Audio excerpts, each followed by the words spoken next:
never known a love so steady.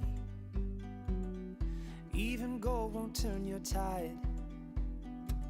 We flow together like an ocean, every low and every high. And I would have you anyway, dear, any way your heart could bear. Even if you had to leave me, I'd always be waiting here. Even when we are apart, I will keep you in my heart. And I wouldn't change a thing, even if I were the king.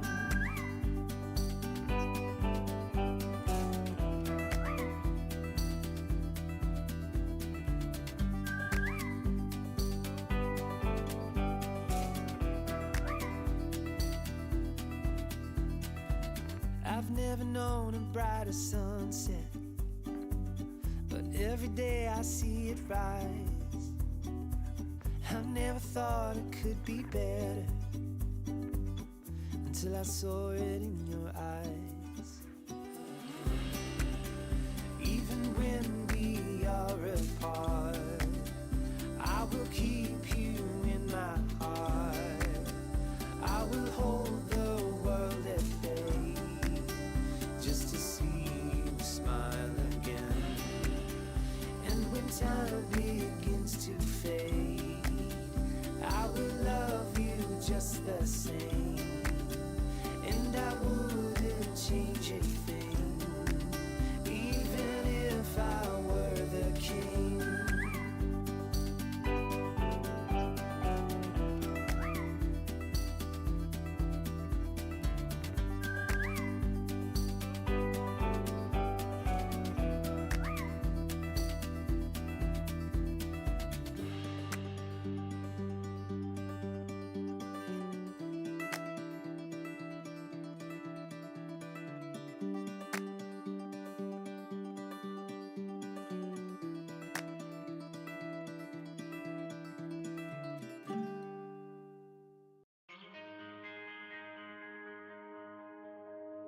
Too many days in the darkness without a glimpse of the light.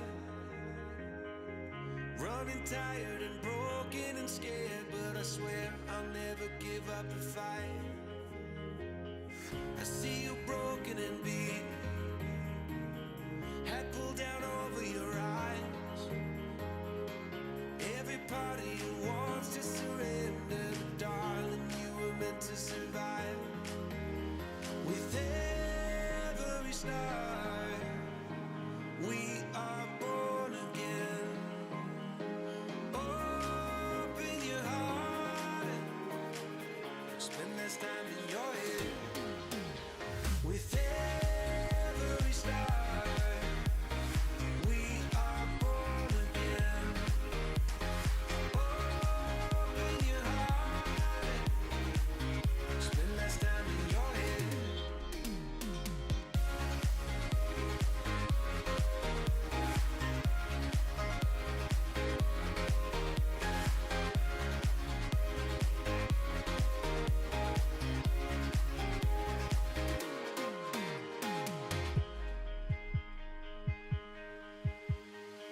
Just like a seed in a garden, you will grow to be tall, staring out over miles of land without it, but wanting to build up walls. Lift me up in your branches, we can watch the sunrise. Just a couple of bruised up souls that believe that it was worth one more try. With every start, we are born again.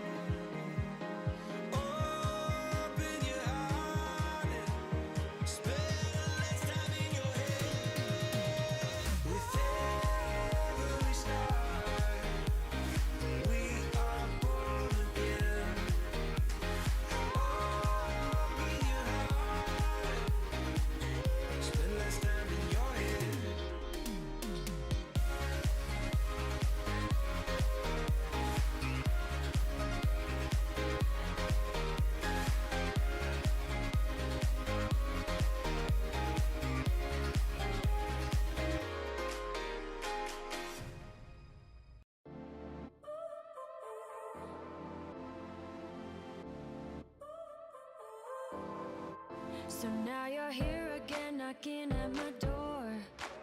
A little too late for, I'm sorry for. The lights went out cause you kept cutting the cord, and I started to fade into your gray. See, I finally opened up my eyes, and I saw me coming back to life. Bet I'd be better without you inside. It's time to be someone I wanna recognize. The future starts right now. I made a reservation, but you never came, so I'm checking out.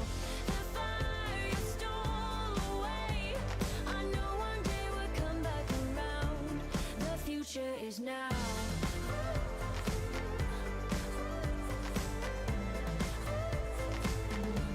The future is now.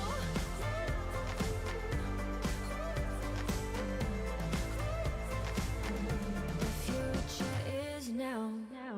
I waited for you in the passenger seat. There's only so far I can ride in your dreams. While you were chasing everything else but me, I'm starting to break out from your gray. See, I finally opened up my eyes, and I saw me coming back to life. That I'd be better without you inside. It's time to be someone I wanna recognize. The future starts right now. I made a reservation, but you never came, so I'm checking out. The fire you stole away, I know one day we'll come back around. The future is now.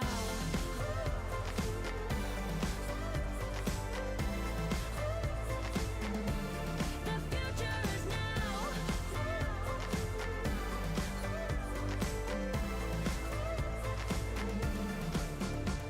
I'm not backing down, cause the future is now. Not backing down, cause the future is now.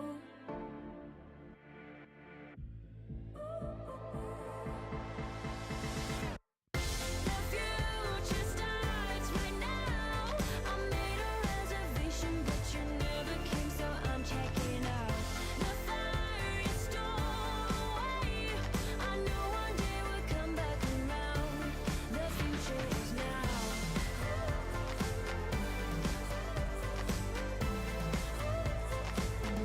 The future is now.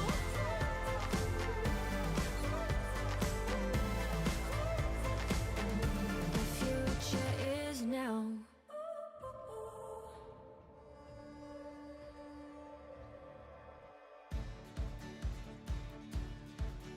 Hello and welcome to HBFT Gaming. I'm HBFT and we are back again with Warhammer 40k Roguetrader.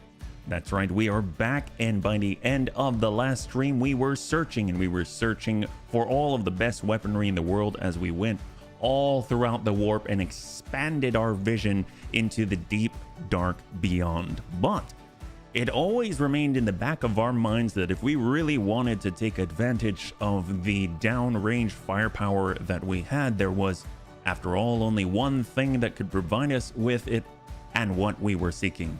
So I shall cut to the chase, and I present to you the HBolter. That's right, we finally got ourselves a HBolter. At the end of the last stream, we were able to take all of our stuff and we tossed it willy-nilly into all of our reputation with different factions.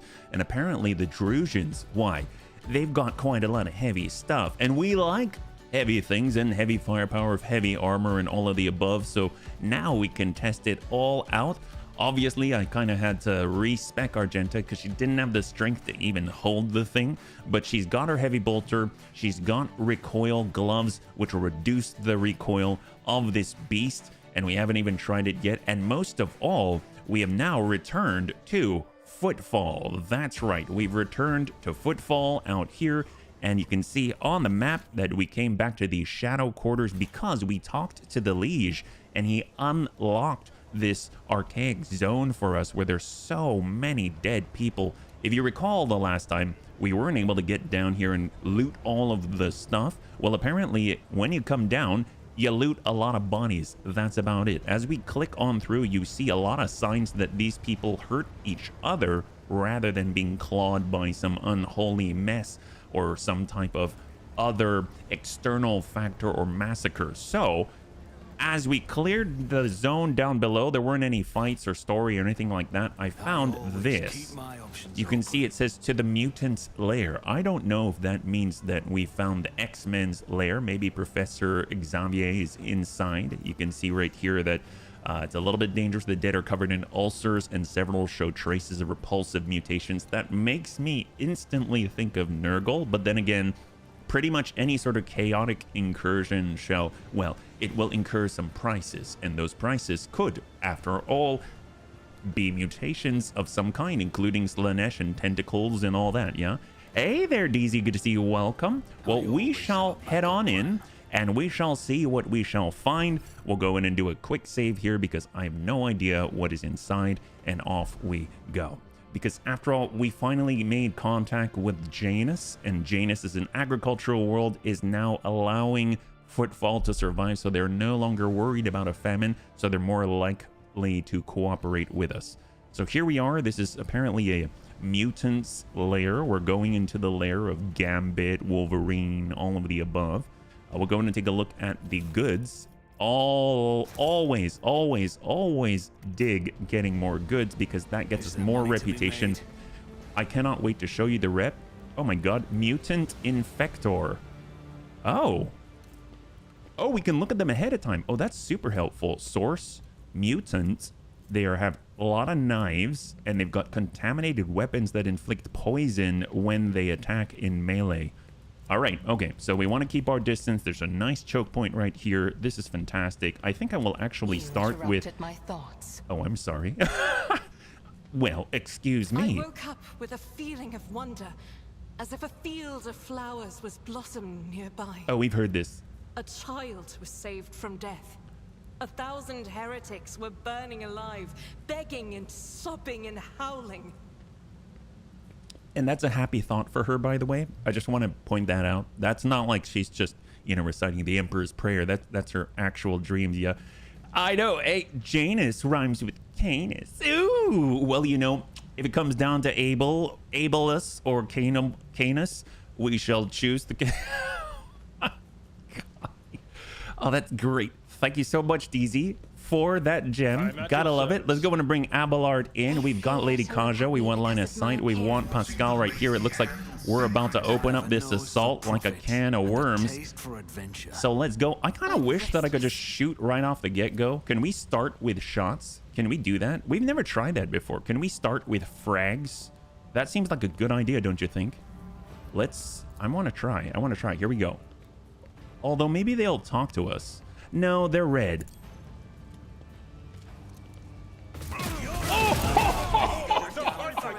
You will fall. Shoot first, ask questions later. That's the first time we've done that. That's a pretty effective way to open, if you ask me. All right, actually, you know what? We're going to push up a little bit. Why not? We're going to get behind a little bit of heavy cover right here. That was epic. Yes. Okay, we'll have Earlet covering from the backside. It's going to be a really narrow cone to watch here, but we will have Abelard standing behind cover, but on this side right here to intercept and, of course, bring the pain to anyone who tries to come around from the right. We've got Lady Kaja, who's going to follow it up. She is an officer of good and everything that is righteous. We've got HB, who's going to lead from the back, just like any true leader of the Bunny League would. We've got Sir Pascal up here, ready to dish out all the exploits and everything else. Let us go. Let's go ahead and start right here. All right, this mutant is coming it around. So what we're going to do, this costs us 1, this costs us 2. We're going to bring it down for a heavy bolter. She's in position. Here comes Argenta. Argenta currently has how many stacks right here? You can see she's fired up and ready to go. Whenever she deals damage, critical damage increased by plus 1%. She gets an extra 8% right now. We are going to start with Reckless Rush. That's going to take her 2 stacks and double that. Bring that up to 4 stacks of versatility. Then we're going to go ahead and utilize Rapid Fire. It's going to double her rate of fire. And then we shall go forth and give him a little bit of burn. Heavy bolter deployed. Eradicated. Oh, don't. You can stop shooting. You can stop shooting. It's all right. It's all right.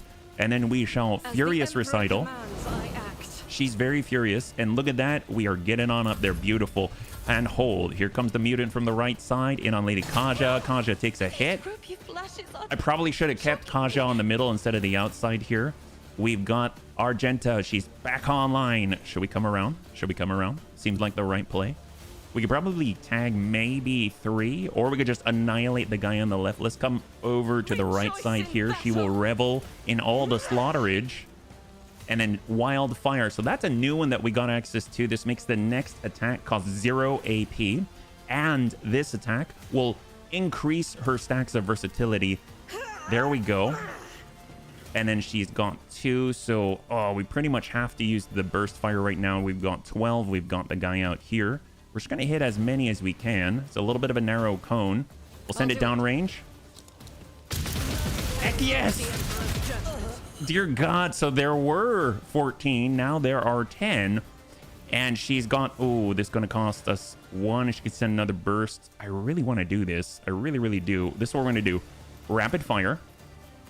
We're going to run and gun.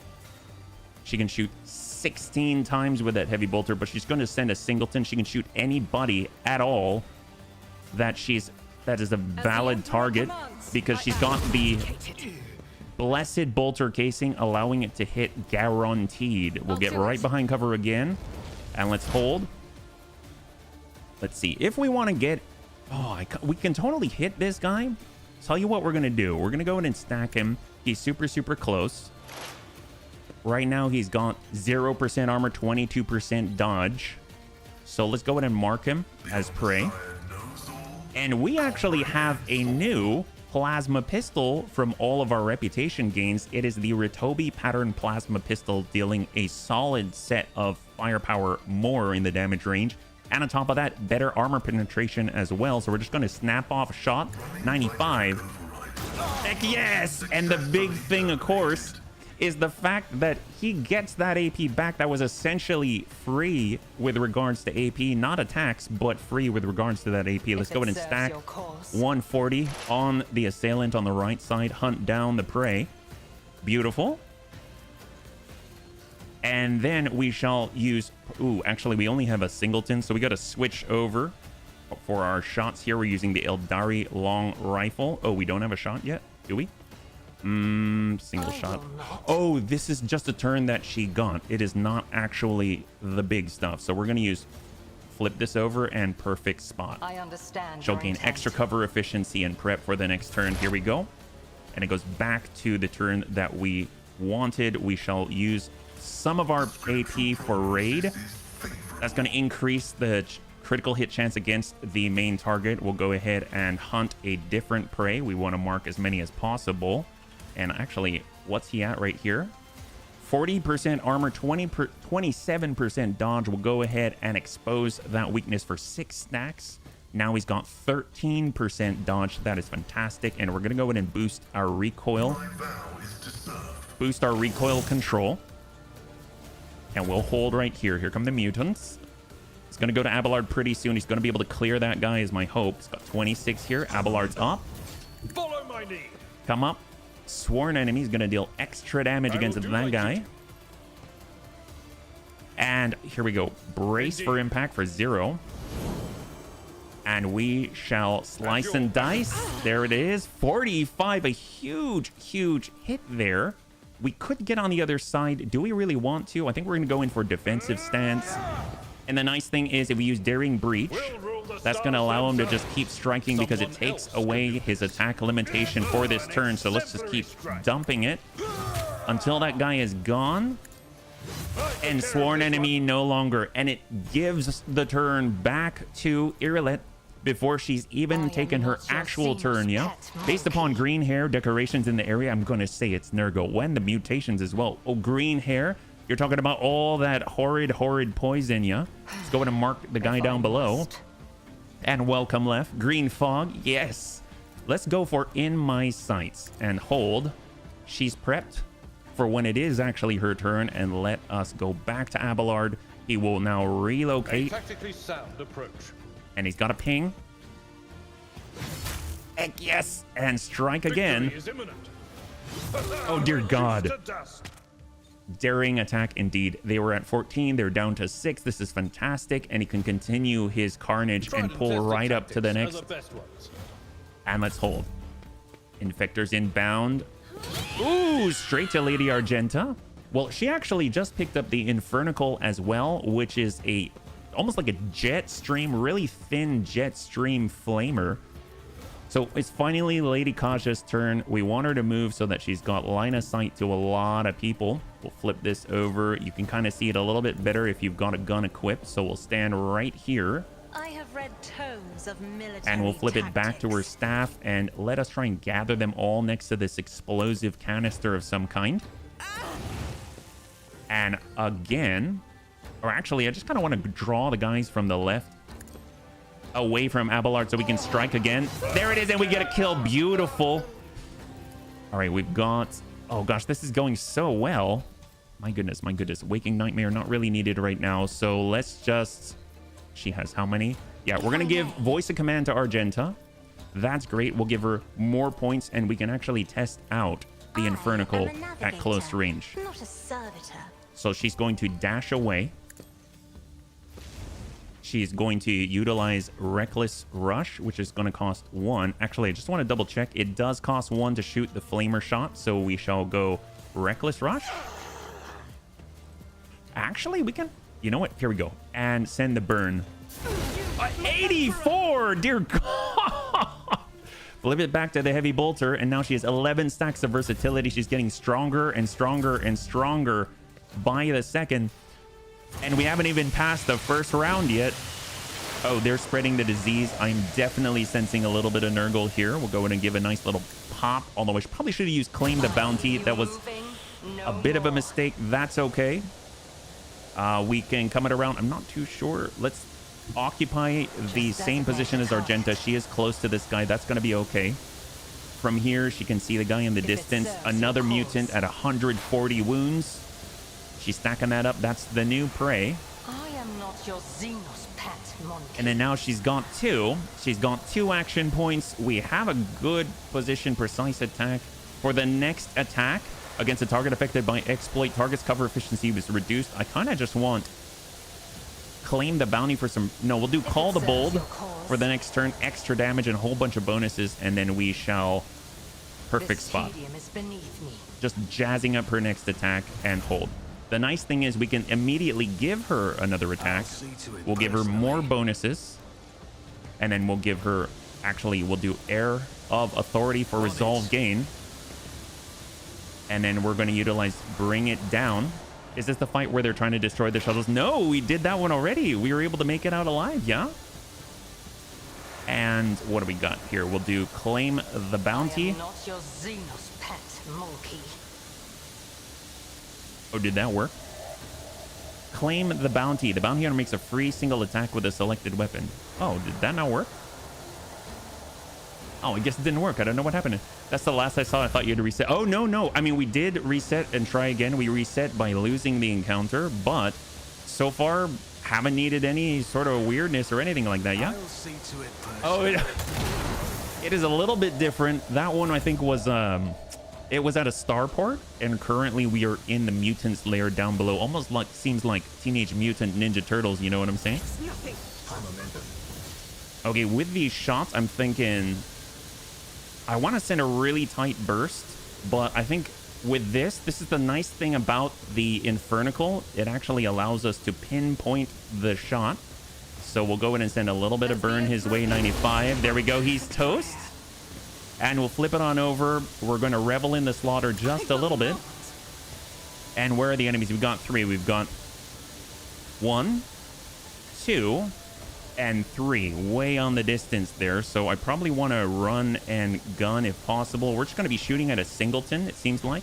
So we'll run and gun just to cover the gap. I want to get around the corner. We're going to stand out in the open. Doesn't even matter. There we go.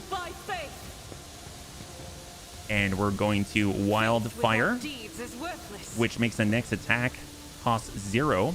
And we'll send a regular old burst down range.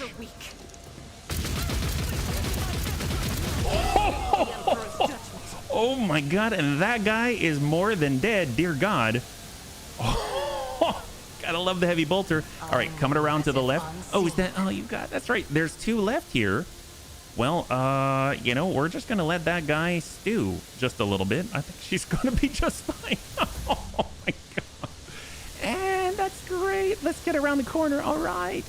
Actually, oh, here we go. We'll stand in the poison, the toxin. I think it's gonna be okay. And we'll dash on forward. The Emperor commands, I act. And firearm mastery. We're gonna send singleton shots that cannot miss, because after all, we can't miss if we've got the blessed bolter casing, which automatically guarantees that we're going to be able to shoot 10 rounds into this guy, guaranteed. Hey there, sir. Good to see you. Welcome. We got a heavy bolter. Hopefully you're doing well. There it is. Beautiful. Hey, HB, since I haven't caught all the streams from Roguetrader, have there been any hints or sightings of Tyranids as yet? We came up against a Space Hulk, but I haven't heard of any Tyranids yet. I don't know if that means there aren't any. So far, it's been mostly Chaos, which is already bad enough, you know what I mean? But I don't know of any as of yet, yeah? Let's go in and stack it. The very last guy, the Mutant Infector, probably the worst guy of them all. We'll go in and designate him as prey. And we'll snap off a ping in the form of an overcharged plasma shot with a plasma pistol. There it is, 56. Raid is going to increase everyone's chances against that guy. And then we shall expose him. Hold. Sprints through the poison and fires off 10 shots. Oh, it's balanced because it's us. It's balanced because it's totally okay if it's us. Heck yes, yay! Deal with the mutants and explore the quarantine zone. What do you mean we didn't explore the quarantine zone? This is part of our exploring. Well, we're coming on back. There's a giant book there. Let's hold for a second. Make sure our toxins wear off a little bit. Not too sure we can turn this off. That guy tried to infect us all. What is this balance that you speak of? Well, so you're probably wondering, what the heck happened there? I have the same question. That's the first time we're using the heavy bolter. So we've got a lot of serrated knives. We'll grab those. There's a balance patch rumored to come out soonish. Oh, really? Hopefully it doesn't touch this stuff. Heavy armor, serrated knife. We already have that same armor. The nice thing is that Abelard actually is now wearing the fireproof carapace. Ooh, pack of reagents. What's this? This set of chemical reagents increases the damage of all bleeding, burning, or toxin applied by the user by +2. Ooh, you know who this would be really, really good for? Is Heinrichs. We gave him a perk or a feature that allows him to apply toxin every time he attacks. So that would be awesome for him. And then we've got some notes. These are from Reverend Hieronymus. It looks like some of his words of wisdom. We'll add that to the inventory. Kind of pick those up quite often as we got down here, which makes me curious. Serrated knives, a lot of heavy leather armor, very interesting. So we've got a lot of these suits, the ones that Abelard was wearing until recently. Some more heavy armor. Seems like these guys are very strong, or were very strong. They are mutants after all. Oh, you found Kavagama, congratulations. Hopefully it's... Oh, what's this? We already have a bolter though. What is this? Imperial Pride. Well, damage against Xenos, Psychers, and Servants of Chaos increased by +4. Why, that sounds great. I don't know. I guess each singleton shot. So this is what we can do. The nice thing about this, so with a heavy bolter, obviously, if you cycle into like firearm mastery, you can only send singleton shots. Each one of the single shots from Imperial Pride will do more, right? So this might be better. Obviously, I'm torn because Flamer, but you know what? That is really cool. It's been so long since we've had I want to say standard bolter upgrade, but I will definitely try that for when she's doing her precise shots that cannot miss in the form of the blessed bolter casing. That seems awesome. Yeah, you gave Pascal the bolter. Pascal's kind of our plasma monkey right now, which is the only reason why I haven't. Let's go ahead and add to inventory, but since he can utilize it, I mean, he's one of the only other ones, right? A lot of the same teachings from Hieronymus de la Rosso. So they seem to at least be imperially minded, right? Lore Imperium. Implant was a worthwhile. Ooh, hello. All right, let's go in and take a look. That's how it's A done. journal of one of the locals. The handwriting is barely legible, but it appears to mark the births and deaths of the inhabitants of the small community of mutants. There is no one to add the very last entry. Yeah, because they're all dead. Looks like got some fuel here for free. And we're gonna push on down. Here we go, more goods. I guess once we loot this whole thing, does that mean that we've explored the quarantine zone? It says that we didn't, but my guess is maybe they would have taught us more about this zone, opened up more regions, and now we can't get there because they're dead. We kind of did. That was the first time that we shot first and asked questions. Well, we didn't ask any questions. But it was so cool, and we definitely took little to no damage. All right, how we're doing? I think we've looted this whole place. I don't see any other loot here. If we wanted to move in this direction, why, this just takes us to the exit, right? Yeah, Shadow Quarters. Is there anything else out here? I don't see it. I guess we cleared out the mutant's lair. I have him doing either the Melta or the Bolter. Well, I think if we definitely need a respec, that's for sure. I think the thing is that the plasma that we've gotten, I'll be perfectly honest, I'm a little bit disappointed, and I don't mean that in a bad way. I'm disappointed because the most powerful plasma weapon that we have right now is a pistol, and we had a plasma gun, like the two-handed one, and I always feel like I'm cheating Pascal a little bit by giving him a one-handed weapon because he has the ability to, you know, field two-handed weaponry in one mechadendrite servo arm or something like that. So you can see right now what he's got. So, oh, actually, before we do that, we can actually head over and take a look at our rep, because there's stuff that we can turn in as well. We've got 4 sets of this heavy leather armor. We've got a lot of things to turn in, and we can kind of see what we can get, because our your profit factor has gone way up as well. Yeah, you haven't found any good plasma weapons. The best one that I found thus far is this Ritobi pattern plasma weapon, and it came from, I believe, the Drusians. I could be wrong. And the Drusians also gave us a reconstructed flamer pistol, which is kind of crazy because it seems to boost our damage output in the form of crit hit chance and crit hit damage in melee if you strike someone with it. So I was so tempted to give flamer proficiency to good old Abelard so that it could just kind of nuke everyone with his spray and then slash them with his elite chainsword. But you know, he's got a big two-hander, right? So we got our atrium. So here's the thing, Liege's residence, Void Dock. I'm thinking let's head back, because there's always Amazon. And what I mean by that is that if we go over to good old Janris over on the Void ship, then he actually will give us access to all of the vendors as well, even though there are only some things that you can get by going in person.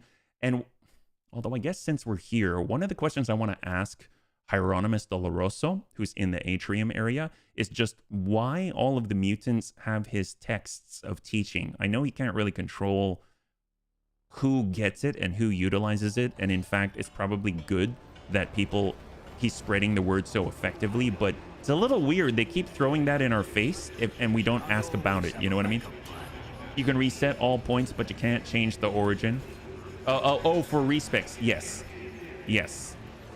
I had to do a respec of Argenta because she couldn't even carry the heavy bolter. Apparently it needs a little bit of strength and a heavy weapon proficiency.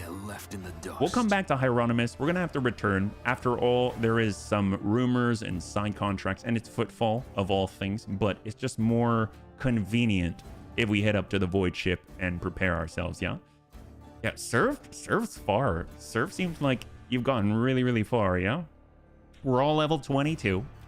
And we've got quite a lot of gear. I don't even know what to do with all of it yet. I think the only thing that I'd really like to get is more equipment for Irliet. I'm so tempted just because Jai can be so much more versatile in what she can equip to bring her back in. I'd like to order the shipping and transportation of goods. So this is what I was talking about. You can see our reputation's gone up a lot. The Drusians were at rank 9. We were at, I think, 0 before.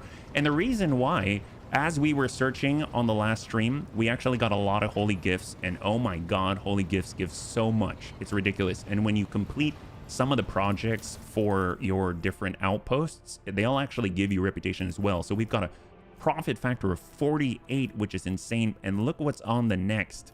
We've got a heavy flamer. Heck yes, there's a heavy flamer here. That is crazy. And then you get melt-a-guns, more thunder hammers. It's all good stuff. So if we look at our goods to trade and then do a quick sort right here, you can see if we've got, there we go, more holy gifts for 500. That's insane. More, now we got 1,000. See how easy that is? So super, super excited about that. I almost want to just keep adding more of the regular stuff over to the store, because then we can sell it for even more, right? Reputation wise, we're definitely going to utilize this holy gifts, so we'll just stack that in. I'll go ahead and trade for 1,000 just to get that rolling. We can bring ourselves closer to 10, and then we'll go back, and now we got fuel. Armor doesn't get us a whole, well, actually it gets us quite a decent amount, 150. Some of the other places are only like 100, although I guess pushing ourselves, let's hold back for just a second. I just kind of want to take a quick look. So we got the Explorators here. This is my favorite game right now. Definitely my favorite Owlcat. I even took a break from Baldur's Gate 3. I love and adore Baldur's Gate 3. I really, really do. Although there's just something so cool about getting to play in the Warhammer 40k universe. So this is great. I definitely know how you feel. Reputation-wise, so where do we get the most benefits with the Explorators? We've got ship components. This is kind of where you can sort of quote-unquote min-max, right? So we'll go and just get a little bit of armor kit to push us forward. Well, what about... Actually, hang on. Kazbalika? We kind of have some... Oh my god, there's a precise bolter. Oh, geez. So many bolters. So little time. Well, this takes us how far? How far are we away? We're not going to get close enough. That's definitely not close enough. But still really, really... really interesting. And then we got the Imperial Navy, which requires all void stuff, and that's more ship combat. Okay, we'll have to come back to this, but as you can see, we've gotten a lot more access, a lot more profit factor, so I think it's time to continue exploring the warp. Yeah, Nurgle says 40k is greater than Baldur's Gate 3. High five, there you go. There's so much. There is a lot in Baldur's Gate 3. Have you been able to get upgraded ship components? I have not. You saw all the upgraded ship components that we received, yeah? So it's time to do it. If we can, let's go. Take a look at our colonies, though. This is kind of where we're at. So we started with the project for St. Drusus. That gave us the Infernical that Argenta was using. In addition, a lot of Drusian, I want to say roleplay, but it's reputation. That's what it is. We did Touched by Holiness to get us more benefits. We got another contract from Dirty Bureaucracy, and then Indulgences for Sale gave us more reputation. We have some other options here in Good Tidings, so we have to choose from this, and this dictates what comes next. If we want to get a new power sword, which is going to be for Heinrichs, which we're not really using at the moment, then we can go with the Bonfires of Righteousness, but that also affects what's down below, like new passives. The Accuser of Sin is a headpiece, it looks like. Oh, actually, no, that I think is an accessory, and then we've got the Shrine for a huge Thunderhammer upgrade, which is great. We got Janus, where I think we kind of held off. We had the Ultra Inquisitors, which gave us a new Drukhari weapon, which I don't have anyone to really use it other than Jai, and we're not really using her at the moment. And we got a new contract here, but then we have the Science of Virtue, which I would like to do. However, it blocks the Rose of Zamarkand, and the Rose of Zamarkand apparently gets you replenishing consumables, which seems really cool, yeah? What's an Infernical? Oh, it's a stream tight beam flamer is what I'd call it, yeah? Sounds like a fiery popsicle. HB did mention that he'd prefer that to play on his own time, but wondering how deep the bunny hole goes with this as compared, it might end up quite vast. BG3, I would say so far, if I had to compare, I want to say that BG3 feels like it's more variable, as in if you wanted to play something that feels entirely different, it's probably more accessible for you to do so with BG3, but I haven't gone very far in this game, so my thought is BG3 is probably like, I tried starting an evil run, and I have to say I'm not very good at it. I'm trying so hard to be evil, and I have to admit I'm not, it's pretty bad. I'm having so much trouble with it, but it's super different, super different. Yeah, BG3 is huge. Like, I spent so much time, and I'm burning through stuff and not reading everything, like, on stream. And oh my god, it's huge. So huge. And the power curve on BG3 is so satisfying. You can just smack people. I mean, I think at one point I had a monk that was flying through the air and then punching people and almost doing kind of DFAs. So, okay, here's where we're at. You can see that we are down in the Furibundus sector again because we wanted to revisit and clear up some things, pick up some goods and services. We came up to the Janus system, which was right up here in Telecus Epsilon. We have more points, and now we can head up north. You can see over here is Dargonus, which is our palace. So we definitely want to keep extending ourselves in any direction. It doesn't even matter, just not over to the Imperium, because I hear that maybe that's not the right place to go first. So let's go ahead and head up forward. As long as it's yellow, we're okay with it. Okay, the clan servicing. Order the monsters be banished with faith and prayer. And we succeed, get some experience. I've been noticing there's a lot of these, the warp starts to mess with you. And it's usually okay. Sometimes it's not, but take a look like this. Oh, nope, this one's okay. The ship left a hostile immaterium and returned to real space. So it's just different events and encounters that you get as long as you're in the unsafe area. If you're going green, which is safe on travel, you don't really get those rolls. It seems like, yeah. Have you checked your inventory to move items in a cargo you can use to get rep for ship components? I have. I think the big thing is I haven't really fought many ships, so I don't really have a lot of void cargo specifically, yeah. But I have been doing that. It just, we don't have much stuff to transfer over yet. But let's take a look though, because there's other worlds out here. This is one that I've been to. There's been only one world close by, but it has a void ship that I did not touch.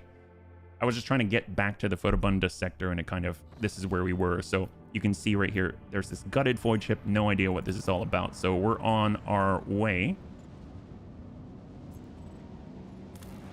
Scanning. Hey, Geigen, good to see you. Welcome. Gutted void ship. Oh, we actually go down. All right, here we go. If you're joining us right now, we are currently coming on to the north towards Dargonus and sort of just picking up targets of opportunity along the way. We need more battles because we need more void components to trade, and then we also need to hopefully get more resources. Oh, gutted void ship, gutted crew. That's what I say. It looks like this is a small area here. This person's body is covered in unpleasant looking growths, scabs, and ulcers. They look like fresh mutations. Wow, I feel like we've all of a sudden entered Nurgle territory. Splitter mutant. I'm not. Agile mutant. I feel like we should probably just shoot first. That worked out pretty well. All right, this is what we're going to do. All right, we're going to get Lady Argenta right here. Oh my gosh. How many times do we really get to do this? Do you require an audience? No need for an audience. They've got a lot of mutations. Got HB in the distance. We'll get... Oh, there's more mutants down here. All right. Splitter mutant. Oh, geez, they're everywhere. Can we start with some shots here? Maybe hit a couple of them. Without deeds is worthless. All right, there we go. Beautiful. Oh, she's still going. She's not even gonna stop. She got up a good ping here. We've got 11.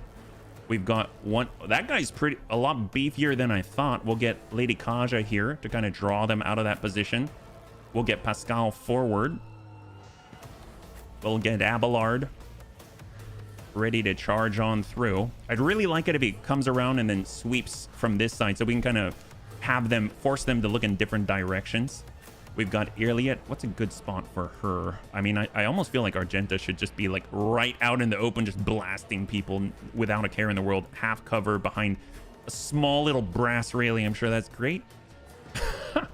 And then we got HB, who's going to be here and then can move later. Although he probably won't, if I'm perfectly honest. So I guess, what about Kaja? Well, Kaja can be here. All right. We're actually going to get her up and then move HB here to deal with the other guy. All right, beautiful. And let's hold. We'll be able to give points immediately to Lady Argenta. She's going to start and trying to just whittle away the crowd. So we'll go Reckless Rush at 0. That's going to double her stacks to 4. And then she's going to go over to Rapid Fire. That's going to double her shots. So now she has 16 based off the rate of fire. She's got the burst. 46, 15. This guy seems 10, 13. Let's go downrange this way. Oh, that guy's done. That guy's pinged. And we shall Furious Recital to get us more momentum. She's pushed up. She's almost 2/3 of the way to her firearm mastery. And we shall hold this position and hold here. Splitter Mutant. Oh, he split himself. What in the world? Ooh. Is that Toxin? Oh, gosh. He just injured Pascal. I mean, he's more machine than man. Who would have thought that he could? What is this weird sort of... Oh, we... It's like they've got the powerful kick from the Chaos Space Marine. What in the world? Wow! They even kicked our Abelard. Ah, the holy heavy bolter. It creates lots and lots of holes. That it does, but oh my god, these guys aren't bad at creating holes either. I almost just... Let's move them out of cover here. We'll kind of do his AoE pull. Point of curiosity. It's very, very much... Oh, actually, can we apply this to this guy? I need these guys to go, you know what I mean? Or better yet, we can pull them away, like so. Down the stairs. Pull my finger. That sure is how it feels sometimes. Can we give him a little bit of a shock and stare? How is this? Ooh, her line of sight's a little bit screwed up. Let's ping this guy. Beautiful. And we shall flip it. Give him a nice little ping. Okay. Oh, and the Bunny League Curse for sure. Probably should have tactical advantage. That needs more. Hey there, Crunch. Good to see you. Welcome. Ooh. They all take a little bit of damage to get mutations that are ethereal in nature. It doesn't even seem like they're permanent. Like a little tails coming out of the small of your back. That would probably really hurt. Oh, free called shots on Abelard. I don't like this at all. I bet he kind of enjoys it. You know, you kind of have to be masochistic to take on the Vanguard role. You know what I mean? You'll be here. High 5 DZ. That's what I like to hear. Mutated Enforcer. He's got a chain axe. That thing's got a lot of armor penetration. All right, Lady Argenta's up. We've got a nice grouping right here. I guess we can tuck around the corner. Be ready for it. We will Reckless Rush. Wildfire. Oh, actually, we'll go Rapid Fire. Then Wildfire. I'll do it. Which will make the next attack cost 0. And we'll just try and blast these 3 guys right here. There it is. The Emperor commands, I act. Oh, that's pretty good. That's pretty good. That's not bad. Let's go and switch over to the new bolter, the Imperial Pride, and we'll send off a pop right here, which hits a lot harder, and we can dash behind cover.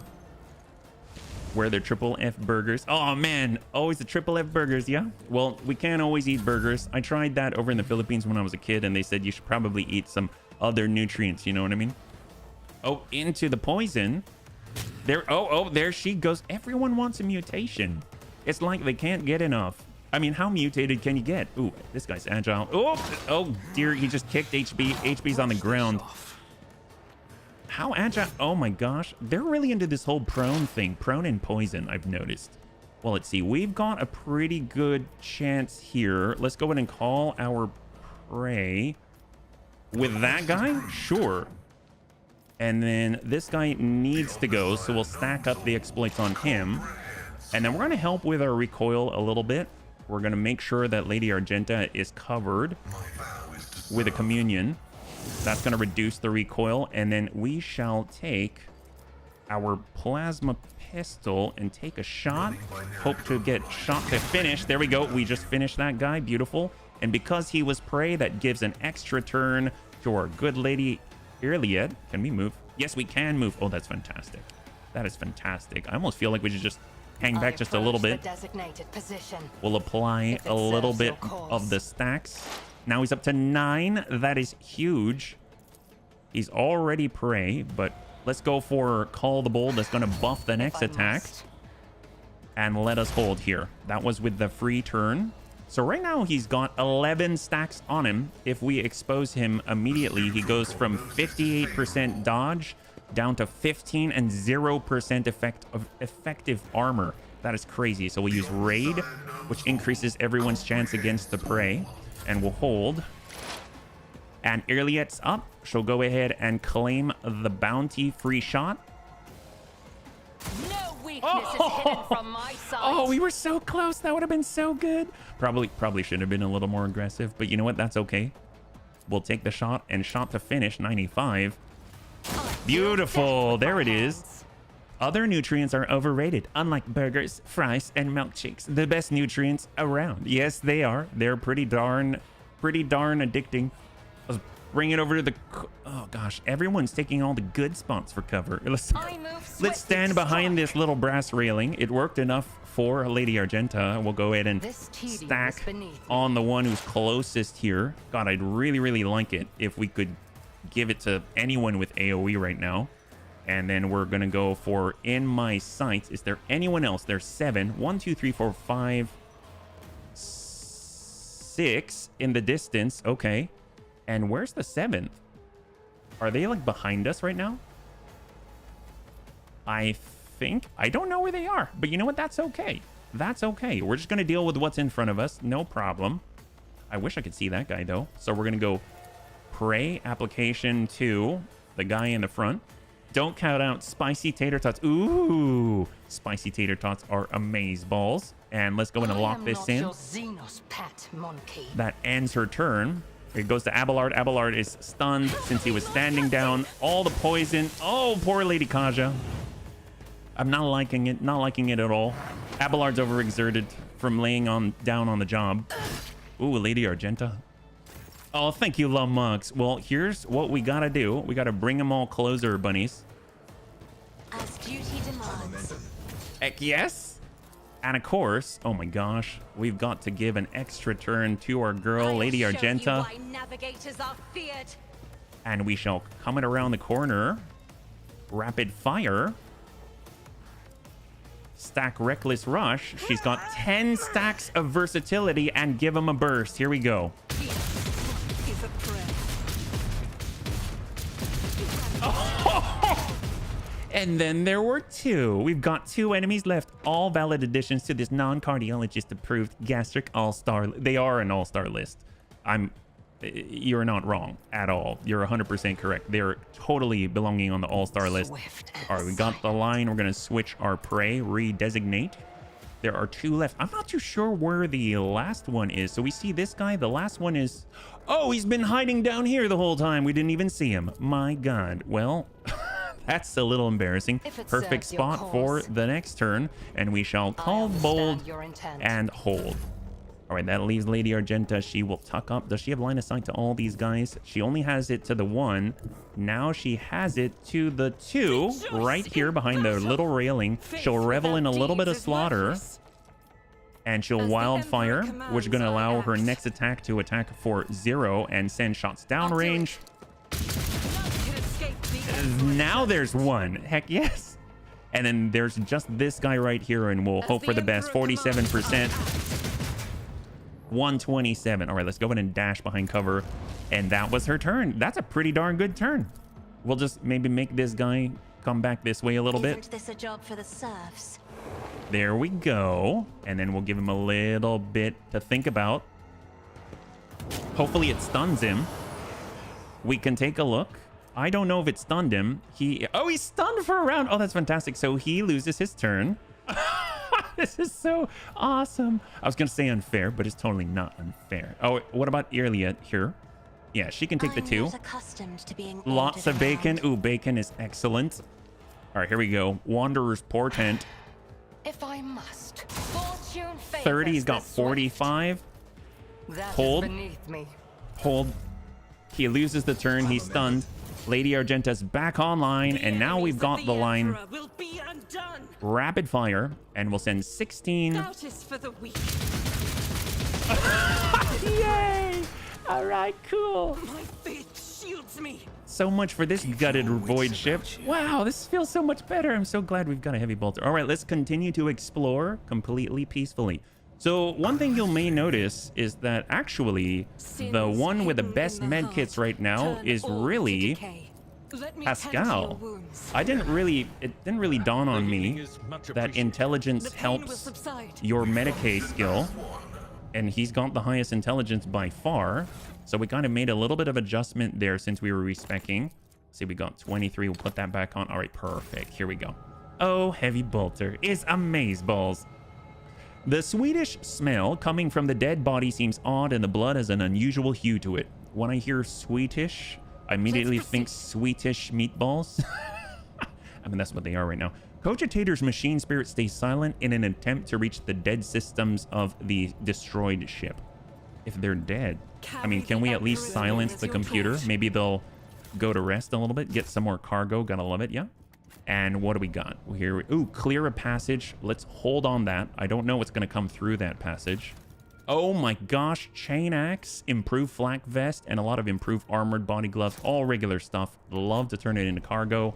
It's going to turn into reputation. So one of the cool things about this game is that none of it goes to waste. I almost feel like those Native American hunters, God, Emperor, deliver us. Books and items of luxury, the legality of some of them is questionable, but the Navis Nobilite often turns a blind eye to such diversions. Interesting. So does this void ship have to do with the Navis Nobilite, it seems? Okay, so we have a distraction cape and a new staff of House Cassini. This is a navigator staff.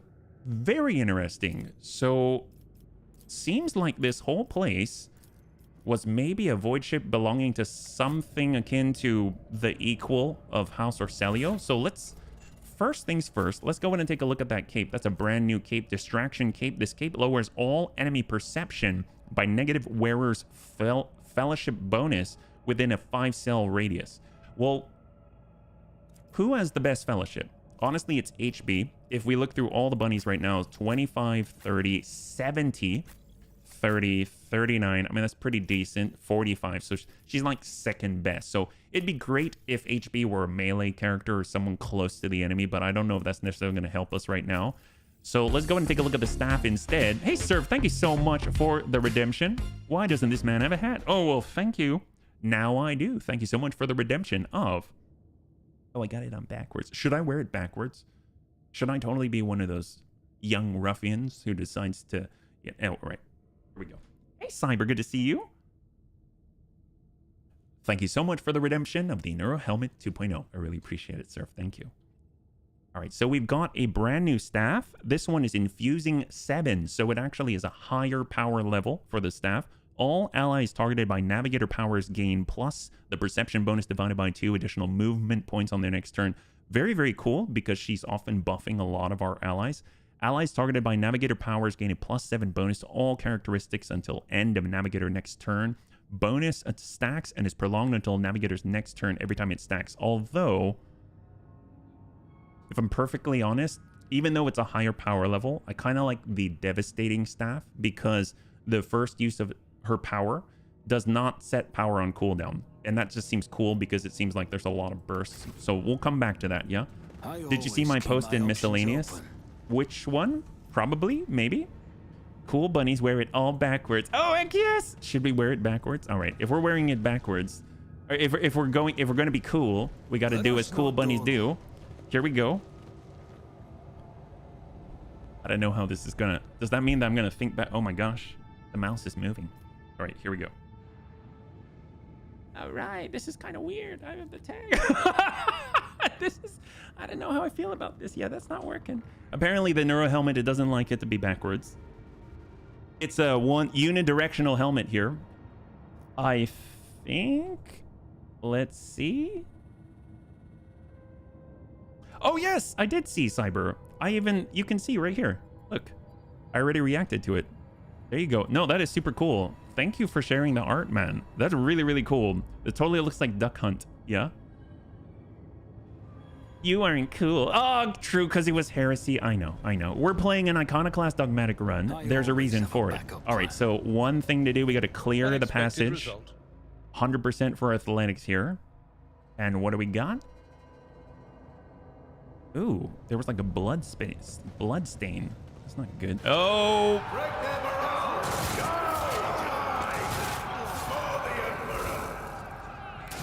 Oh, he's got a plasma gun. Can we take that? I mean, he's not going to last very long, right? Time to strike back. Oh, jeez. Oh, jeez. Oh! Wait, who's the good guy and who's the bad guy? I'm so confused. I'm guessing they're okay. Navigator and mutated enforcer. Oh, can we loot? Wow, they did the work for us. We get to loot them? Bloodstain like the Berenstain Bear. Well, let's just they don't know we're here yet, right? The navigator's throne, the handles are extremely worn with visible marks left by nails, evidence of the terrifying hours spent locked in battle with the power of the warp. Poor people. Let's go ahead and just loot their... Oh, man. They noticed us. The leader of the ravaged ship's crew wipes the sweat from his brow in a motion characteristic of navigators, not with his whole hand, but with 2 fingers moving from left to right and back so as not to touch his third eye by accident. This movement is the only sign of fatigue he allows himself. His posture is immaculate, shoulders wide, eyes front, as if he did not just emerge from a grueling battle and is simply greeting you on the bridge on an uneventful day. My greetings, your lordship. There is no need for introductions. I know the heirs of the Von Valancius line by sight. I'm Han of House Cassini, the navigator on this vessel, and as the senior surviving officer, I assume command after the incident.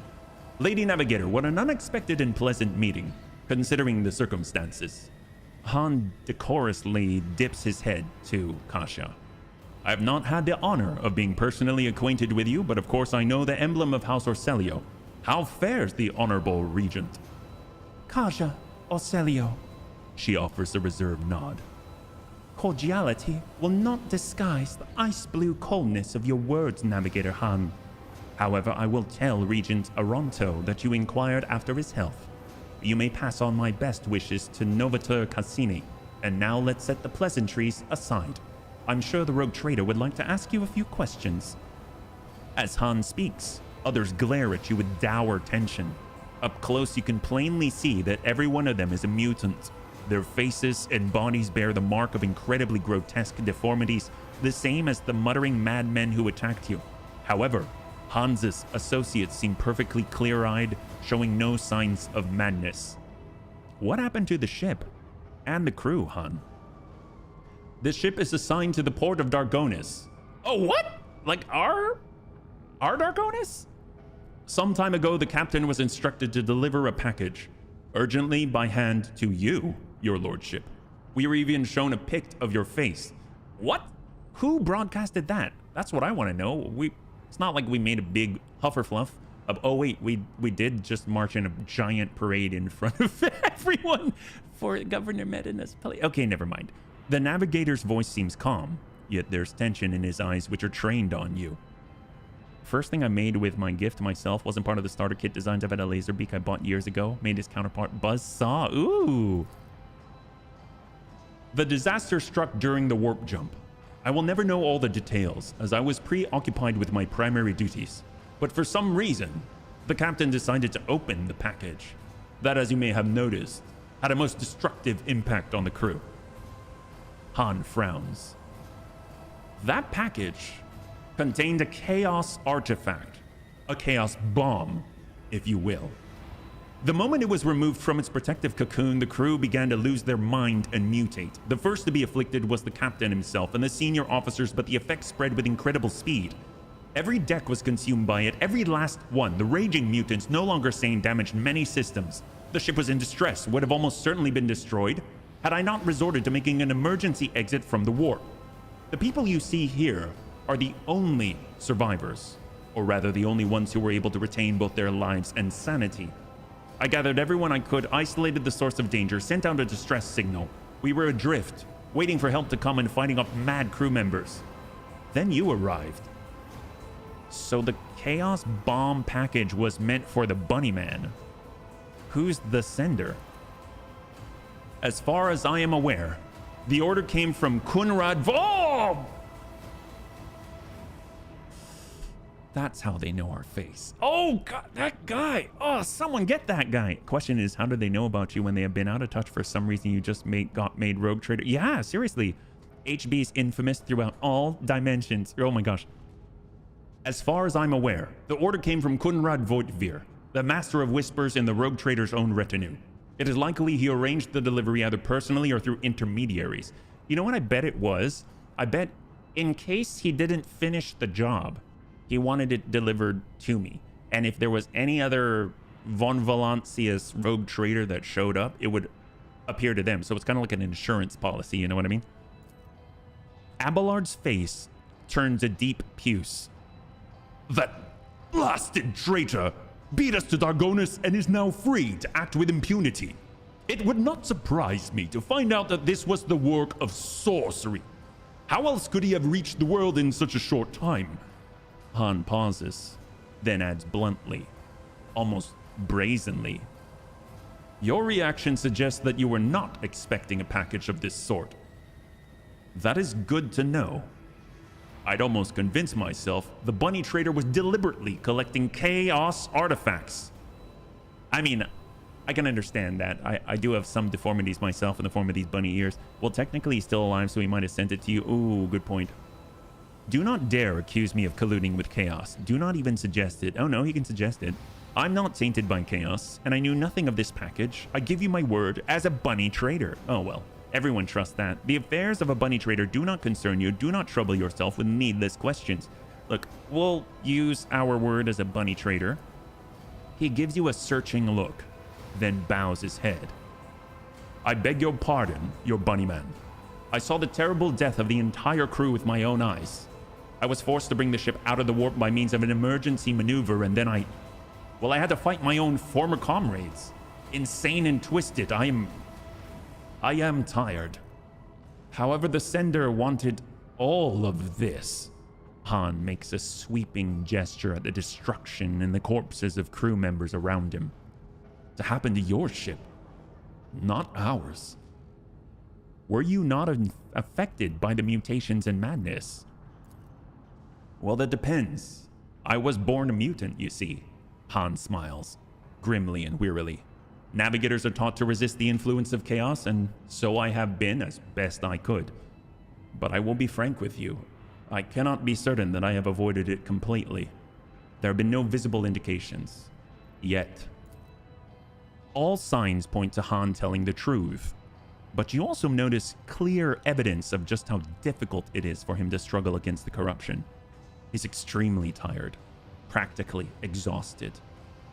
Where is the artifact now? The tension in his posture and gaze becomes even more noticeable. I have placed it inside a protective sarcophagus, more reliable than the previous repository. Unfortunately, an artifact as powerful as this one could not be destroyed under these circumstances. Or rather, I had no assurances that it would not disintegrate every one of us and scatter us across several light hours of neighboring space. But once we are off the ship, I will absolutely find a way to destroy the vile thing. Demolition succeeded. We could lay mines in what remains of the ship and blast it along with the artifact from a safe distance. Will that take care of the artifact? Persuasion. Trust me, I will take the sarcophagus that holds the artifact and deliver it to those who can destroy it safely. How will we do that? The only thing we've ever done is take it and throw it out into space. We had a chaos shard and we just threw it into space.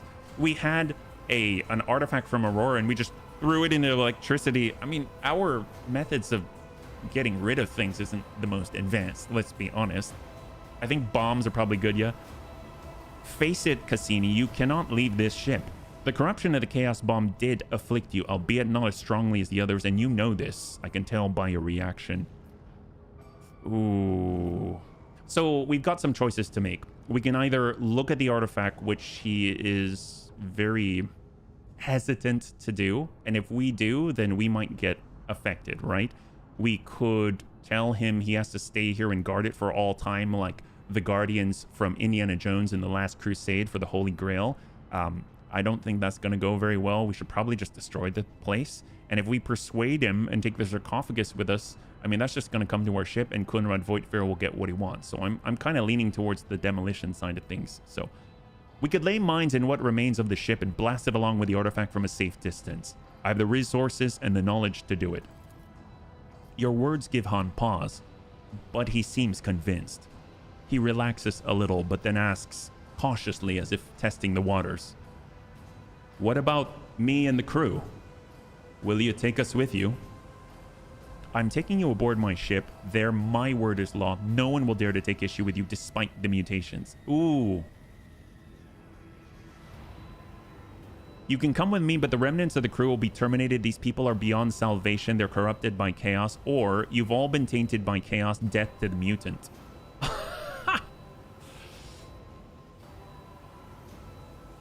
I'm torn because navigators are technically already mutated, right? Yeah. I don't know. What do the bunnies think? You think kill them all?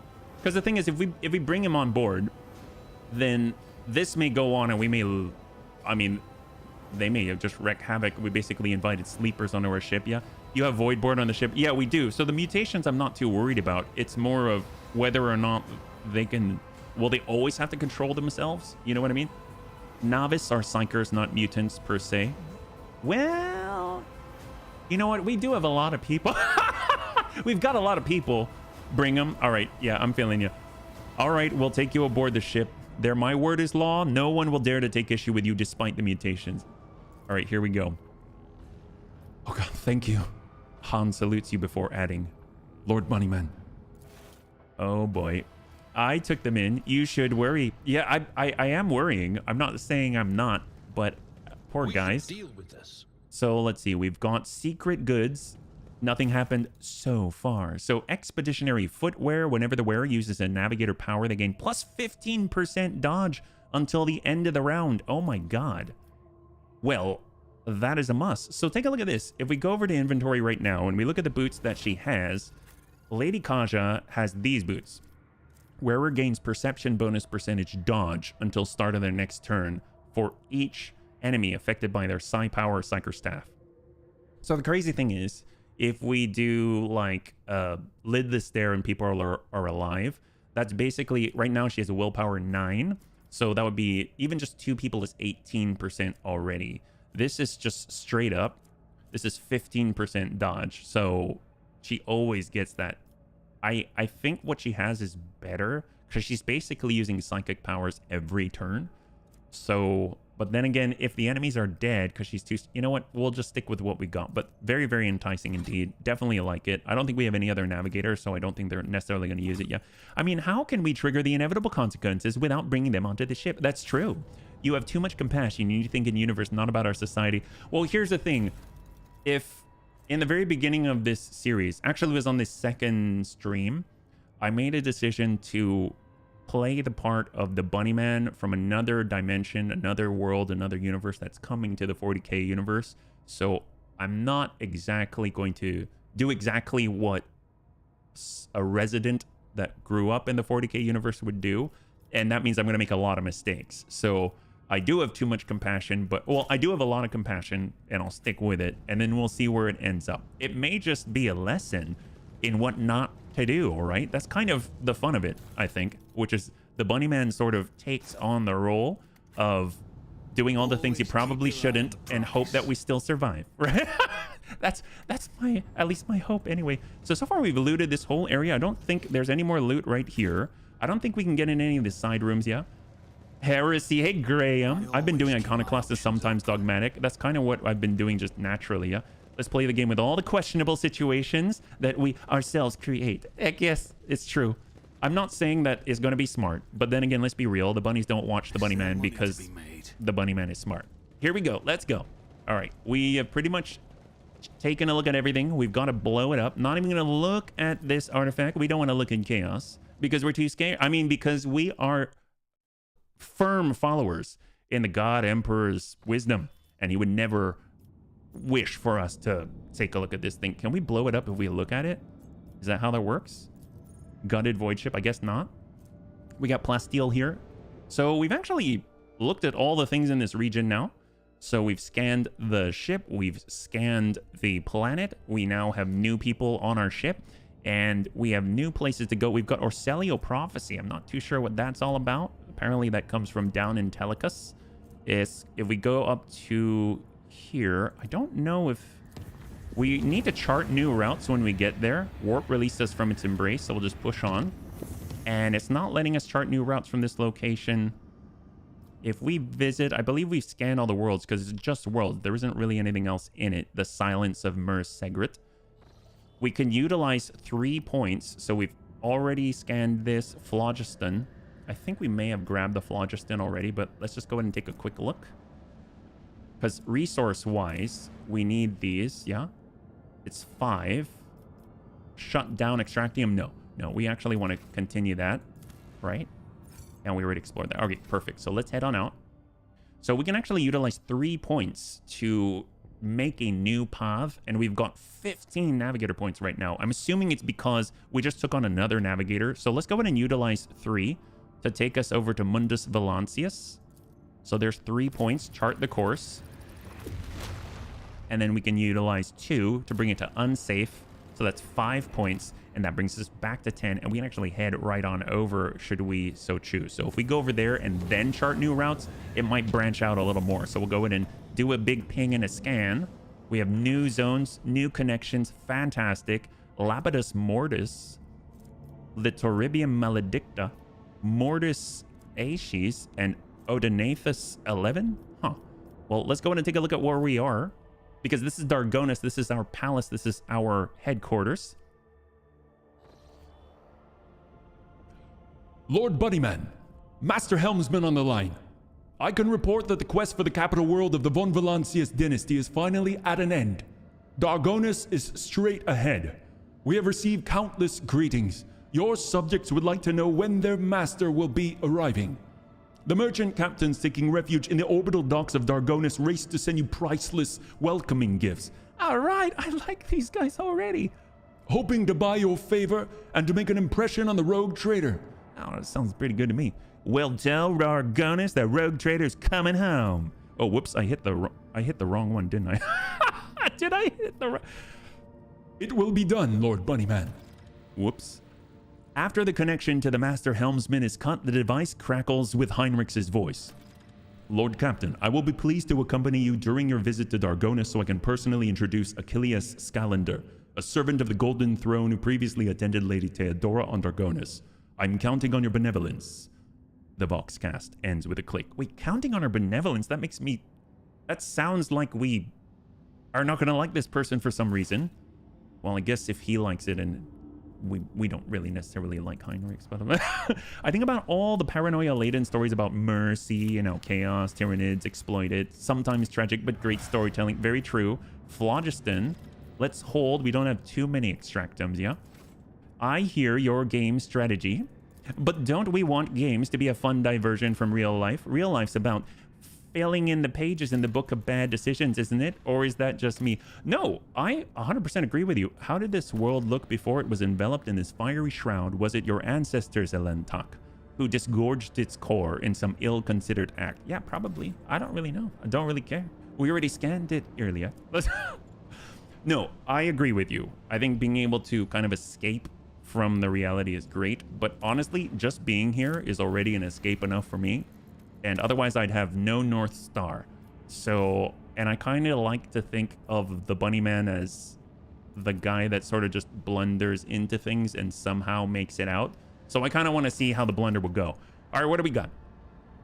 Lord Bunnyman, a transport shuttle bearing the markings of the Adeptus Mechanicus is approaching the ship.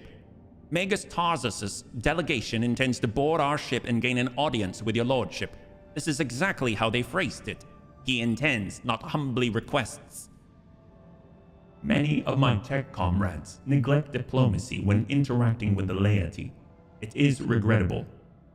I mean, what do they even want?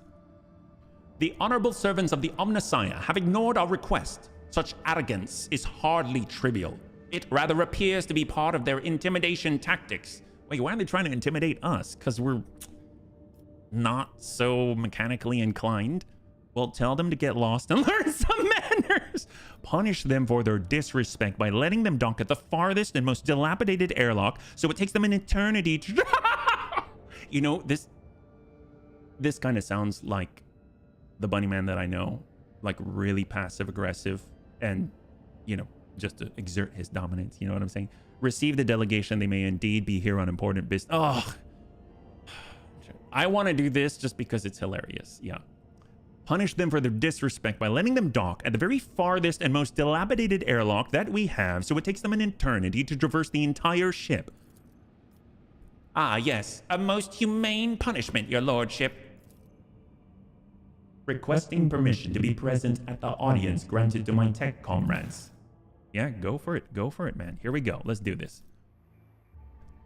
Plot twist. HB gets invited to Terra to meet the Emperor and accidentally unplugs the golden throne from its wall socket. Well, there's a reason why Cadia fell, yeah? A reason why. Carpe, all the dams, baby. YOLO, hey, diddle diddle. That's right. Hey, welcome out tonight. It's good to see you. Right now, we are currently being really petty and passive-aggressive. Hopefully you're doing well. Ooh, we actually are hitting level 23. That's kind of nuts. Let's go ahead and just choose stuff. We get... See, we'll always start at the bottom here. We've got Jinx. Oh, that allows us to give our luck to other bunnies. Be Smirt. Well, we're always Smirt. Anytime an ability or talent uses the Fellowship bonus, avoid... Oh, we can use Intelligence instead. We're not that smart. Let's be real. Bloody Mess. We've got our base skills. We've got Breaking Point for heavy weapons, dual weapon combat, flame weapon proficiency. God, I'd like to use that, but I don't really have it. Right now, we're utilizing a sniper rifle, which is solid projectile for over-penetration. We've got Stronghold, grants half the amount of temporary wounds to the ally closest. Comfort in Conformity. Oh, whenever an ally grants the Master Tactician stacks of tactical advantage, that ally also heals 1 wound for every stack granted. We can heal? Oh my gosh. Jeez Louise. Heroic Inspiration. The first ability the Master Tac uses after the very first heroic act is 0. You know what? Let's just go up to the top here. Grenades and medkits cost less. Brink of Death. Deals 12% more damage to targets with less than 50% and heals 20% more wounds for targets with less. Suppressive Fire. All enemies hit by the Master Tac have 10% higher chances of hitting cover. Nerves of Steel. When the Master Tac or their allies gain momentum, they gain extra. Or Hidden Advantage. All Master Tac abilities work as if having 7 more stacks. Yes, please. That seems amazing. And then out of all of this, we've got... I know we're kind of working on commerce because... we want... because we want the stores. Let's be real. So we're going to do a little bit of... Yay. Yay. Then he's like, oops, sorry. Plugs Emperor of Mankind back on in. Well, you know, at least we tried. I can totally see HB unplugging the throne to charge my iPhone. I don't have an iPhone. I've got Windows. I've got a No, I'm kidding. I've got Android. See, we've got Skirmish Machine Spirit applies 1 stack of exploit on all effective enemies. I mean, we're usually trying to control the recoil for our allies. We've got Share the Spoils, Hide and Concentrate, Pierce the Armor. I mean, we generally are using Plasma. Do we have Plasma Expert yet? We've got Critical Chain, Swift Movement, Las, Melta, Nimble. I guess him being able to not, like, get hit would be kind of nice, but maybe we'll just stick with his special stuff. So he's got Skirmish, Prediction, Dodge Reduction and Parry, Scanner, Extra Perception. I mean, he's not really using that. Maybe Medicae can use his Mechadendrite to restore the wounds of allies.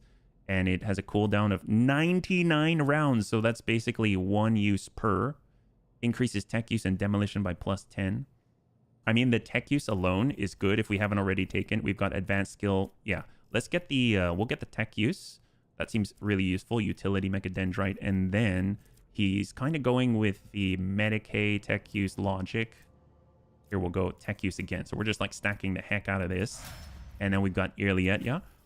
I needed a plug to use my microwave to reheat my nachos. Not just the Emperor of Mankind, but cheese as well. Yes, I can imagine a nice fondue fountain in the Emperor's... Oh, he'd have the best fondue. Because he'd be able to power that thing nonstop. He'd be able to make it super melty and super droopy cheese. You know what I'm saying? Hunting Surge. Well, does she have anything special? Irliet, she's got the Prescient Sight. She's got... I don't think so. Right now, she's usually...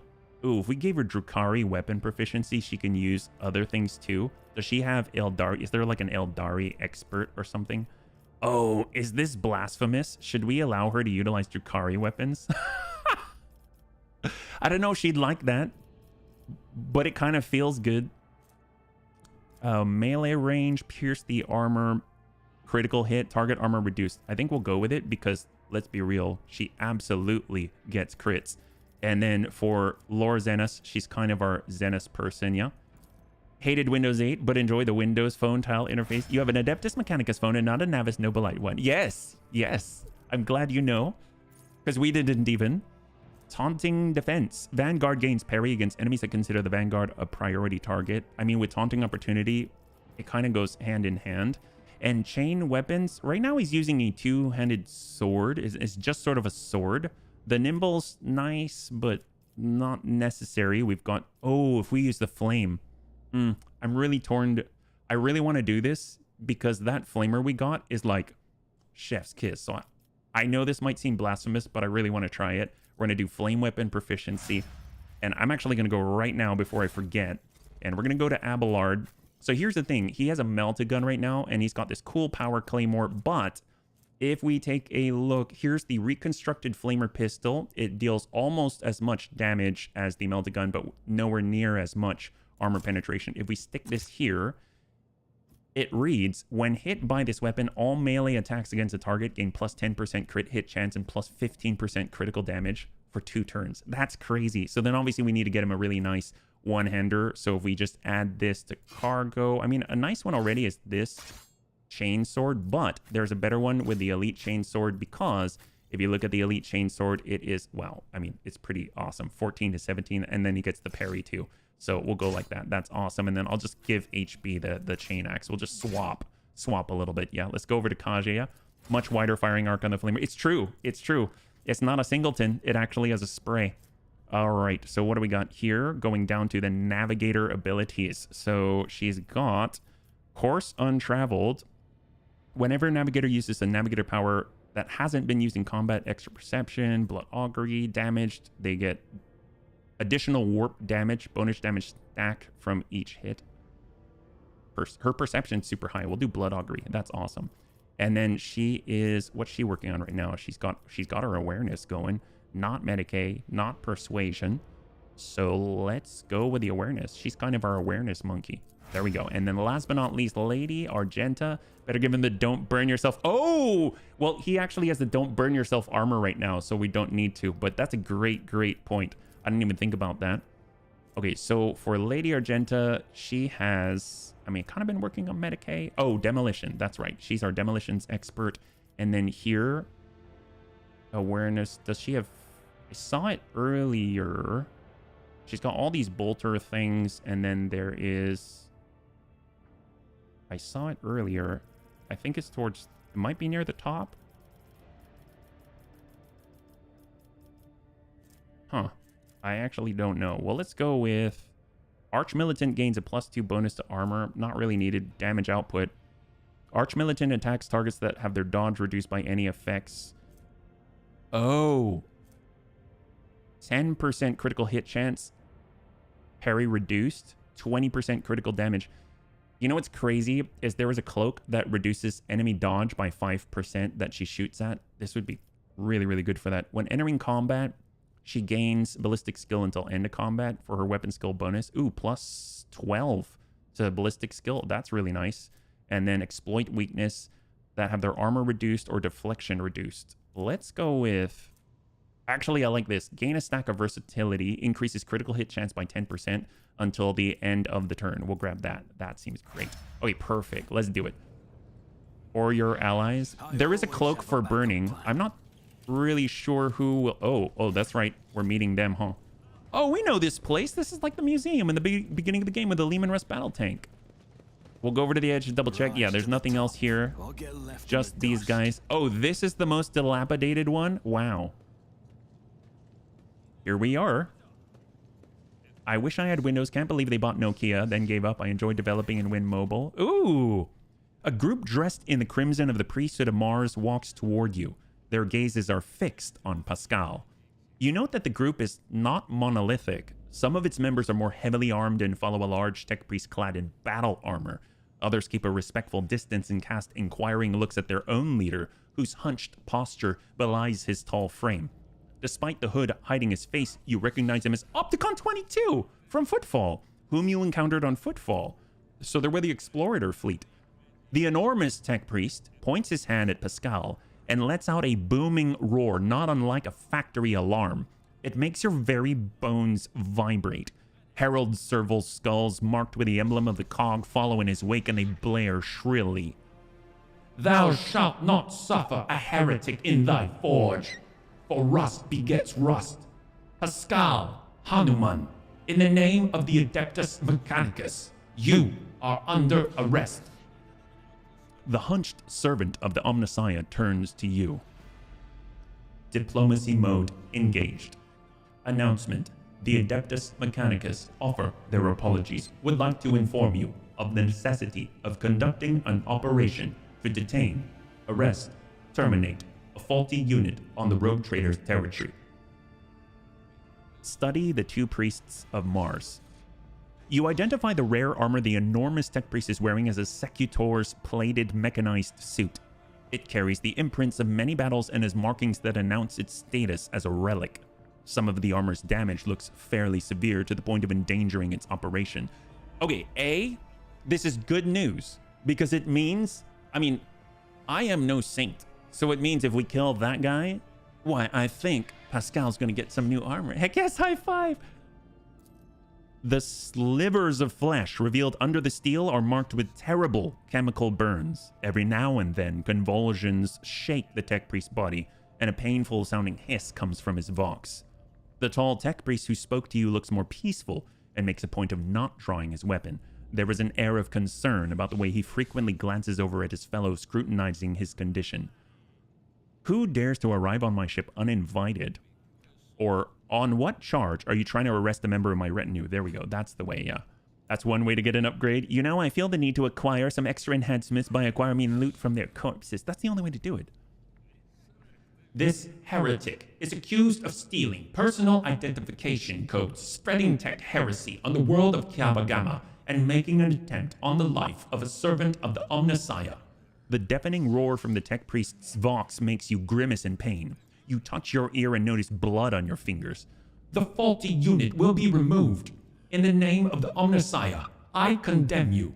Lightning flashes across the warrior's armor. Agony resounds in the blare of his vox alarm. In contrast, Pascal speaks quietly and coldly. You are malfunctioning, tech comrade.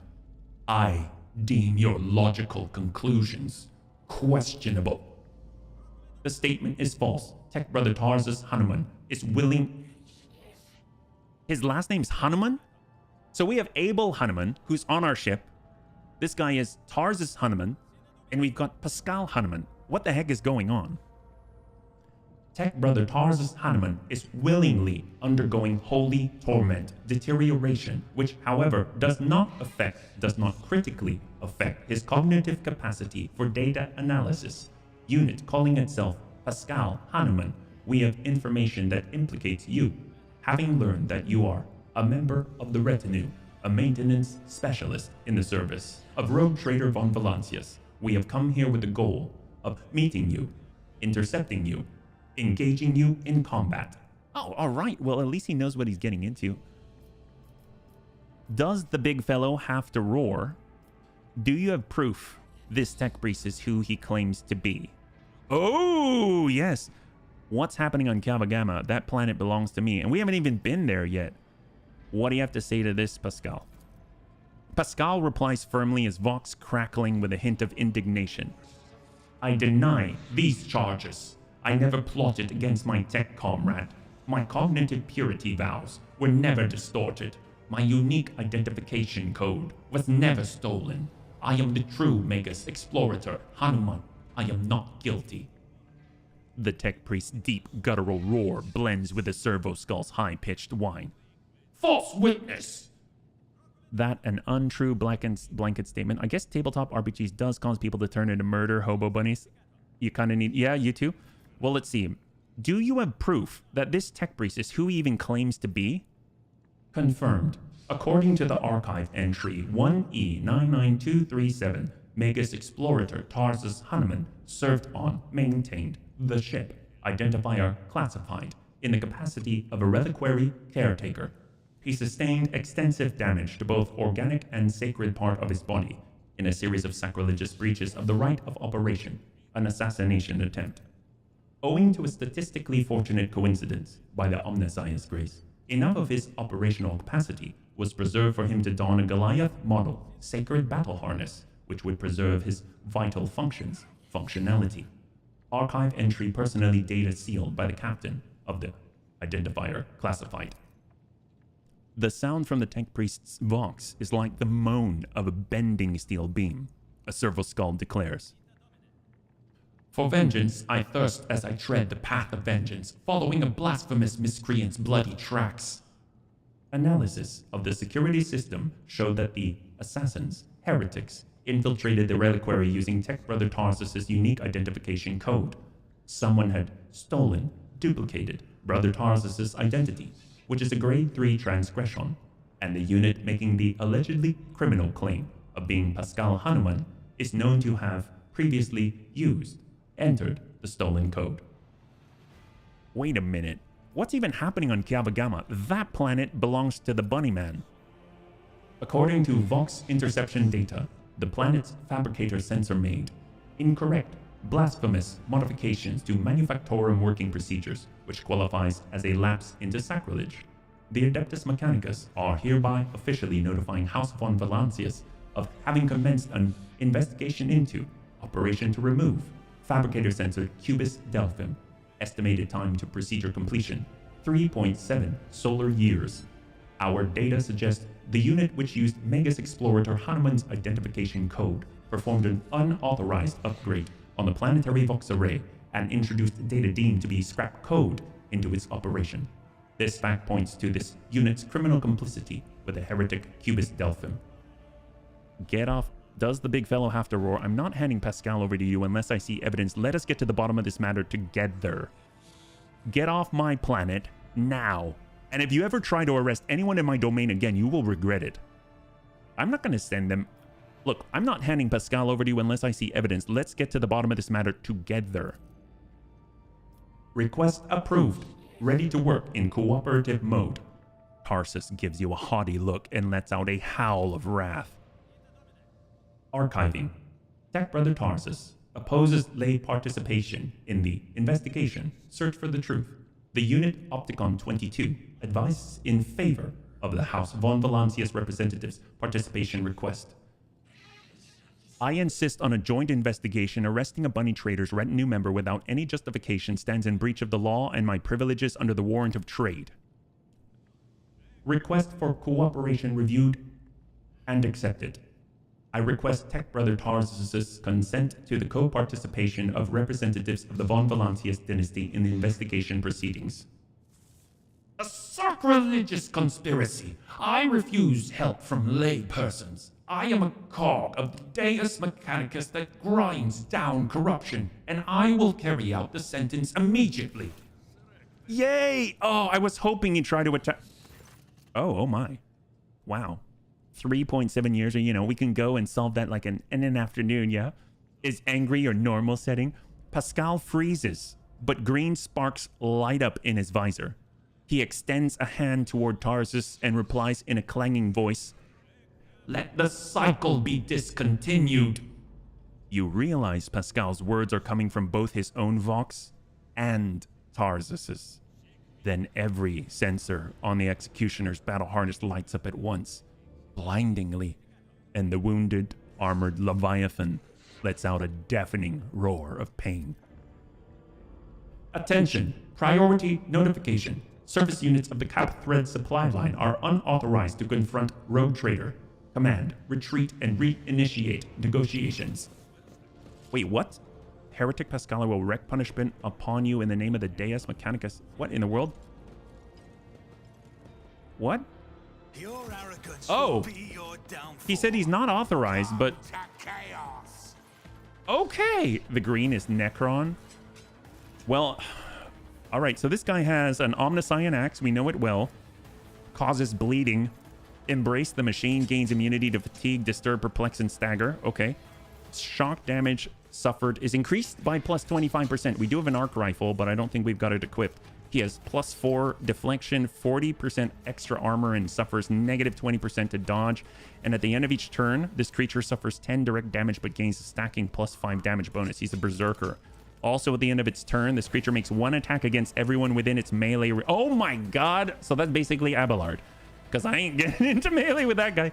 This creature does not have its own resolve, has no influence on momentum. Okay, he's got naturally 40% armor, 39% dodge. So let's make sure Abelard's standing in front of him. You can take care of that, Abelard. Oh my god. Just Argenta him. Yep, that's the plan, but I don't know if he'll go down right away. So we got Lady Kaja. Get that in there. We've got Irliet on the flank. We've got Lady Argenta definitely on the flank. Let's get her over here, or better yet, here. And we'll have Abelard just sort of tuck back one. And I think this is sort of okay. If not, we can... Yeah, we'll go like this. Here we go. So we're going to start with us. We then get to give this to... Oh, we're too far for Lady Argenta. So, who are we close enough for? Pascal. We could move. Here, let's do it. We'll try and get close enough. Don't know if we can. Oh, we're still too far. All right, we can give it to Kaja. This is a little bit long-winded, but we'll give 2 points to Kaja. Kaja can then... she can... Oh, she can't do action after action. Well, I guess we shall at least try and stun some of them. That's like all of them. Isn't this a job for the serfs? I don't know if that works on this guy in his Goliath suit. He's not stunned. But everyone else, Servitors, definitely not stunned. That's for sure. And these Tarsus Skitarius, I don't think anyone is stunned. Well, I guess that makes sense. Hold. Then it's back to Bunnyman. Hold. Here comes Tarsus to Abelard. Oh my god. Wow. Jeez. Abelard's almost down. All right, we got a big cleave in Argenta. Holy crap. All right, let's go in and try and pull them back. We need to regroup them right here. If you insist. Shocknate. Oh, that'd be amazing. Okay, there it is. There it is. Beautiful. Group them up. Group them up. Can we pull this guy away from Argenta? Isn't this a job for the serfs? There it is. Jeez Louise. All right, well, she has enough. She has enough. Let's go ahead and buff the stats on Argenta. We'll give her 2. They're all Adeptus Mechanic. It's true. It's true. They are. I kind of want to dash out. Here we go. We got the line. We are going to Reckless Rush. That's going to boost us from 2 to 4 stacks of versatility. If we use Rapid Fire 0, perfect. And then we've got the Burst. Let's hope for the best. We're actually going to focus on the retinue and not the big guy. All right, she's getting hits on a lot of people, which is going to let us boost a lot of momentum. There we go. And then we shall hold and hold. Now, Irliet. Okay, so definitely want to exploit the big guy. We'll get stacks on Tarsus. He now has 4. He's got 4. We'll get perfect spot for our cover. We shall call the bold to give us boosts on the next attack. And then we've got a singleton shot, 95 shot. 42. So he's down to 156. Oh, I forgot to make him pray. Hold. There we go. There we go. Hold. Oh, boy. Oh, boy. Oh, we've got an operative. He is an operative. He just made Irliet vulnerable. Joint analysis gives intelligence boosts in damage to all of the allies. Okay, so from this position, we're going to rapid fire immediately. This should give us what we need. We'll go ahead and Reckless Rush. We shall Wildfire for 0 AP on the next one, and then we're going to burst again. But this time I actually do want to focus the big guy. Oh my god, that's so strong. Send, you know what, flip it over. The higher damage per bolt, guaranteed hit. Tarsus down, beautiful. Oh my god, holy crap. All right, let's go ahead and analyze this guy. Well, there's only 4 now, and the big guy's down. Let's go ahead and get a shot at the end of the turn on if he'll even survive. 95 on Servitor. The others haven't even gone yet. Oh, she's got Firearm Mastery. Oh, this is game over. Game over. Shot. Oh, whoops. I think I hit. That's fine. That's fine. We can take it. Shot. Guaranteed hits with the Blessed Bolter casing. Shot. I'll do it. None can escape the Emperor's judgment. And then there's one. As the Emperor commands. Oh my god. And let's go, yay. Told ya, Argenta, don't even bother with giving anyone else extra turns or shot. Well, you know, I mean, shot. Oh, we whiffed it. Yeah, well. This guy is in a little bit of trouble. Let's go ahead and make the recoil even better for Argenta. There were only 7 of them. I don't know what they were thinking. We've got 6. It's almost like 1v1 or just regular shot. Nice hit. Extra points to Argenta. And then she'll be able to not miss with this shot. Faith without deeds is worthless. Yay! Can we please take his loot? See, we didn't start that fight. They did.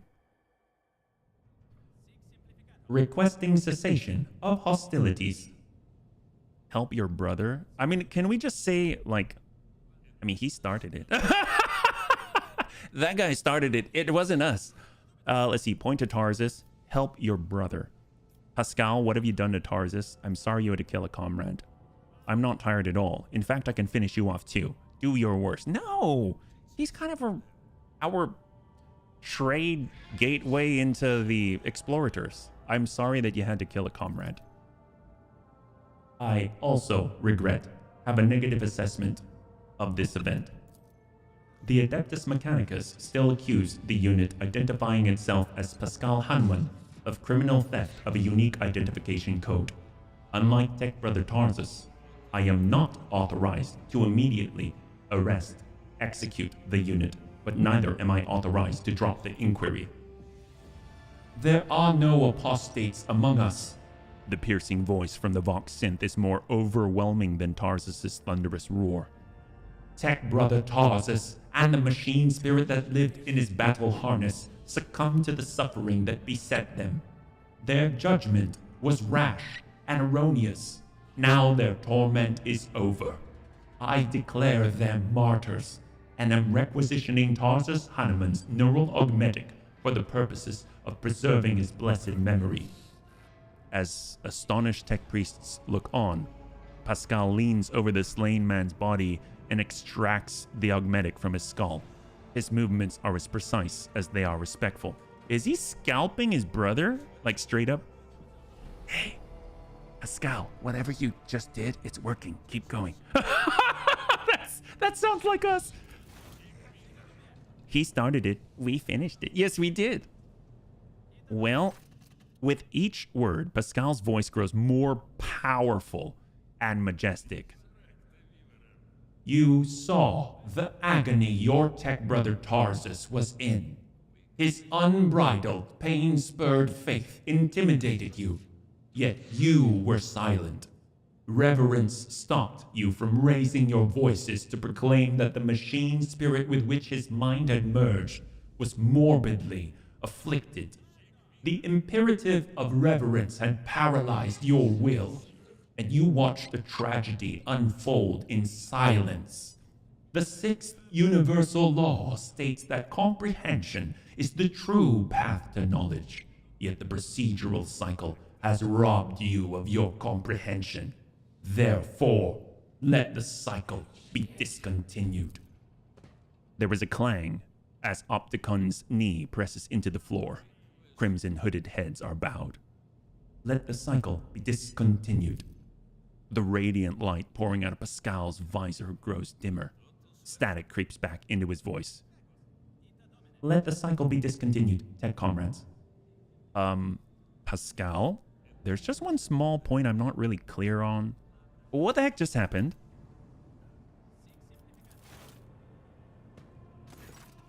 Pascal's Vox synth crackles somewhat tentatively. I decided to sustain my words with an excerpt from one of the blessed Amarnat sermons on loss of internal and external function, verse number 4. My analysis deemed it appropriate. Did Pascal just roll a nat 20 on... Yeah, apparently! Especially for the Adeptus Mechanicus. What was the reason for the act of genuflection? It has been a long time since the words of the Messiah of discontinuing were last spoken. Openly, over public communication bans. We respectfully welcome Wisdom's return. So he's not forgotten after all? The Messiah of Discontinuing, is that how you refer to Amarnat? Following Archmagus Amarnat's partial licitation, removal from the chain of command, that was the authorship attribution on a series of sermons on discontinuing the cycle that were disseminated across the Cognizance fleet. It was, in fact, a title used by many in times past. Is Amarnat's teaching not heretical? This statement is false, contrary to what many servants of the Omnissiah thought they knew, preferred to believe. The Fleet Supreme Conclave never issued an official statement on the decision. 37% of Supreme Conclave's members openly supported Archmagus Amarnat's views and disappeared, were removed from chain of command under circumstances that were classified. The Supreme Conclave has not had a quorum ever since. Do you even know where Amarnat is now? Data unavailable. No reports have mentioned Archmagus Amarnat since the incident on the Arch Mechanicus Hermetico, which led to the presumed disappearance of that void ship. My archive has no data on the Hermetico incident. The vessel was the Blessed Amarnat's base of operation. Is it lost, then? Pascal's voice is filled with anxiety. I presume the conflict between you and Pascal has been resolved? The data received provides a basis for calling the fallen tech brother Tarsus's hypothesis into question, out of respect for, due to lack of authorization to indict, followers of the Messiah of Discontinuing. We will not proceed with the detainment, arrest, termination. The Omnissiah knows all, comprehends all. Thank you, Tech Brother Opticon 22. Well, now that the conflict has been resolved, you may remain aboard my ship. Oh! We don't even have to go to him anymore? That's awesome! Request denied. The Kappa Thread supply line delegation is leaving Dargonis, expresses gratitude for the hospitality, ceasefire, and proclaims its intent to return to Footfall to resume performing its regular function. The tech priest looks over at Pascal as if waiting for something. Pascal's mechadendrite briefly touches the shoulder of Opticon 22, who bows respectfully. Wow, well, that I couldn't have asked for a better resolution. I'm pretty sure we can loot that guy, right? I saw a video of a guy with a slingshot and a spike D20 guaranteed to inflict D20 damage. I'm a bet Amarnat is a Necron in disguise. Oh my gosh! He wanted to discontinue the the God Emperor's work. So we got stub carbines, we have regular flak armor, improved flak vest, we've got another Omnissiah axe. We can like dual wield that stuff if we really wanted to, and then of course we can now loot. Oh, that's it? That's all he had? I get the feeling we need to go to the whatever that planet was to solve the issue. Kyabagama? Keep your eye on the prize. Probably. Well, let's get back to the void ship. Don't even need to use a med kit to take care of this stuff. Wow. I thought at least we'd be able to take his Goliath suit. That seemed like, although I guess it's probably like custom fit to him. You know what I mean? Still don't understand the whole Hanuman thing. Hey, Honor, good to see you. Sorry I didn't see you there. I know it's been a bit. I kind of missed your wave there. Hello, Honor. So right now, we are so close to Dargonis. I don't know. Should we try to get to Kyabagama? I guess since we're here, we should at least stop by. I mean, they do have merchants here, yeah? It's a story quest planet, so yes. Okay, so we are now on the bridge. I don't know if I would necessarily want to talk to them right now, so we'll just go back to the Coronus Expanse map, yeah? Hey there, Antonides. Good to hear from you down there in YouTube land. All right, what do we got? So we have finished that up. We went to the Rocky World, all of the giants, now to Dargonis, and we shall scan. You're at Dargonis, which is also Story Coast. Yes, we are.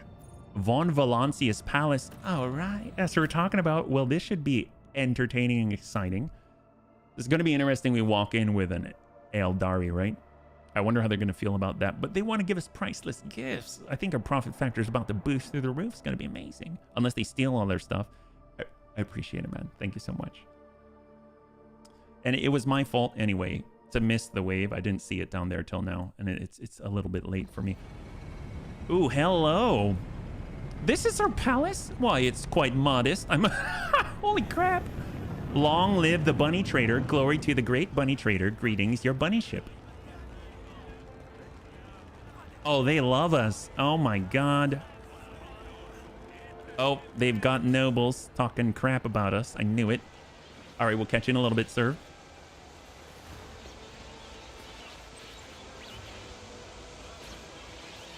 Look at those service skulls. I thought we only had one of these.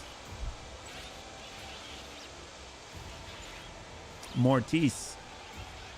Wow, we have a lot of people who are like alive. I assume that Dargonis would just be in shambles. They did a good job, whoever was watching over this in our stead. I was waiting for the, oh, they love us as an assassin. That's how it happened last time. The Emperor protects. Welcome home, your bunny man. The stately woman in a long full dress uniform makes a graceful curtsy. Her short graying hair does not obscure her stern features. I am Clementia Viserion. Oh, what, is that his sister? Court Chancellor of the Von Valancius dynasty. On behalf of all of Dargonis, please accept my deepest condolences on the untimely passing of Theodora von Valancius. Her departure is a terrible blow to us all. But as one star expires, another always flares to life. And although still overcome with bitterness and grief, your subjects hope that you will become the trade dynasty's guiding light in these trying times. Oh, yes, we will. We love trade. Our commerce is, like, kind of good. Clementia? Clementia? Abelard offers a reserved nod. She nods in return, and the lines on his brow soften ever so slightly. The young man quickly brings a respirator to his burnt face and bows his head courteously. His raven black hair veils his burn, and skull implants and his thin metal fingers creak quietly as he offers a welcoming gesture. Achilles Skylander, Secretary of the Administratum Department. I hope your journey to Dargonis was not darkened by unwanted troubles. The Emperor protected us on our journey through the stars. Achilles makes the sign of the Aquila. And may he remain merciful to us till the end of time. Does your lordship wish to survey the grounds, or perhaps we could sate your curiosity by answering any questions you might have? Governor Urban Drivestem has been notified of your arrival on Dargonis and will visit the palace shortly. The preparations for the official visit are well in hand, but your lordship still has plenty of time before the meeting. I don't know if I want to discuss everything like right here in front of everybody. Hold on a moment, Clementia. What did you say your last name was? Maybe we should wait and talk to Abelard in private. No, let's embarrass him. That's kind of his role here. Clementia, you care to tell us a little bit more about this lump of coal here? Clementia nods politely. You heard correctly, your lordship. I am of House Viserion, Lord Abelard's granddaughter and direct descendant. Ooh, I didn't know Abelard could have a romance. Oh my. The succession of service is an effective good. It grants new generations understanding of their function within the mechanism. Chancellor Viserion has held her position at the Von Valancius court for many years. She earned Lord Captain Theodor's respect through acts of great perseverance. There is no room for doubt. Blood had nothing to do with it. Easy, Abelard. I was simply asking. Abelard huffs with feigned indifference. Well, why isn't the governor here with you to greet me? Apologies, your lordship. Governor Drivestem's residence is on the other side of the world, by the administrative palace of Dargonis. We sent word as soon as you entered the system, but it takes time to travel the great distances of your domain. Chancellor Viserion appears unruffled, but you cannot shake the thought that the governor's lateness is a subtle political gesture designed to test the limits of what is acceptable when it comes to interacting with a new bunny trader. I'd like to rest before the meeting. Where is our chambers? They are very close, just down the hall. That is also where the study and the audience chamber are. Achilles' face brightens with a pearly white smile, restoring some of his former good looks. Lady Theodora's study has remained locked since her last departure, but on account of your arrival, we've arranged for it to be tidied up. It's ready whenever you may need it. You are dismissed. I apologize for my bluntness, but I have a request to make. Perhaps before the meeting takes place, the illustrious Lord Bunnyman could spare a few minutes for a conversation with me. Achilles bows his head. I'm certain you will find my report on the state of affairs in the Von Valancius Protectorate most useful. Oh, okay. Well, I mean, I like the fact that he wants to give us a report immediately. That way we're not wondering whether or not we're going to be assassinated in our own bedchambers, right? So let's go ahead and take a look right here. It looks like we've got people schmoozing, lounging. We can go into said palace. Obviously, those that are outside are smart. They don't want to venture in. Such illustrious society, such well-heeled nobles. It would be worth visiting Dargonus even without getting to know you, Shadeen. This world offers huge scope for doing business. Ooh, toss a coin to your bunny man. Oh, here we go. We got some goods. It is, oh, cargo. We're just taking all the offers to the bunny man. It's like we're not stealing. Glinting in the light, the coin falls into the clear water and sinks to the bottom. Can we just keep tossing our coins away? We have boundless volumes of profit. We basically overflow that fountain with great wealth. You know what I'm saying? We'll come around aristocrats everywhere. Xenos mutants heretics. Kill, burn, purge. Oh, how nice. Why, obviously, they've got the right of things. Oh, definitely want to grab that. I don't know why it was locked. It's ours after all. It should just open at our approach. Coming on now, we've got a Augurator Tech Priest. We are heading on over. It looks like we've got Lady Argenta over here, our heavy bolter specialist. She is going to be, ooh, looking into a little bit of confessing. Oh, immortal god emperor, be merciful to us. Oh, she's so devoted. I mean, she is the Adeptus Sororitas. That's awesome. Good for her. We've got, oh my gosh, we've got basically stationary riflemen up here. Gotta love it. They've got dual AC2s. I'm gonna head over to the opposite side. I don't know if there's anything that we need to get, but goods wise, we might as well do a quick scout, see what they got, because it'll probably appear on the map if we see anything. The plaque lists the names of each bunny trader who have led the Von Valancius dynasty dating back to the day the capital world was founded. We've got sarcophaguses. Oh, what are these actually? These are not. They're display cases. Oh my gosh, we love our weaponry. Yes, we do. Including these torture devices out here, yeah? Nice las cannon turrets. Oh, looks more like snubby AC5. So I guess we are willing to do the snubby stuffs. Oh, hello, we've got loot in here. By the Eldari. I don't know if she should be standing next by herself out here. Seems a little dangerous. Get a little bit of cargo. What do we got? Oh, here she is. Iliet. The walls of your home suffocate me, Alamtak. I long to leave this twisted world at the first opportunity. That makes sense. A living fruit-bearing tree in the heart of a hive world is a fantastical sight. They probably use a lot more water to tend to... I think it said... to tend to this tree than the average Dargonus citizen can hope to receive in their daily ration. Ooh, how extravagant. Oh gosh, wow, we are extravagant. I feel kind of bad now. All right, let's go in. We have a palace. Amazing. It is of sufficient size. Oh my god, how are we going to open that door? I'm hoping it has servo motors or something. I don't think even I have that kind of strength. I mean, I know we're one of the most powerful bunnies around, but most bunnies, I'd have to use my feet or legs to push that thing open. It definitely is a little bit bigger than the door that I'm used to back at home, but you know what? This will do. I think our palace is sufficient in size. All right, we came on in. We have any... what? This isn't a statue of a bunny? Well, we have to change some things when we get in here. Let's go in and take a look. We've got... oh, hello. Are you our butler? Welcome, your bunny man. Let me inform you of the location of the chambers on your dynastic estate. Okay. Are we going to be attacked? I lost control. The main throne room is up the stairs and straight ahead. Your subject, Achilles Scalander, informed me that he humbly awaits the opportunity to meet with you there. Okay, cool. In the giant throne room, just 2 people. I'm sure it's giant. Okay. If your lordship wishes to rest after your long journey, your personal chambers are up the stairs and on the right. Okay. Thank you very much. He kind of has like a scarecrow hat. You know what I mean? Like he belongs out in the fields. Probably a lot of vitamin D in here. It's like open malls. All right, so he's pointing. He's pointing.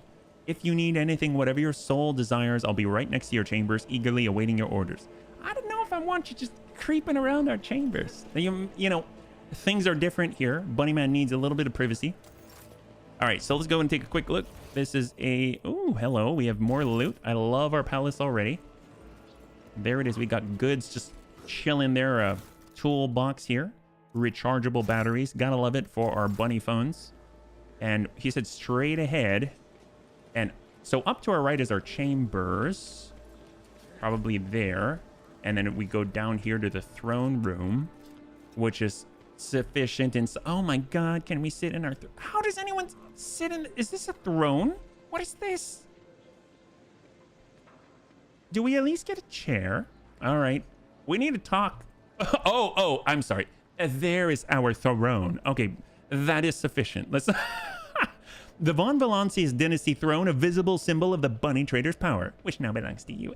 Yes, all right. Oh, this is awesome. What's up, Clementia? Your lordship. Clementia bows her head politely. For a chancellor to a bunny trader, she's dressed rather simply. A parade doublet, polished boots, comfortable cloak. She bears a saber and a gilded scabbard, whether for show or protection, one could not say. Only her ring with a Viserion coat of arms indicates she is of the highest social stratum. The governor is waiting on the periphery of the palace. Please let me know when you would like to see him. The sharp gaze, the impeccably straight back, the composure. For a moment you feel like you're looking at a younger version of Abelard. Not his heir. Judging by the scars on the exposed parts of her body, Clementia saw her fair share of combat prior to assuming the position of Chancellor. What are your responsibilities as Chancellor? To put it simply, I'm your trade representative. All right, I like you already. Any and all decrees, deals, official communication, and meetings are first reviewed by me and then forwarded to you and from you down the hierarchy. My purview also includes overseeing your lordship's property, the palace, the estates, the many gardens, and other domains on Dargonis that you have inherited from Lady Theodora. And whenever you are present on Dargonis, consider me your personal secretary. Well, Achilles Scalander, does he cause any problems? Why, none at all, your lordship.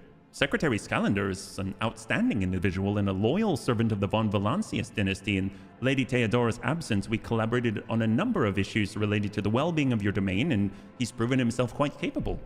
And I don't know why, but even the governor trembles before Achilles, which is unusual for a man of his, shall we say, standing? The last word brings a slight smile to her lips. The governor can wait a little bit longer. I still have matters to take care of. Certainly, your bunny man. However, her thin lips twist slightly. I do not concern myself with the governor's feelings, but I must warn you, your action or inaction may be interpreted in a certain way. Now, if your lordship will excuse me. Okay, well, I mean, I gotta talk to Achilles wherever he's at, right? We've got aristocrats, here we go. We've got a warden. Over here we have Kaja, we've got goods, 80%. Wow, we're pretty good, even though we don't have... Oh, hello! Hidden chest right here for us to loot. Gotta love it. I love the fact I don't have to feel bad because this all belongs to us anyway. It's kind of like just returning to its rightful home. You know what I mean? After all, it's like you need to tidy up the place. Make sure that you don't just leave valuables all over the place. That'll just be rude. You know what I mean? Abelard. The edge here. Ooh, even more random valuables just lying here. And where are the merchants with all the priceless goods? That's what I want to know. Profit factor and all. Aristocrat. We got servants. Here we go. Here he is. And he's talking to the Heinrichs of all. That's unnerving. The slender figure clad in robes made from expensive fabric shudders from violent coughing. Pressing a gilded respirator to his face, the man takes several deep breaths. Achilles, it's been many moons. I hope your cousin is feeling well. Achilles covers his burnt lips, trying and failing to suppress a coughing fit. She's in good health. She sends her regards to you as well as her wishes for your swift return. Heinrichs frowns. For as long as the stars shine in the sky, my vigil continues. So it does. Achilles thumps himself on the chest with his augmented hand. You hear the clanging of metal against metal. Yeah, I'm not so foolish as to fail to notice conversation in code. Your insight deserves credit, bunny trader. Then again, I expected nothing less from Theodora von Valancius' successor. Heinrichs looks at Achilles. Allow me to introduce Achilles Scalander properly. In addition to his duties as Secretary of the Administratum, he acts as an agent of the Golden Throne under my aegis. Master Scalander was transferred into my remit by a colleague who's engaged in other matters in the Coronus Expanse. I'm sure you will find Achilles' service useful, especially when dealing with the schemes of humanity's foes within the borders of your protectorate. Greetings, Lord HBFT von Valancius. Allow me once again to express my deepest condolences on the loss of Lady Theodora. I will do everything I can to track down and destroy all of Kunrad Voidfear's accomplices on the capital world. Whoa. Well, you promised me a report on the present state of affairs in the protectorate. I've already forwarded all official reports to your Seneschal. As for the conversation we're having right now, I wouldn't trust any paper or data slate with its contents. You see, Lady Theodora, may the Emperor have mercy on her soul, was perfectly aware of Dargonis' political environment. You, however, have only just arrived on the capital world, and I thought it would be best to bring you up to speed. Frankly, the nobles of Dargonis, much like nobles on most worlds, are akin to spiders in a jar, ready to pounce on whoever's weakest or whomever they deem to be the weakest. The nobles of Dargonis are well-respected, rich, and powerful individuals who held Lady Theodora's favor for many years and found ways to rise above the rest by diligently serving the rogue trader. Every family pursues its own selfish interests, and each one expects that with the transition of power, they will retain and even add to their lands and wealth. The families I would recommend giving particular attention to are the Drive Stems, the Gapraks, and the Starbucks. And the and the Sourbacks.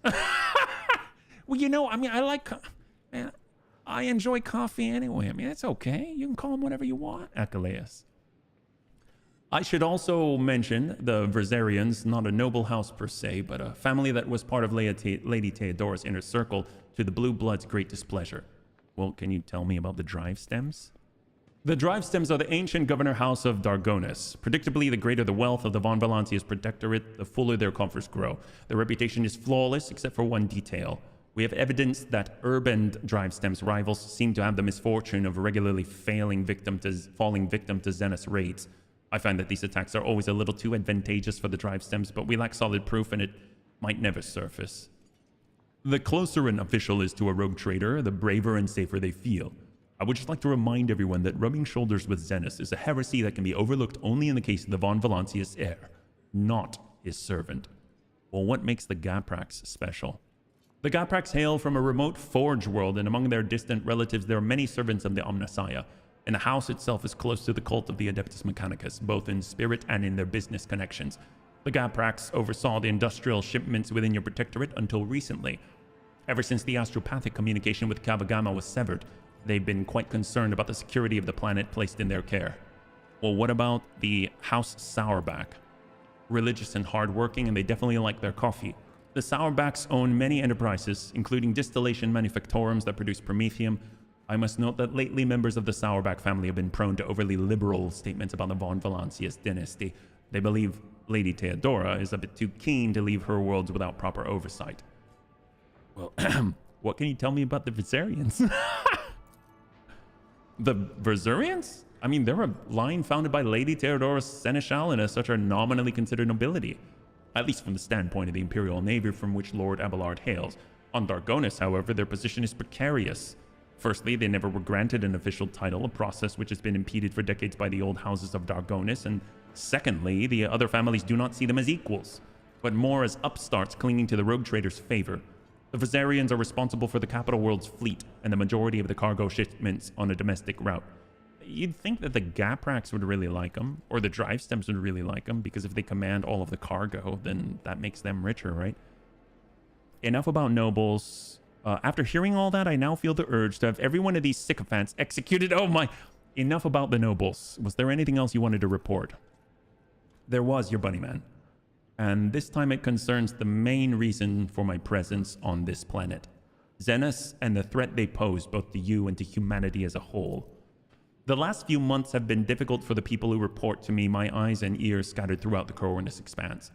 Warp disturbances, astropaths overcome with madness, ships disappearing in the Immaterium. I mean, many of my observers and contacts have gone dark or have been killed by some calamity or other. Still, I managed to establish communication with some key individuals who were able to warn me about incoming threats, including Zenith's raids. Achilleus looks you in the eye without blinking. It is within my power to supply you with intelligence on where and when the Zeniths will strike next. I do not doubt that Governor Drivestem will beg you for protection against the Zeniths, and in this fight, the information from my contacts will serve you well. I beseech you, HBFT, if I ever report a threat looming over a ship or a planet, do not dismiss it. Sometimes it takes an intervention from the rogue trader and his mighty void ship to avert a disaster. Do you know anything at all about what has become of Kunrad Voidfear? The former master of whispers is a heretic and a traitor to the dynasty. Achilleus nods grimly. Word of his treason reached Dargonis too late. Kunrad came to the planet and left it almost immediately, once he had sown discord in the minds of the gullible and naive. The worst of the rumors he started was that you were the one responsible for Lady Theodora's sudden demise. Of course, your loyal subjects did their best to skin alive any who showed signs of doubt, but it seems unlikely that the ward has gone to everyone who's allowed doubt into their heart and now nurtures it in secret. All right, well, let's... I guess I'll ask him about the scars. He coughs. 5 years ago, there was an accident. Several tanks of promethium exploded in the storehouse at my estate, and I was buried alive under the rubble. The Emperor preserved my soul, and the skilled physicians of Dargonus saved my body, except for my lungs, with which I had to part. I presume the incident was an attempt on my life, but the identity of whoever was behind it remains a mystery. I'm curious about his responsibilities as a secretary. He can tell us about the Xenos. The residents of the local systems are no strangers to skirmishes with enemies of humanity, but recently the loathsome beasts seem to have completely flown off the handle. We're receiving reports from ships that made it through the warp to Dargonus. Both they and the colonies that they departed from are being attacked. We've identified the breed of Xenos that posed this threat, the Drakari, humanity's ancient and insidious foes. Be vigilant on your travels. The Xenos will undoubtedly attack a rogue trader's ship should they find the circumstances to be in their favor. Unfortunately, in the host of humanity, there are those who are willing to grovel before our enemies in the hopes of a valuable reward. You may be interested to know that we are on the trail of such heretics. Achilles glances at a data slate. Overwhelming evidence indicates a marauded void station in Langren's belt is being used as a base by a band of pirates who are not above dealing with Xenos. I was unable to persuade the Chancellor of the need to dispatch a ship there, but perhaps you'd like to pay a courtesy call to these scoundrels yourself? Oh, yes, we would. Let's see. Do you know anything about the Cult of the Final Dawn? He says it's limited. Oops, here we go. Let's see. And about your unofficial work? Yes. Whom do you truly serve? The Bunny Trader or the Interrogator of the Inquisition? Whom does the Bunny Trader serve? The Golden Throne, the Protectorate? I want a list of all your agents and the means to Nope, don't want to do that. Dargonus has no need for spies. I've learned all I wanted to. And I guess let's go. Achilles bows. According to the message I received a few minutes ago, Governor Drivestem has arrived at court. I imagine the Chancellor's already prepared to arrange the meeting. All that's left is to notify her you are ready to see Urban. We should probably do that immediately. Tell Chancellor Viserion you are ready to receive the Governor of Dargonus. Okay, we should probably do that even before we rest. I don't know what's going to happen in the resting or anything like that, but we can rest afterwards. I'm ready to see the Governor. Clementia bows before leaving. I shall arrange for him to be escorted to your study. Oh, well, we go to our chambers anyway. HBFT von Valancius, 20th in his line, Bunny Trader, Keeper of the Sacred Warrant, Ruler of the Coronus Expanse from the Cranox system to the 100 Dreams Crossroads. I bid you welcome. Urban Drivestem, Governor of this great world. First and foremost, please accept my deepest condolences. It will be difficult to recover from the loss of a woman as great as Theodora von Valancius. It pains me to think she's no longer with us. The citizens of Dargonus and of the entire Protectorate grieve alongside you. Please allow us to declare half a year of mourning so we can honor the memory of our beloved lady. Theodora von Valancius deserves more than that. You will declare a full year of mourning. There is no need. I'm the new ruler of the Protectorate. Let my subjects rejoice at my arrival instead. You know, I mean, it's all the... You know what? They said that they'll pray on the week, so I guess throwing her weight around is like part of it. So, yes, you'll declare a full year. I will immediately give all necessary instructions, your lordship. He casually presses a few buttons on the cogitator built into his golden bracer. Esteemed HBFT, Lady Theodora was a strong leader. We ought to follow her example. Let us lean on our wisdom and persevere in spite of this tragedy, together. And let us carry on where she no longer can be, leading the von Valancius Protectorate to even greater prosperity. Drivestem gives you a look of admiration. It seems that he's quite aware of your fame, and this opportunity to curry favor with such an eminent figure is one he does not wish to miss. Alas, it won't be an easy task to accomplish. Some time ago, the astropaths of Dargonus flew into a rage, and they had to be subdued. We are gradually restoring our ability to speak with neighboring worlds, but the contacts are still weak, and the routes are tangled, no longer lead to the systems that the captains expect them to. Given that the vast majority of ships in the Dargonis Navy travel without relying on the services of navigators, without your engagement, the well-being of the von Valancius dynasty and billions of its subjects is presently at risk. Well, we met a ship from Dargonis not too long ago. Crew was transporting a strange artifact and went mad during the flight. Konrad Voitvir, has he shown his face on Dargonis? What exactly do the Dargonis nobility expect from me in light of the loss of routes and communication? I'd like to complete my inauguration as soon as possible. Tell me about yourself. Let's go with the... What do they expect? Yeah. We are all troubled by the fate of the Aggerworld Janus that supplied Dargonis and other planets with foodstuffs. Empty stomachs can drive even the mildest rabble to revolt. Furthermore, House Gaprak is perturbed by the loss of communication with the industrial world Kiabagama, which is in their charge. But if you wish to know my opinion, the world that deserves your attention the most is the penal world Viebus 6, one of the key mining suppliers in your protectorate. Well, such intriguing concern for the Viebus 6 outpost. Doesn't your house happen to own the extraction stations there? Drivestem's beady eyes widen in fear. Your lordship, I beg of you, do not interpret my words as an attempt to influence your decisions in any way. You see, without Viebus 6, the manufactorums on your worlds will need to make haste to find new suppliers elsewhere and arrange for new shipments. And in these troubling times, they run the risk of delays and other most tragic mishaps. My only concern is for the prosperity of the von Valancius dynasty. Well, I've already visited the Aggerworld Janus. Governor Viat found herself facing a number of problems in my absence. Truly? Well, the Viat line is one of the oldest in the von Valancius protectorate. If the inheritor of such well-respected blood could not handle whatever had befallen her, then the situation must have been extraordinary indeed. A cursed Xenos took Vistenza's life, but her death was avenged. Vistenza succumbed to worshipping the ruinous powers and was executed. Well, that'll show strength. Vistenza Viat is no longer in charge of the world. She's dead. I've delivered Janus into more capable hands. Ooh! Let's do that. Drivestem's eyes open wide. The Viat line is broken?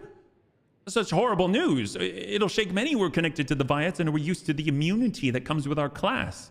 Well, that does it for the planets and trade routes. What else? Xenos, your lordship. I don't rightly know where to begin. He rubs the bridge of his nose wearily.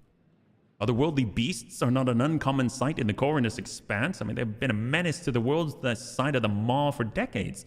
But now those abominations are on the rampage. They show no signs of fear as they attack ships, either damaging them to the point where they become unfit for transport duty or outright gutting them. Only you have the power to stop this madness. We're in the process of restoring the astropathic choir of Dargonis. Luckily, we were forced to slay only some of the deranged psychers, although those that remain are as yet unable to transmit messages. I hope Master Scalander will keep his word and offer you his support in the war against the Xenos. According to his reports, the region of Viebus 6 has been of particular concern in the last few cycles, which is all the more reason to discover the colony's fate as soon as possible. Now, to issues on a smaller scale, there's a certain degree of tension in the capital due to the unorthodox succession to the Sacred Ward. Chances of uprisings are minimal, of course, and the spreading of rumors is nothing but a sign of weakness of mind and spirit. Nonetheless, I prepared a list of minor houses that have demonstrated unseemly discomposure at your succession. What is to be done about them? Eliminate the most prominent malcontents quietly. Do not threaten the entire families. Hopefully these steps will be enough to keep the rest from causing any more trouble. I care not what those hyenas are yapping about behind my back. Leave them be. They're no threat. Oh, they're a threat. Make arrangements for public purges. All who sully the Roguetrader's name must meet their death on the executioner's block. Send the disgruntled nobles lavish gifts on my behalf. Make sure that my generosity does not go unnoticed by the rest. I don't want to reward them. I'll go with the smaller step first and eliminate the most prominent malcontents quietly. Once your lordship's wrath descends upon the guilty, have no doubt, there won't be a soul on Dargonis willing to share their fate. And one last thing, your lordship. Your inauguration as bearer of the Sacred Warrant is but a matter of time, and I would like to inquire about one crucial detail. I imagine you're intending to uphold the centuries-old tradition bolstered by an equally long-lasting friendship of being represented on Dargonis by one of the noble houses. I presume that as before, this duty will be accorded to House Drivestem? Wait a minute. Which houses can represent me at the ceremony? Any of the noble houses located on Dargonis. The Drivestem family, which I lead, the Gaprak family with long ties to the Adeptus Mechanicus, the Starbucks, known for their piety and diligence in service. I mean, perhaps I should also mention the Viserians, who have some influence. but we're not actually of noble origin. Any one of these houses would be honored to represent you at the ceremony. There's no need to alter tradition. The dynasty will be represented. House Gaprak, House Sauerback. I don't care. Don't to. Are we really going to mix things up? I suppose I will bestow this honor upon the Verzerians. Abelard turns to you and bows respectfully. Lord Bunnyman, to accompany you at such a critical hour is the greatest honor for the Verzerian bloodline. Have no fear. We will not fail you. Drivestem tosses Abelard a look that lacks even the smallest shred of respect. Forgive my boldness, but I must remind you that the Verzerians whose lineage traces back to a navy officer are not of the Dargonis nobility. Such decisions may have adverse effects on your subjects' loyalty, your lordship. Drivestem's face breaks into a bitter smile. I shall immediately relay your commands, most gracious bunny trader. Thank you for your time. Well, let's see. Tell me about your house, House Drivestem. I'd like to complete my inauguration. I do want to ask about Kunrad. He said that he visited the capital some time ago, didn't request a personal meeting. Now I see where all the whispering in the corridors come from. I shall be frank with you, your lordship. Lady Theodora's sudden death was a blow to every one of us, and the absence of any sort of verifiable, complete information about her successor gives grounds for all manner of rumors and misinterpretations, especially if someone is deliberately inciting unrest and discontent. Naturally, none would dare challenge you by accusing you of something as sacrilegious as murdering a rogue trader. However, Kunrad Voitvir was once a true boon to the Protectorate back in the day, and as such, some might heed his words. Well, let's see. Subject all who have dared to make heretical remarks to servitude in perpetuis. Oh my god, forever? We got my subjects' doubts are understandable. Too many things have changed in too short a span. I'll prove myself worthy of my position. Publicly rip out the vocal cords and tongues of... Oh my god. I'm just going to say I'll prove myself worthy. Why? HBFT or desire is most commendable. But please do not forget, a ruler should never bow to their attendants, or some might see it as a show of weakness. I'd like to complete. We met a ship. Oh yeah, this was with the strange artifact. A truly regrettable bit of news. Leaving Dargonis has been forbidden. The Verzerian family has once again failed. We will investigate this at once, as well as the fact that the ship had to acquire a permit with the Administratum seal. Does your nephew still serve at the Administrative Palace? The governor presses a number of buttons on the cogitator built into his bracer and looks up at you in surprise. I don't understand. The ship did indeed depart from orbit, but it did so, if you can believe it, on the rogue trader's authorization. That is why no one dared to impede its departure. Lord Captain, it would seem Kunrad somehow got his hands on a copy of your authorization, or perhaps even the original. A tool like that in the hands of a trader does not bode well. Well, I mean, can we, like, change it? Like, changing the keys? When is the ceremony?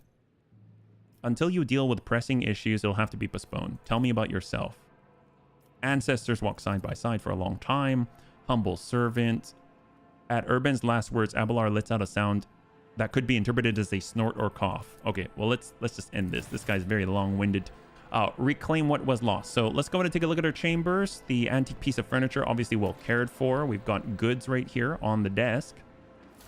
This is... Oh, weird. We have Xena artifacts on our desk. Interesting. Let's go ahead and take a look at our safe here. A sturdy safe with several bizarre mechanisms. Well, I'd like to... Oh, I saw it pop up for a second there. There we go. There we go. Oh, there it is. 65% for us, huh? Is this what I... Oh my god, it's a multi-melta. Well, you know... Can't Abelard use a multi-melta? Like, take a look at this. He can use meltas, and the multi-melta requires 55 strength, though. He's 5 short right now. If he had the cloak, he could utilize it. Wow, that's crazy. 60% armor penetration. That's insane. Well, that'll be great, right? If you could have that, that'll be awesome. See, we got a door. We've got all kinds of stuff. We've got all these cogitators here. Producing rhythmic sounds. Remains of a plaque. We've got a library. What's a peculiar thing? More goods. Gosh, we're going to have so much to trade. Got like a secret set of boots. The breeze catcher boots. Whenever the wearer moves through a cell occupied by an enemy, the wearer gains plus 15% dodge against that enemy's attacks until the wearer next turn. That's very specific. I mean, cool. Probably better for Heinrichs. The leather covers bear the names of the authors. And right now, if we look at the map, we can either go deeper, which is this way, which I assume is over to the room, or the balcony. Maybe they're like assassins waiting for us, something. No, it looks cool. And I guess we'll go out into... Oh, hello. We got another door here. Probably this is our room. Oh, yep. What's this? By bringing your hand to the scan panel behind the books, you open a hidden door. How do we know about that? The bed for the head of a rogue trader dynasty is befitting the status of its owner. Smaller room. Oh my god. What do we have here? Oh, didn't we see this room in like a vision or something like that? Holy crap, this place is decked out. The shelves of the library are laden with dusty tomes. Your eyes linger on the works of several administratum adepts and the memoirs of some unfamiliar explorer of distant death worlds. She was a hoarder. A mysterious item undoubtedly created by inhuman hands. I mean, she really likes the Zenith stuff, so I don't know why we're surprised that Zeniths are all over the place. We've got some cool weapons here. Mysterious item undoubtedly crafted by inhuman hands. We have more. Sumptuous couch. There's a couch here? I don't even see a couch. What kind of couch is this? Is it fancy? Is it like even something? In fine cloth appears garish and the mellow lighting does not look comfortable. This is the rare books arrayed with their lavish, almost pretentious bindings seem to be identical. So I guess they're just for show. Barely audible plaintive melody come from the old worn speakers. And oh, did we just sit on a couch? Check this room thoroughly. Okay, thank you, sir. This secret room is remarkably quiet and almost homely. Perhaps your predecessor used it when she sought complete solitude. Listening to the muted melody coming from the Vox speaker, you can easily imagine Theodora reading a book with a glass of expensive wine in hand. Have a glass of wine. 3 sealed bottles sit on the sturdy-looking low table. They're labeled Grand Master's Blood, Boon of Terra, and Flame of Purity. Do all of those. We'll get some Grand Master's Blood. The full-bodied wine is sickly sweet and you feel a warm sluggishness wash over your body. A siren shatters the tranquil atmosphere in the room. Alarms have been sounded. What? Oh, did I hit the wrong... Oh, it's a particular... Oh, my. In the name of the rogue trader House of Von Valances, whoever's entered his lordship's chambers will be eliminated. I mean, it's us. Whoops. Your lordship, deepest apologies for the intrusion. Ah, so it's like secret code or something? Do you require assistance? But on second thought, we had better just leave you in peace. It's probably like a code. Like a secret, like a silent button, a silent alarm or something. Whoops. You should have gotten clues from talking to companions. Oh, well, we'll go from here. Empty glass and 3 unopened bottles of wine sit on a finely crafted table made from dark marbled wood. Okay, so let's go ahead and get the goods first, though we don't have to worry about those, because those will clear off the map, right? So we have a Zealot Cloak. When the wearer hits an ally with an area attack, the wearer gains +1 stack of the Zealot effect, and that means the wearer deals plus 10% damage with their area attacks for each stack of the Zealot effect. Cool. Plasma Shaper Gloves grants the wearer +10 bonus to tech use and damage of plasma weapons by +3. Oh, that screams Pascal. That is amazing. Wow, that is perfectly fitted for him. That is crazy. Wow. So currently he has 135 in tech use, and we want to make sure that we get those brand new gloves to him. Here they are, Plasma Shaper Gloves. Now he's at 145, and he gets even more damage out of his plasma. That's great. We've got ourselves... Let's not look at everything yet. We'll just get the goods. We'll get all of that out the way. And if we look at the loot, there's still 2 more here. That way they pop off the screen. Big chest in the middle. More stuff. We've got a lot of Zena artifacts here. It's going to be great for Kazbalika reputation. And that's a fancy looking chest. Definitely Zena artifacts. Grab that. Okay, now we'll go left to right. So we have seen this one already, I'm pretty sure. Yeah, that's the library stuff. That's the inhuman hands. This is the wine. That's the duplicates of everything. And if we look at the opposite here, what's this? Mysterious Zena artifact rests in a stasis field. And then we've got this display case in human hands. Okay. Well, let's go ahead. Let's save first. I'm going to just kind of wing it. I know when we chose one, it kind of like knocked us out. So, okay. Well, if we choose a book, they were all seemingly the same, right? Several books are stacked next to the sofa. Some appear ancient, while others look like they've never been opened. Among Theodora's data that has been restored using your cogitator is the phrase Litanies of the Motive Force. It's the title of one of the books here. Okay. I mean, choose the book part. Doesn't that just mean we should just choose that one?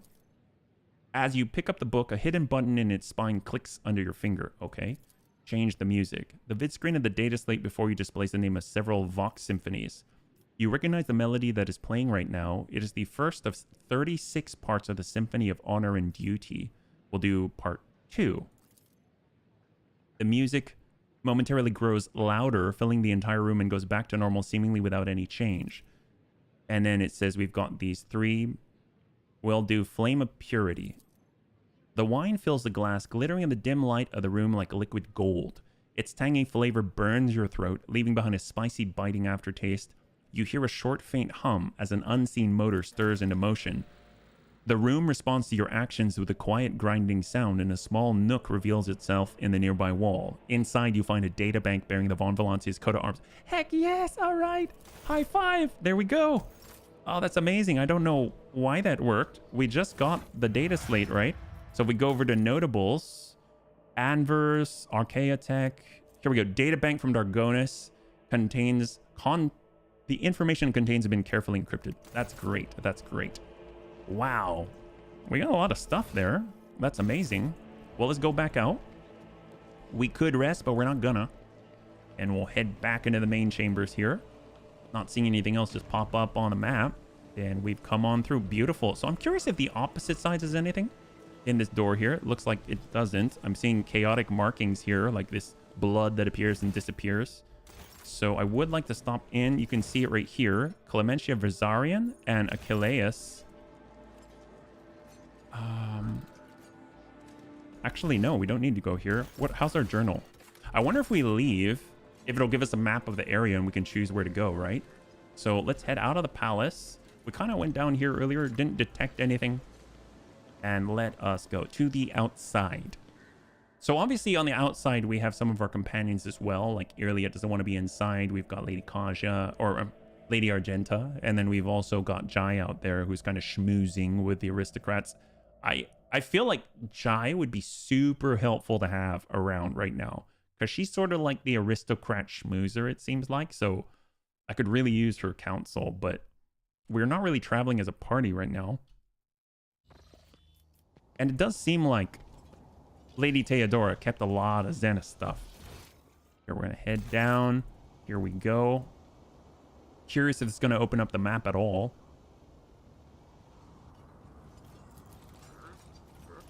And return to the ship. Here we go. Sometimes when you go to the ship and then you select it right on back, it gives you a new location to go. I don't know if that's going to be the case here. If it is, because they say that we want to take care of things. Oh, hello. Terrible news from Dargonis, Lord Captain. The subsidiary hive city, Scipione 84249, has been destroyed in a series of cascading failures. Production has halted, millions of people have broken their vows of obedience and are fleeing. Many of them are perishing in the wastelands and overloading the transport lines leading to neighboring hives. The surrounding residential sectors are becoming increasingly agitated by the influx of refugees. What is your directive regarding the distribution of these refugees? Wait, what's the cause of the catastrophe? It is still unclear. The noble houses are throwing the blame at one another. Agents of the venerable Achilleus Scalander, stationed on Scipione 84249, have died heroically while trying to save the population from this disaster. Their latest reports mention some vulnerabilities in the industrial sectors of the lower hive, but do not go into further detail. Additionally, all of your servants are currently busy with investigating the causes of the crises, but are not doing anything to deal with its consequences. Hey, Purgatory, good to see you. Yeah, no, it's not Battletech. I think the major houses all hate you now, and the minor houses probably have your supporters purged. Well, we'll have to see how it goes. What say my advisors? The death of Achilleus agents troubles me. It may not be a coincidence. Until the causes of the disaster can be concretely established, I would avoid letting refugees into other hives. There may be saboteurs among them. I recommend setting up prohibitive cordons where the refugees can be contained in the wastelands between the hives. The Emperor bids us to face the often cruel strokes of fate with dignity. If the other hives do not wish to accept the unfortunate victims of this tragedy, then let the victims themselves teach those living in the hives a lesson in resilience and humility. I'm sure the ecclesiarchy will aid the refugees in constructing camps to survive out in the wastelands and establish a community of proud, desert-dwelling martyrs. Such harsh conditions will be a crucible of fortitude and fearlessness. This tragedy, a feat of spirit.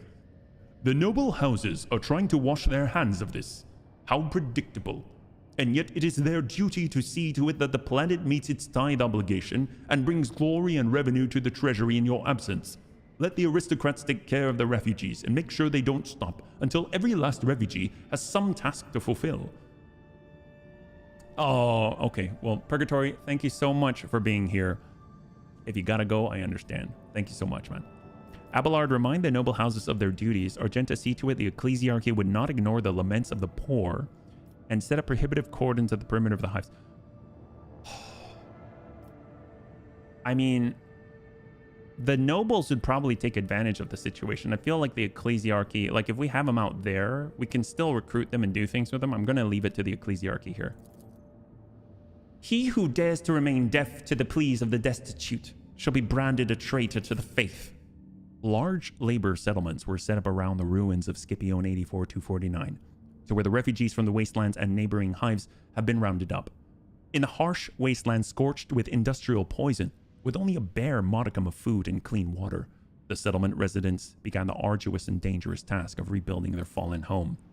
Many of the ecclesiarchy's priests sought to share in this burden with the poor souls, coming to their villages and preaching to them about the righteousness of hard work. Some pastors have even chosen to stay in the camps permanently, where the desert cults of Aconite martyrs have begun to gather around them, glorifying the Lord Bunnyman for granting them the right to suffer for the glory of the God Emperor. Oh, and that started a project. My gosh, that's crazy. We've got restoration. A new hive city will be established on the tops of the ruins of Scipione 84-249. Profit factor goes down. Provisions, all of this goes up. Extasiums for the nobility. Palace extasiums will be constructed on top of the ruins of Scipione 84-249 for the aristocracy. The dead and the dying will fertilize the gardens that will ring these pleasure chambers. Roguetrader gains a +5 bonus to all their skills. Okay. We've got Emporium. The surviving spine of Scipione 84-249 will be rebuilt into a space elevator. It'll be capped by an Emporium, accepting those ships that are too heavy to land on the surface, or profit factor will go up by 1. The route cost, I'm assuming that's for warp trade? Like that? Like the navigator points? Minus security, chemicals ×1, weapons ×1, efficiency +1. A lot of +1 stuff. What? Show unavailable projects. I'm curious what comes after this, though, you know? Because this blocks restoration and extasium, so you can only choose one. This raises our profit factor. This is all colonies. That's crazy for -1. This gives complacency, efficiency, and security for all colonies. Yeah. Not. Oh. I don't know. What do the bunnies think? This is provisions -1, and that's less corpse starch for the bunnies. I mean, profit factor I love, but this is complacency just for this, and it's going to require people, right? And then for Emporium, our profit factor goes up, security goes down by a little, and this is all this stuff that we get, but it also... mechanisms. We actually don't have any mechanisms, but it doesn't mean that we're not going to find it in Kavagama. I almost feel like restoration's the way to go. Yeah, you like restoration? I'm kind of feeling that too. Just the fact that you get bonuses for all your colonies, I mean, that's crazy. So yes, we lose profit factor, but I know. Here we go. Let's do it. Thank you. You chose restoration. Sounds good. Oh my, a lot open. They don't even want to show you until it's time, yeah? We'll come back to that. You vote a high 5. There we go. Bunnies know what's up. And right here, Von Valancia's Palace. And we're not going to choose the next one yet because that's still processing. All right, let's go in and stop by colony management. It looks like we can kind of deal with them as we go. Right now, for the next one, for Bonfires of Righteousness, we need efficiency greater than 4. We need weapons of 1. We don't have any weapons right now. For Janus, we've got the Science of Virtue, which blocks the Rose of Zamarkand. And that's going to take... We've got the People to Xenotech. We need Reputation with a Kaspalika mission. So we kind of got to hold there. And out of this, let's head on out. Let's keep exploring. We can kind of fulfill the benefits by going to Kavagama. We can go all over the place. I wish I could have immediately seen what the next projects it might have blocked. Yeah, that's why we were checking on those unavailable ones to see it and all that. Mortis? Oh, Viba 6. So these are the resources. I mean, even though he has a vested interest in it, I do see the need for this. So I'm not against it, yeah.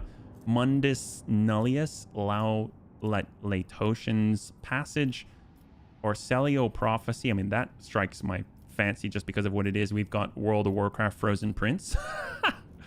Langren's Belt. So we heard a rumor about the Langren's Belt, right? So if we go over to rumors and we go over to, was it rumors or contracts? Race to the top. Adamantine. People. Or people. A lot of people. Okay. I kind of want to go to Langren's Belt. I recall something about that. We'll go on down. In the middle of a warp jump, our sensors detect an approaching void ship. Let's avoid the collision. And unplanned maneuver was completed without casualty or damage. All right, so we are here and we're heading over, but I do want to make it unsafe first instead of that higher orange danger. And here we are, new system. Oh, we didn't even chart new routes yet. Definitely going to do that when we go back to the map.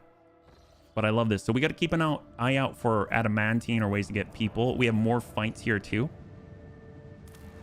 Begin scan. All right, cool. I love that we get experience just for doing this. And... ooh, plasteel 6. The bowels of Riven worlds contain extremely rare metals and minerals. It appears someone has beaten us to it in this case. Oh, I don't know. I mean, well, I guess for rare stuff, the plasteel is not rare, but it was there. And we've got pirates here. Oh, that's what it was. There was a rumor the pirates are in this system. I see. We heard it from that guy that I don't really trust. Provisions. I mean, definitely want to get that. So we're going to grab those. That's 5 provisions. And then we've got something special. This cold, windy planet is covered by a raging sea of mustard gray grass so tall it reaches an average human's waist. The monotony of the endless steppe is occasionally broken by chains of murky green lakes, but the auger crew spots a far more interesting anomaly. A scar, running several dozen kilometers deep, splitting the world's equator in two. After 2 exploration watches, the crew intercepts a faint signal coming from one of the labor settlements in the deep chasm. Due to the unstable connection, the foreman mistakes your vessel for a winter scale ship. One was due to arrive 9 cycles ago. The foreman grimly reports over the weak channel the adamantine ore adamantine, heck yes! Ore deposits on the world are nearly depleted. Oh. And that the planet will be fully mined out in less than a decade. With some difficulty, he picks up enough words to understand the ship in orbit belongs to another bunny trader house, then awkwardly apologizes and falls silent. At some point, the connection cuts off completely. You leave the foreman and his prospectors to wait for the real master. Aw. Well, that... poor them. I should probably tell the winter scales if we do see them. But we're about to go in. The hull repair and all that. We should probably take a quick look at what we've got. We've upgraded this as much as we can for the hull. Our stuff is leveled up as much as it'll go. I think the big thing to watch out for is just the fact that we really don't have many upgrades, so I'm not too sure how difficult this fight is going to be. So we definitely want to save before going in because, ooh, seems like it might be a little bit dicey because it's supposed to be a pirate like base, I think. So here we go. Do we have to fight ships? You sight a ship hovering over a void station. The vessel bears no identifying marks, but the landing craft swarming the station below makes the situation clear. Pirates have seized an Imperial outpost. The augurs detect the pirate ship is warming up its engines and quickly reloading its cannons. It is preparing for battle. Don't forget to perform the critical save before battle procedure. Heck yes. I will attempt to hail them. Instead of responding to your hail, the ship fires a salvo and sets course toward you. Oh, drat, I should have known. The thing is that I wonder if that means that we already took some damage or they get to go first in the turn. There's got to be some advantage, and we just incurred some disadvantage for trying to do the non-40k thing and actually talk first before shooting. So here they are. Let's see what we got. Grop troop. Oh, we took some damage already. Okay, so we already took some damage. It looks like we've got 4 ships out here. They seem to be Cobra class, Viper class, and Viper. So probably want to take out the smaller one first. Probably want to launch out. I'm going to launch it straight forward. And we're going to move right past them. Only because... Here we go. We're going to be firing dorsally first. And with our lances... Let's go dorsal shots. And then we're going to follow up with the lance now that we drop the shields if we can. Ooh, little bit dicey. Here we go. Right on their side here. Lance up, point blank shot. And then there were 3. Oh, that's great. Let's hold. 3 Vipers. They're coming around. Full 180 turn. Do they have a lance? Oh, they've got torpedoes. Oh, that's not good at all. Are they all torpedo tube launchers? We're just gonna have to maneuver where they can't turn to us. It's a full bombardment. I'd like to actually burst all the way through. I don't know if they can they make that? Oh, this is our torpedo. Well, let's see. If we turn out this way, they're all heading this way. They can turn that much. So I kind of feel like we'll draw some of... I'd rather their torpedoes hit our torpedoes. So... I'm going to position ourselves right in front and see if we can sort of draw them into them. Having been upgrading hull? Yeah, that's all I've been upgrading with a scrap. I haven't stopped. Or I haven't not upgraded it at all, if that makes sense. We could hit that, but I think going by it is going to be the right call. We'll kind of do like a narrow one, I think, from here. Yep, that'll work. Here we go. But before then, we'll come up. I think we might be able to shoot the starboard guns. So we'll hit this guy, hopefully drop the shields a little. I guess.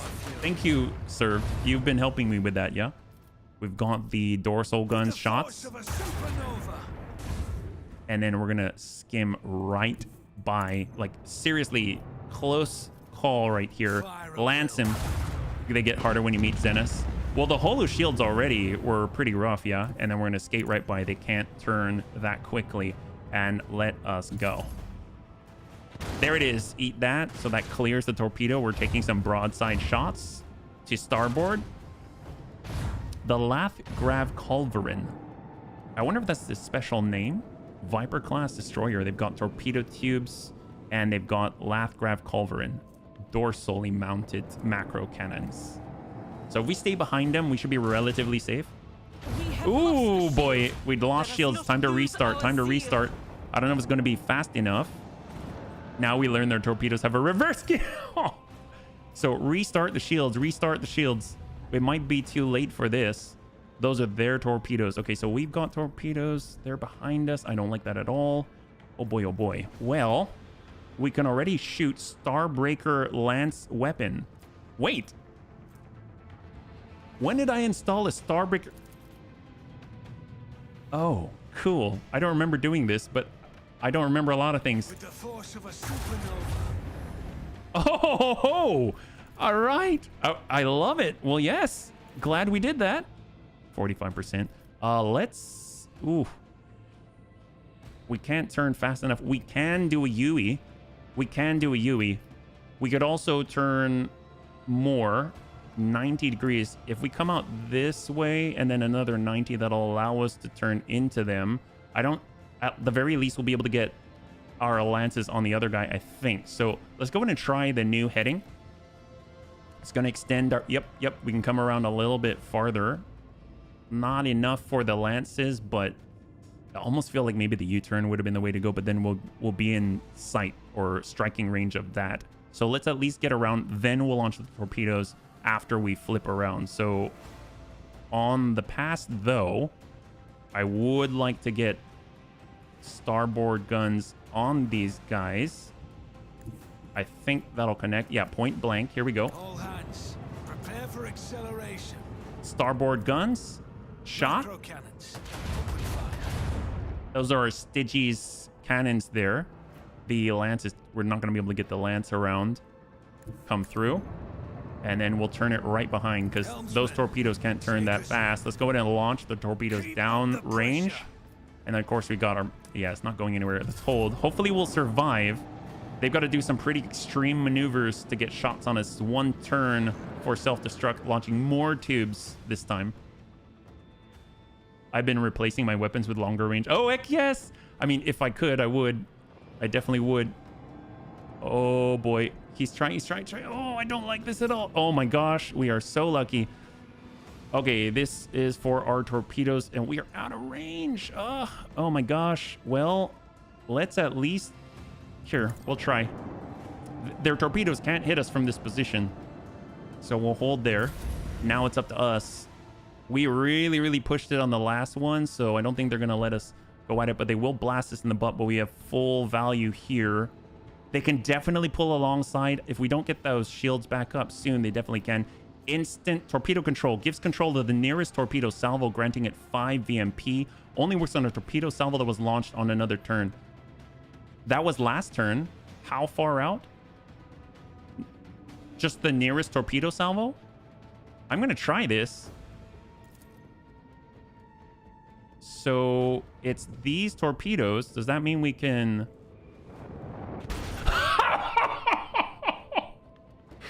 Oh my God. Holy Jesus. Oh, that is so good. Okay, how about our lances? We've got such a crazy range. You know what? Let's... Oh boy, oh boy, oh boy. Let's see. What we need to do is really flip it around, but we need to slip this torpedo. That one's going the opposite direction. I am worried about this guy coming in on our right. And I'm just going to hope that our... I'm just really, really going to hope that our shields are going to restart in time. I don't know, though. So, shot on. Lance. All right. So, there's one left, obviously, but we can't turn around fast enough. We've got the dorsal lance. Shot. So, it's down to 3 plasma torpedoes. And we just got to hold. So this is the moment of truth. Those torpedoes aren't going to connect with us, I don't think. The other ones aren't either. They're going to do their best to turn. It's this guy, this last Viper class destroyer that could pull to our starboard. We don't have the shields up just yet. He's turning. He's not in the position for it. He's launching more tubes. He's launching shots to the rear. Oh, 27. Die for the Emperor, Lord Captain.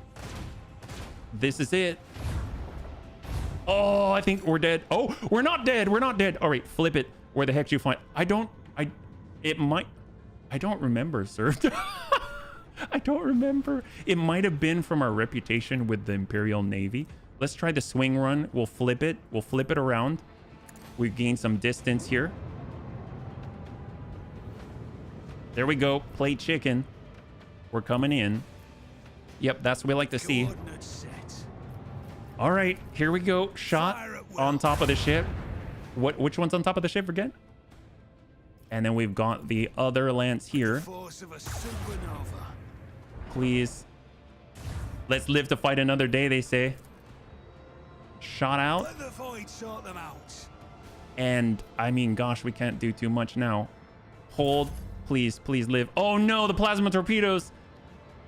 The dorsal weapon. Oh boy.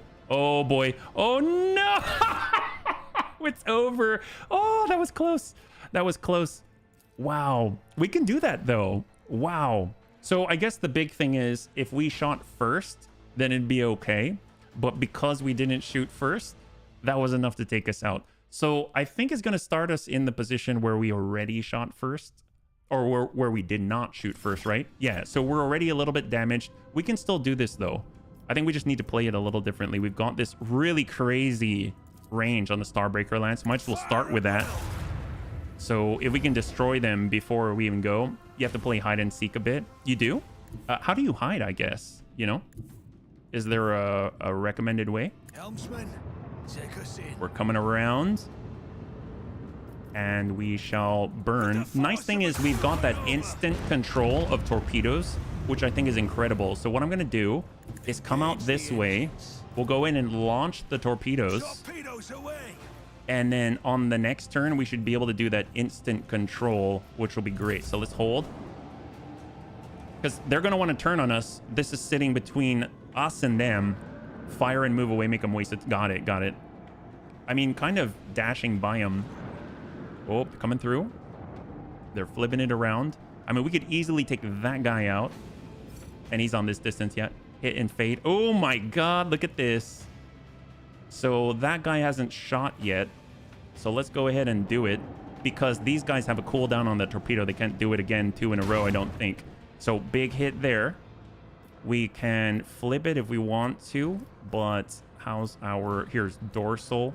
Oh my god. You know what we can do? Arc augury will extend our range by 2. And now our dorsal range is, dear god, that's what it is. Shot.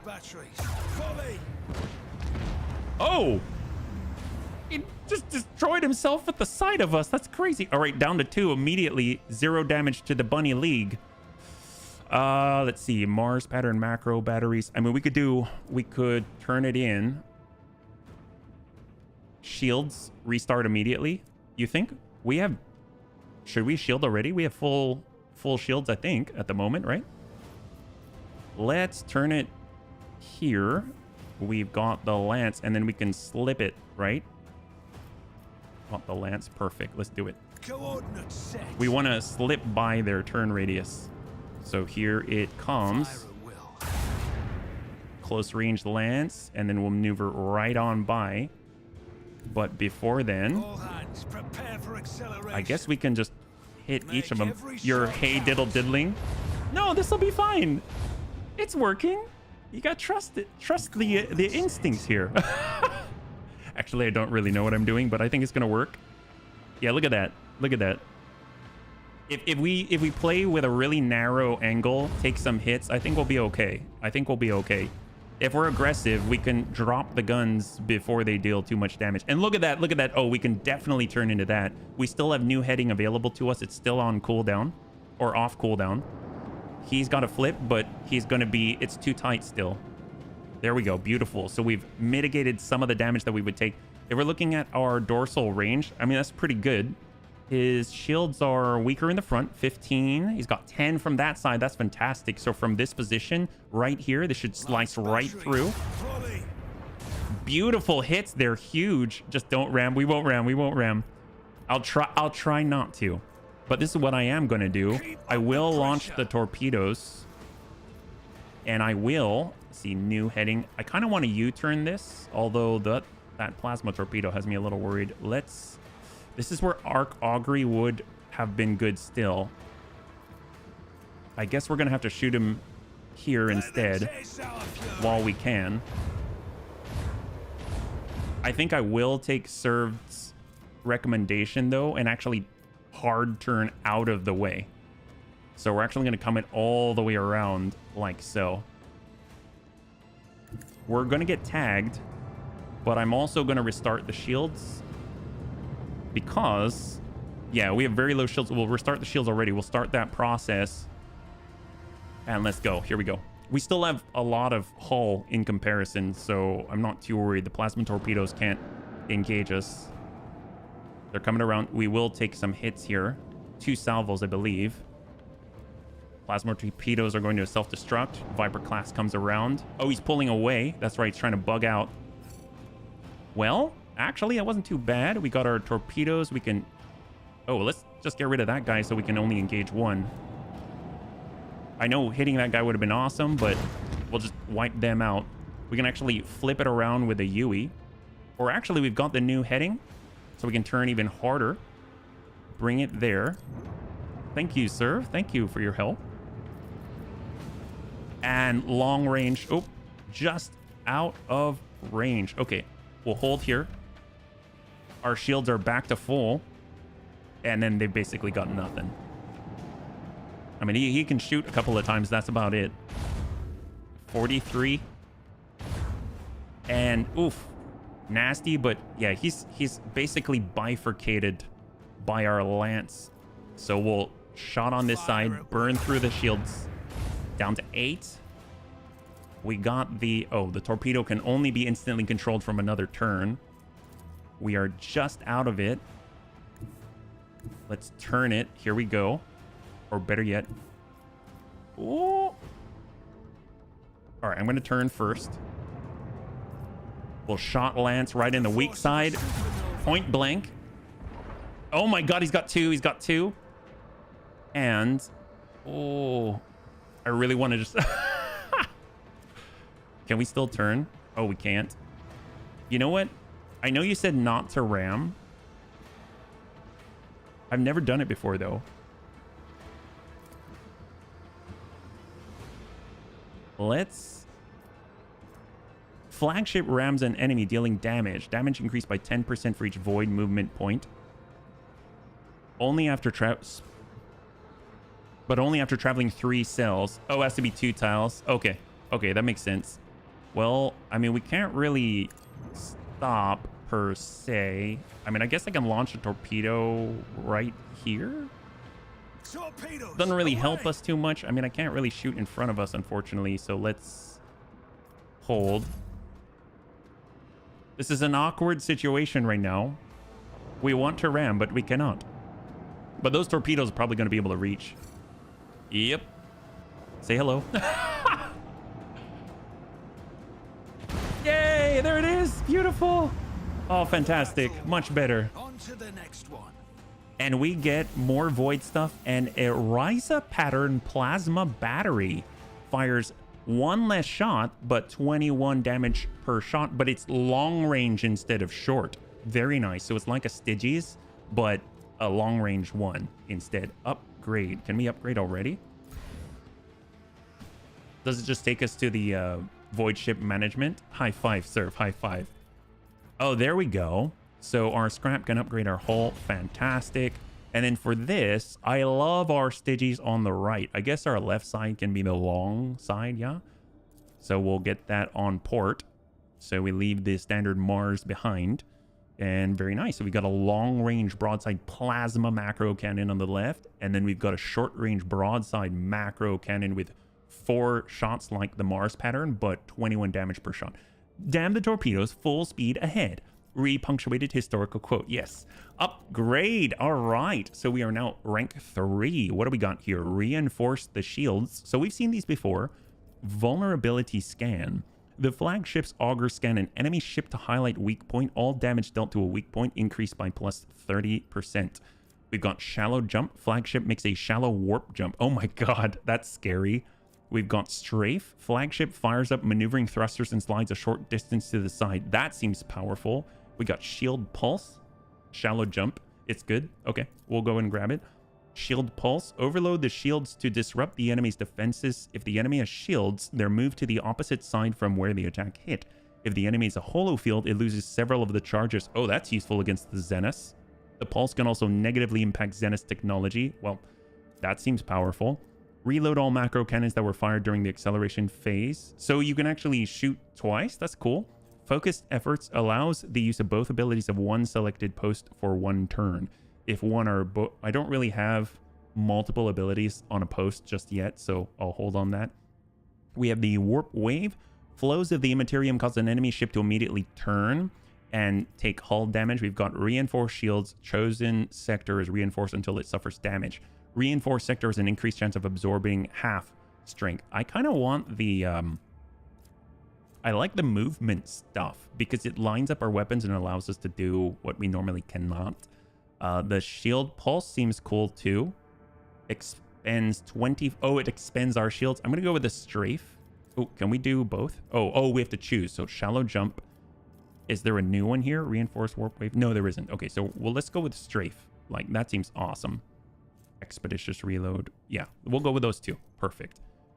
And then if we look at the posts, they should be available now, right? Is my assumption. So we've got, this is the spinning one. This is the cannoneer. Oh, I see. So she's the one who knows expeditious reload if we use it, right? Shield master, he's got the shield pulse. I see. Okay, so And now we've got 2. Oh, wow. Abelard's super master of maneuvers. Shallow jump. We need scrap to upgrade this. What's the difference? So this is just a shallow warp jump in a forward direction. And this is when the flagship jumps through a unit, that unit suffers damage, warp damage. Oh, wow. Hang on. If we go back to components, that was 100, right? So if we want to downgrade it, it just gives us 215 back. So if we go over to the post here, we can actually upgrade it. Is that right? For a warp channeler. Oh my god. But use it once. Oh, I see. So we have to use it once. Okay, we'll get back to that. All right, beautiful. Let's do it. Awesome. So now we can go over to this ravaged void station and we'll scan up. Maybe we can take down a pirate base, right? So ravaged void station, here we go. We're going right on in. Plundered void station. So it used to be an Imperium outpost. It was, or is, currently occupied by pirates. If we can clear that, that should help our cargo ships, right? Because that's something that Drive Stem guy was talking about, where it's a problem that the pirates, there's a rumor that in the Langren's Belt, here we go, we have stream saver, there we go, beautiful, that Langren's Belt has pirates there, and all of the lawlessness is causing issues with the shipments. So we should have, there's a lot of enemies here. Poisoners definitely want to attack first. They're not going to want to talk to us, that's for sure. Gunners, 72 out of 72. They've got bolt pistols. Oh, wow. They've got bolt proficiencies. We've got poisoners. And they have Drukhari splinter pistols. All right. Very interesting. And then lastly, we've got Eulos the Slasher. Seems like a boss of some kind. Drukhari Claves. Okay, so he's kind of like their Abelard. So I almost want to... How do we do this here? I'm obviously getting shots on him would be great. We could have Argenta shoot this way, take out their gunners. We could have someone blast the barrels, and then, although the AoE is right there, we should probably have Argenta blast that there first. I don't know if that's going to trigger anything. We've got 2. I definitely want to hit these guys. Let's try and... Yeah, we'll just take the shots. Let's just take the shots. But first to the heavy bolter and send it.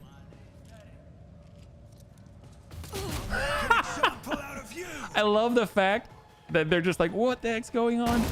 Standing next to a red barrel. Yeah, at some point there's an upgrade, gives you an escort frigate. You can't control it. That sounds awesome. I will definitely take that. Okay, Irliot. Let's get her a little bit behind cover here. We're going to treat this as a non-issue. Oh, hello. They have more here. Cutters with chain swords, it looks like. Maybe Eldari chain swords, seeing as they seem to really like Zenitech. And we'll get Lady Argenta. I know this is explosive, but I'm just going to take a chance with it, at least for now. We got Pascal, who can definitely send AoE love. We've got Abelard, who we probably want to deal with Eulos the Slasher right here. So maybe we should actually shift this back. We'll get Abelard, Pascal behind. There we go. We've got Lady Kaja to assist, because I do want to start driving these guys out. Although the cutters are going to come around the corner. I don't think they're going to be able to charge her right away. And then we've got HB, and he can kind of hang tight and assist from this position. All right, let's go. Eulos the Slasher inbound to Abelard gets a huge hit. That is nasty hit. Gunners all grouped up over here, flanking Lady Kasha. And they all whiff it. All the bolts flying over her head. And they're all coming around to the flank. This is perfect for us. So Lady Argenta gets to go already. She's already got that firearm mastery because of the craziness that she has wrought. So what can we do here? We'll go Reckless Rush for 0. That's going to double our stack of versatility to 4. We'll Rapid Fire to double our stack up by rate of fire to 16 shots. We'll get a clean line. I'd actually like to stand right next to Guided by faith. Abelard, because we can always dash away. We've got the boost. What? Nope, no need to wildfire here. Here we go, right through. Heavy bolter. You're gone. Oh my God. She got him. I think she got him. Oh my God. Wow. Okay, let's mark this guy as prey. If I must. She really got him. There's 25 still, despite thinning out those numbers of pirates. You love it? So do I. That's crazy. Well, she did a good job. She did. So you got Call the Bold, Precise Attack, Exploit. He doesn't have any cover efficiency to worry about, so we're going to go in my sights right on that guy in case he survives. And let's hold. Oops. Oh, no. Did I just cancel her turn? Crap. I didn't mean to. You want two heavy bolters? I think I just accidentally canceled Argenta's turn. That's really bad. Ooh, she dodges. She's actually tankier than Abelard right now. Let's be real. She has 100% dodge and 50% armor. All right, so what I'd like to do is get some AoE in. I need to help out Lady Kaja. So let's go ahead and walk it on over, get some shots in here. We got a shift. And we've got analyze. I guess for the gunners, we'll kind of analyze the guy in the front. Stack that. And we'll mark him as prey. Right now we've got 4 points. Let's give some recoil assistance to most of our group. And we shall raid. Do we need that? Joint analysis? No. Can they dodge? It doesn't matter with AoE actually. So let's go in and send out a little AoE ping right here. Hope for the best. It's our Ratobi pattern plasma gun. Yeah.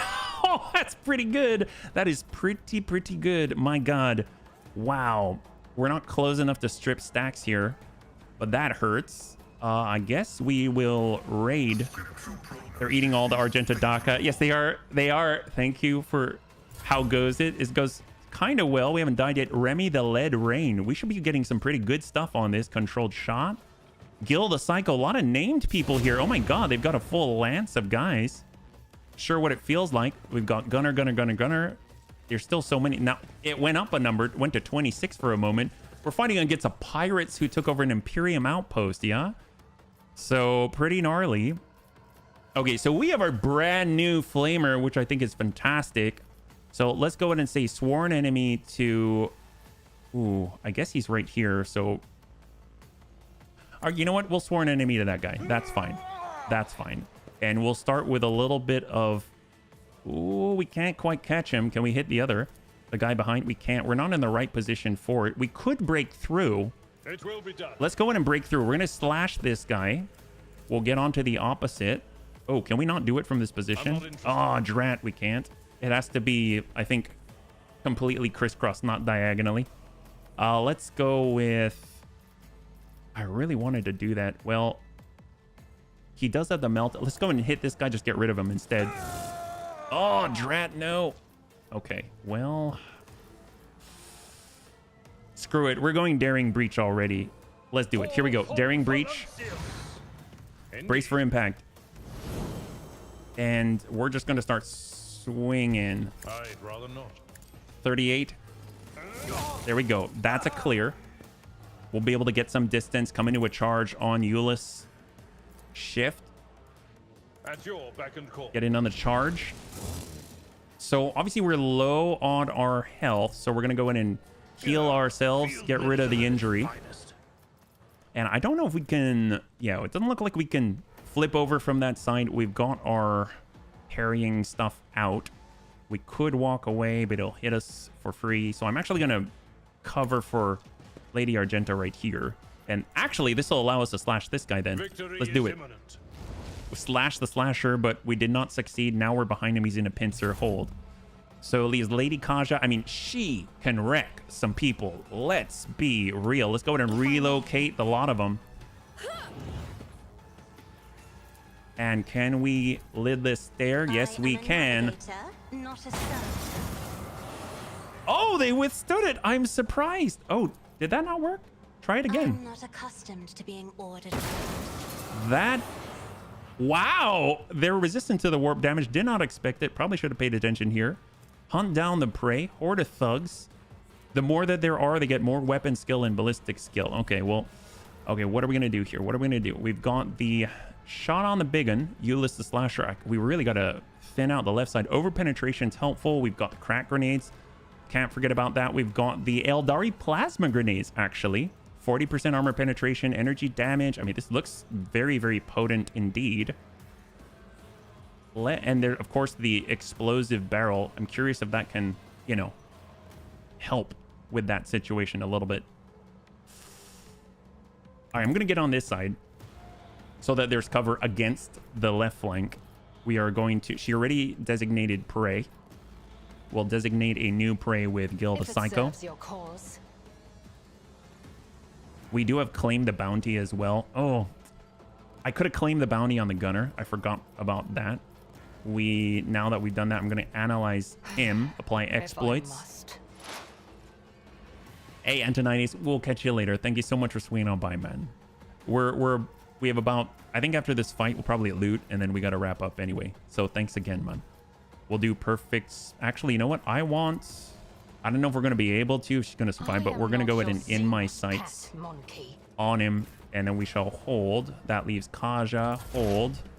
And then it is her turn. There it is. That was from the last time, and she over-penetrated and hit. Oh my god, she double pinged. That is amazing. Keep stacking him. Keep stacking him. Right now, how many stacks does that guy have? He's got 4 stacks, and he currently has 54% dodge. I mean, he's currently prey. We can I'm going to expose for one. We're going to call the bold to boost the damage further. If I must. And then we're going to snap out a Claim the Bounty on this guy. Is beneath me. So that's a free attack. No more. And then we'll flip it around and take an Eldari rifle shot and hope to pierce. There we go. Look at that. Going through and hitting the guy behind. Beautiful. And we'll flip it around and just make sure he's tied up, and we'll mark another prey. So we've gone from 26 down to 22. Okay, so HB's up. We do have... Ooh, we can totally AoE these guys. We can totally AoE these guys. Should Pascal? Who should... I mean, giving it to Argenta would mean that she could... What is she closest to? There's a bunch of guys right there, and I want to hit that, but they're not as close as these guys. Well, let's focus first. So right now, who's the most damage? We got Pascal. I'm gonna give it to Pascal. We're gonna AoE that side. Argenta can handle that even without the buff. So we'll give Air of Authority. We'll give him a resolve boost to Pascal. And right now we can give him move, and the extra turn. We can also inspire him. Yeah, we have 168 stacks. Currently, we shall inspire the heck out of Pascal. Dear God. So that's going to be extra damage for every 10 stacks. So it's like at least 16. And then we will tell him to move into a better position. Obviously, he can do that even with the extra turn. So we'll kind of get behind cover here. I think that's going to be great. And he shall mark. There's prey, and we'll mark the Kneeling Cutter.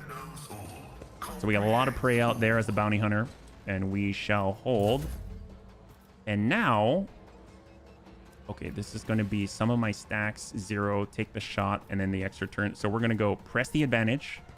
We'll be able to get a shot, extra damage on this shot, and we can hit the big guy. I'll see to it personally. For 118, a beautiful shot by HB. Let's go ahead and give some love to Pascal with a whole finest hour extra turn. He is stacked. He is ready. Let's go ahead and... Oh, gosh, we don't even... I'm still going to make sure that this guy's just stacked with exploits. And then we've got a raid. We've got this. We've exposed. No need. Okay, so we're going to start by snapping out a... Oh, are we not in the right position? Okay. We got to come around. Or we'll step out. We'll send one shot here. So mind you, we get one AP back. We have unlimited... Well, we have a lot of attacks because of Finest Hour. We get 1 AP back. We can just send out that singleton shot for free. So let's... I mean, that guy's already stacked like crazy. If we hit this guy, the nice thing is that it's going to pierce right through, but I have a feeling he's going to die because of good old plasma guns. So let's call the bold for her next turn. And we'll hold right here. Okay, so we've got the shots. We can still move. Let's come it around. We'll snap out a shot to the right. There that is. Beautiful. And she can keep stacking exploits on everybody. because she gets that turn back and a couple of AP every time. We'll just keep adding extra damage for the next time she attacks, and then we'll hold.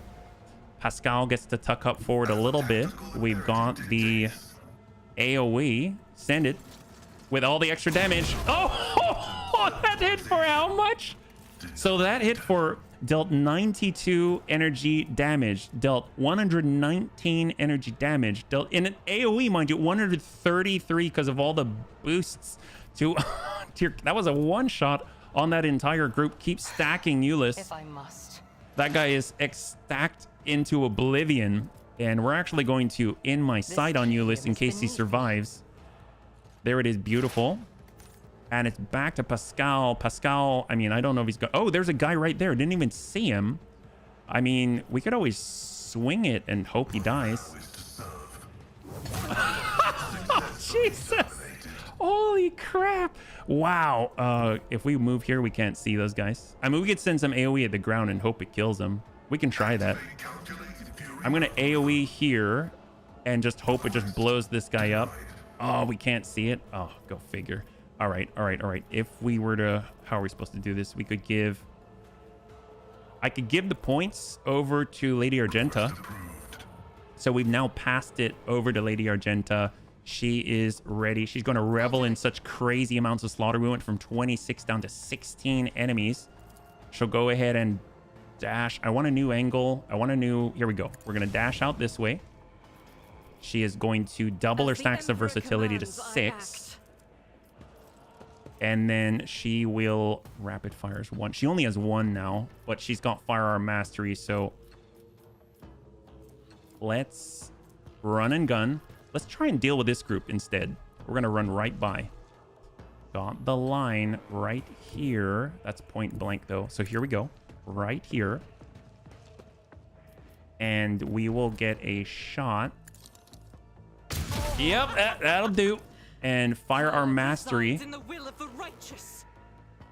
And here we go. Let's flip it over to the higher damaging weapon when we're doing this, and we'll just send singletons. Oh, does that not work? Oh, did we not firearm mastery? Oh, it's for this gun. Okay, my bad. Oh, we'll just take the shots then. There we go. Beautiful. I mean, this is heavy bolters plenty fine. I'll take it. Oh my god, she just keeps going. Oh my god. And of course, I want to point out that her boots right now, whenever she deals damage, there's a chance she'll gain 2 movement points. So she can just kind of tuck up and get in a better position every time. We'll just send it like this.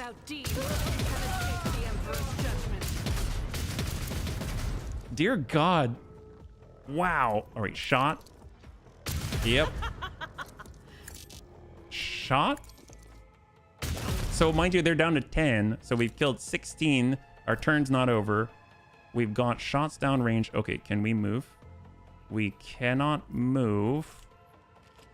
We got to flip over to the bolter again. We can get shots on him. Oh my god, she's still going. She is still going. I'll do it. Wow. These are some nasty crits. 17. It's got 83 left. God, how many? She's enjoying herself quite a lot. Yep, 18. She's still going. The lady revels in slaughter a bit too much. Yes, she does. I refuse. Okay, so we're finally out. We will now momentum, which boosts for every single person she just hit. She'll hold for that turn. It's back to HP because that was actually all based off of his turn, and we shall hold. Now it turns to round 2. Oh my god, that's crazy. Oh, he's coming over to Pascal. And that was... Oh, now she gets her real turn. Okay, great. Well, now she shall definitely revel in slaughter. She's got 6 stacks of versatility. So she can walk on up. She's got a nice line on the enemy. There are more enemies downrange. We shall reckless rush to double that stack to 12. She shall... Ooh, let's see, rapid fire. Okay, so we're going to rapid fire. We're going to wildfire for 0. And that's going to allow us... The next attack is going to cost 0. And it will still count towards stacks of versatility. We're going to send this down range and hope for the best.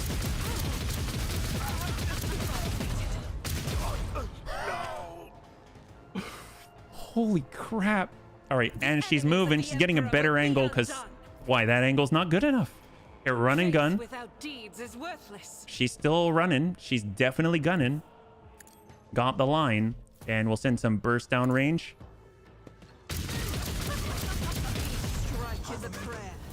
Oh my God! Wow. Okay. We should. Oh, she's not. All right, that's cool. I really love the wait. It's deep. So are their wounds. H-mods, welcome. Holy crap! Well, they don't even really get much of a chance. Well, you know what? Let's go in and we'll pop off a shot here. No problem. Just give him a nice little snap. Yeah, but that, he's still.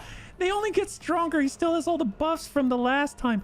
My God. Well, you know, we still haven't. He hasn't even really done anything. Well, can we Nope. That's. Can we AoE from here? Yeah. Oh, we'll just catch him in the ablative. All right, that's cool. So there's 5 now. There's 5. Well, there's no one for Iliad to kill. Where are they? Are they all? Oh, they're here. Plus that guy. Oh, so they're like all out there. No, we can't even get in line of sight in time before everyone's dead. Well, that's a good problem to have, if you ask me. I guess we'll just chill here. And he's going to try and shoot Argenta. That's a bad idea. We got good old Abelard here who has all the movement boosts. We, in theory, can charge this guy. Yep. My God. Let's go ahead and endure. Take a smoke break. Wait for him to... Yeah, no kidding. Seriously. All right. He's our sworn enemy. I don't even care who. Yeah, he does his little dance there. His little inspirational dance. And we're a little too far away. But can we melt it from here? No, we can't. So we're just going to chill. Just chill. All right. Lady Kaja's going to do her best to try and get somewhere where she can assist. Step aside. But we're a little bit far away now. Wow, they had like almost 30-something people at the time. You know what? Let's give it to Abelard. We'll give him an extra turn. I mean, he deserves time in the limelight, right? I don't know if we're gonna be able to get in there though. We shall. Oh, yes, we can. Here he comes. Oh, this is great. Okay. Let's give him a little bit of flamer love. Indeed. Yes, and then that boosts his critical hit chance and critical hit damage. We'll go ahead and swing. Oh, that's a crit. Hold. All right, well, she can now move a little better because of the heroic act. And she will... Can we give points to anybody? Oh, we can't even see people from here. All right, well, you can't do everything all the time. Hold. Iliad is going to run as fast as she can go. And she can't even see anybody. Hold. HB is going to try to run. What we could do is move on somebody, right? Or can we voice command Argenta? Yes, we can. She's in range. Perfect. I'm going to give her some points immediately. If we do move, we won't be able to see her, and that's going to be a problem. So she's definitely going to revel in slaughter because she's so filled with it. And she's going to dash, I guess. Can she dash out here? I'll do it. Perfect. I think she's got some sight from here. So if we... Wildfire, that means the next attack's going to cost 0, and I'm sure Abelard can take this. Maybe he can't. We'll send one shot. Yeah, there we go. That's a lot safer, I'm sure. All right, HB. Yeah, I don't think we can. Yeah, how about Iliad? We'll move you so you can actually maybe shoot at somebody before they're all dead. Yep, there we go. Designate a target. And hold. I mean, at this point, we can't really... We can't inspire anybody. Hold. All right. So, it's Argenta's real turn. All right, perfect. That's what we like to hear. I almost want to say, could you please just move out of the way, Abelard? I wish I had that one skill that allows him to just duck, right? Well, we're going to rapid fire. I don't know if it's going to be tight enough. We will dash to hopefully get a better angle. Doubt is for the weak. Can we burst? Nope. Let's run and gun. We're really pushing the limits here. And now we've got a burst. We can kind of do it. Oh boy. Yep, that'll do. And now we've got the big one shot. I'll do it. None can escape the Emperor. Last guy. Hold. Can you imagine how quickly everyone just got burned down? That guy's probably like, what happened? Everyone's gone. Abelard, well, Abelard gets to go. Well, he's definitely our sworn enemy now. And we are going to give him a little bit of a swing. Oh, geez. And again. It will be done. Yay! Hotbed of Zena Heresy, no more.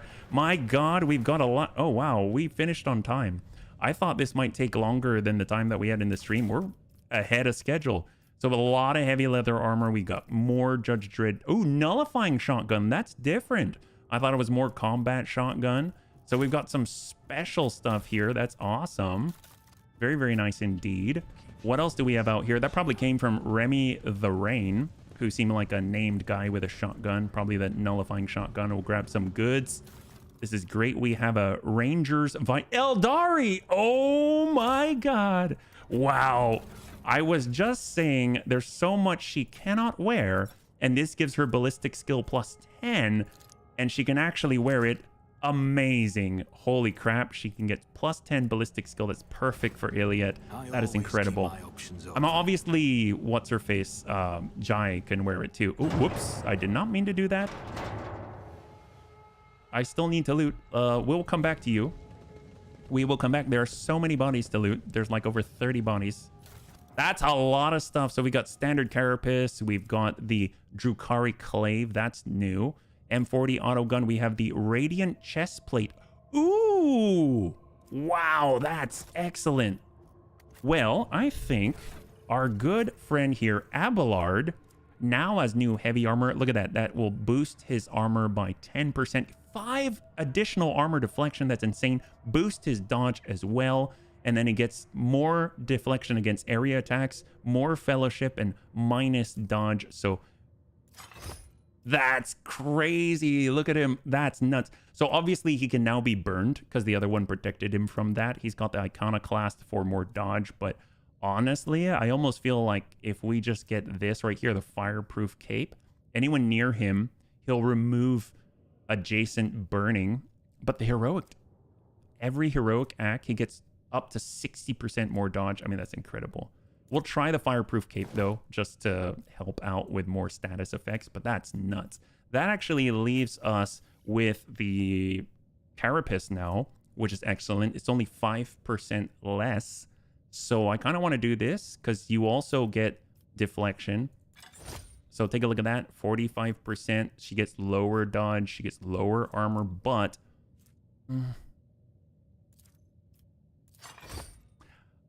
I don't think she has too much to worry about. We'll hang on to this. Maybe HB should wear that. Or better yet, Pascal, actually. Pascal, he could wear it. Carapace grants its wearer +2 deflection and +20% armor against fire, as well as immunity to burning. Let's do it. Let's do it. There we go. And then we'll be able to take his body piece 38, which is just straight better, and give that to HB. It's just a pure upgrade. That's amazing. That is huge for us. Euless the Slasher, I think he was included in that group. Here we go. We've got Gil the Psycho out here. He has Gunslinger's Helmet, grants the wearer's ranged attack 2 times rate of fire percentage damage. Oh my God. And the Unstable Flame. Wow. So Lady Argenta's rate of fire, that'll be a 16% boost to all damage. Granted, the resolve is very nice. It is, but wow, her rate of fire is insane. So Gunslinger's Helmet, her current rate of fire with a heavy bolter is 8. So that's going to be 16% extra damage for all of her ranged attacks. So sure, she'll wear that. We still have the Resolve Helmet. I am thinking of just giving it to Pascal. He can kill with the best of them. It's kind of terrifying, actually. So, and then, of course, we have the Flamer too. I don't think it's going to be stronger than what she has already, but we might as well take a look. So the Infernical is the straight stream. And then she's got Where is it at? Here we go. The unstable flamer 12 to 18.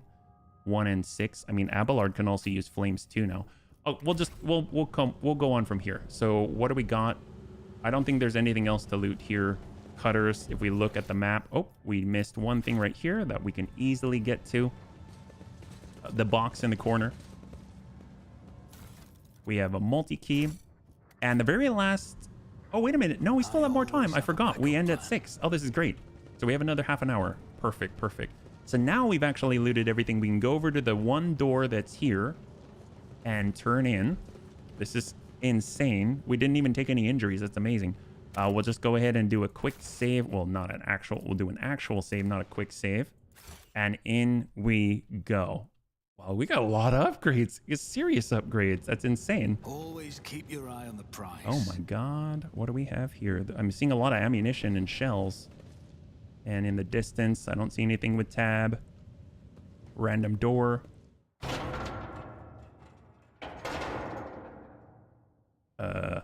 Athletics. Why? Oh, we have to jump down. Experience? Okay. Nothing matters more. This reminds me of Astartes. You remember with the Psychers that returned to the Void Ship? Oh, it's a loop around? Okay, so it looped around. It looped around. I totally thought, so it's like a back way that we could have gone in. Does this lead anywhere? I don't think so, but I just want to double check. Keep your wits about you. We may have just finished with this place. That was a lot of loot, a lot of experience. And yeah, I think that might be it. Wow, that was awesome. Holy crap. We need more of those. Compared to naval service. And out we go. That's incredible. All right, that was fantastic. Well, hopefully this actually helps us back on Dargonis too. Because without the pirates there, at least their base, that should make it safer for everybody. We've taken a look at everything. We're good here. We would like to repair. It takes four scrap. That's easy. Unless that's all we have. Oh, that's all we have. Oh, that's a little dangerous. Let's pull back. We should take a look at our profit factor went down by 1. We probably have a lot of stuff we can actually give for reputation. Let's go ahead and chart new routes, see what's available. Forgotten Twins. So we have Winterscale's Realm. So on a macro level, you got Winterscale's Realm up here. We have the Cineris Maleficum, God Emperor Scourge. Did we kill? Yes, we did. And boy, and how we did, Lummox. Boy, did we kill all of the pirates. We really, really did. So no worries there, my friend. Forgotten Twins, Nameless Star. Is there anywhere the bunnies want to go? We still have another half an hour. We could also stop by this to the flagship. We could stop by the bridge too, see how our reputation is, because after all, we did get a lot of stuff that we can send over to cargo. So I think we're going to stop over by Janris, Danrock. We'll see what's available to us. I think our profit factor is down by 1. So we probably at 47, I think. Yeah. Argenta killed. Yeah, she killed so much. That's crazy. Once we have the heavy bolter, that changed a lot. That's insane. The next time we get an ability, I want to get that one that says you won't hit all your allies with your burst. I mean, that just means you can shoot any direction. Doesn't even care. Oh, and we've got the data crypt. We should totally talk to this guy. Hand the Dargonis databank to the tech priest. Access the data from Dargonis. With reverent trepidation, the tech priest accepts the device from your hands and places it inside one of the drives, all the while honoring the machine with modulating binaric prayer. The turbines with the cogitator stir into motion, and the vid screen lights up. Input. Package complete. Operations stable and true. Status initiated. The tech priest extracts the data slate from the cogitator and gives it to you. The machine spirit has revealed the contents of the encrypted data, and I hereby pass it to you. This is where I reached the limit of my authorization, but you now have the option to review the decrypted data personally. Oh my gosh, we got Theodore von Valancius's personal notes. We need the space boat. Yes, we do. We need all the help. All right, what do we got here? So we've got the personal notes. Data deleted. It's still there. Rogue trader like a lackey.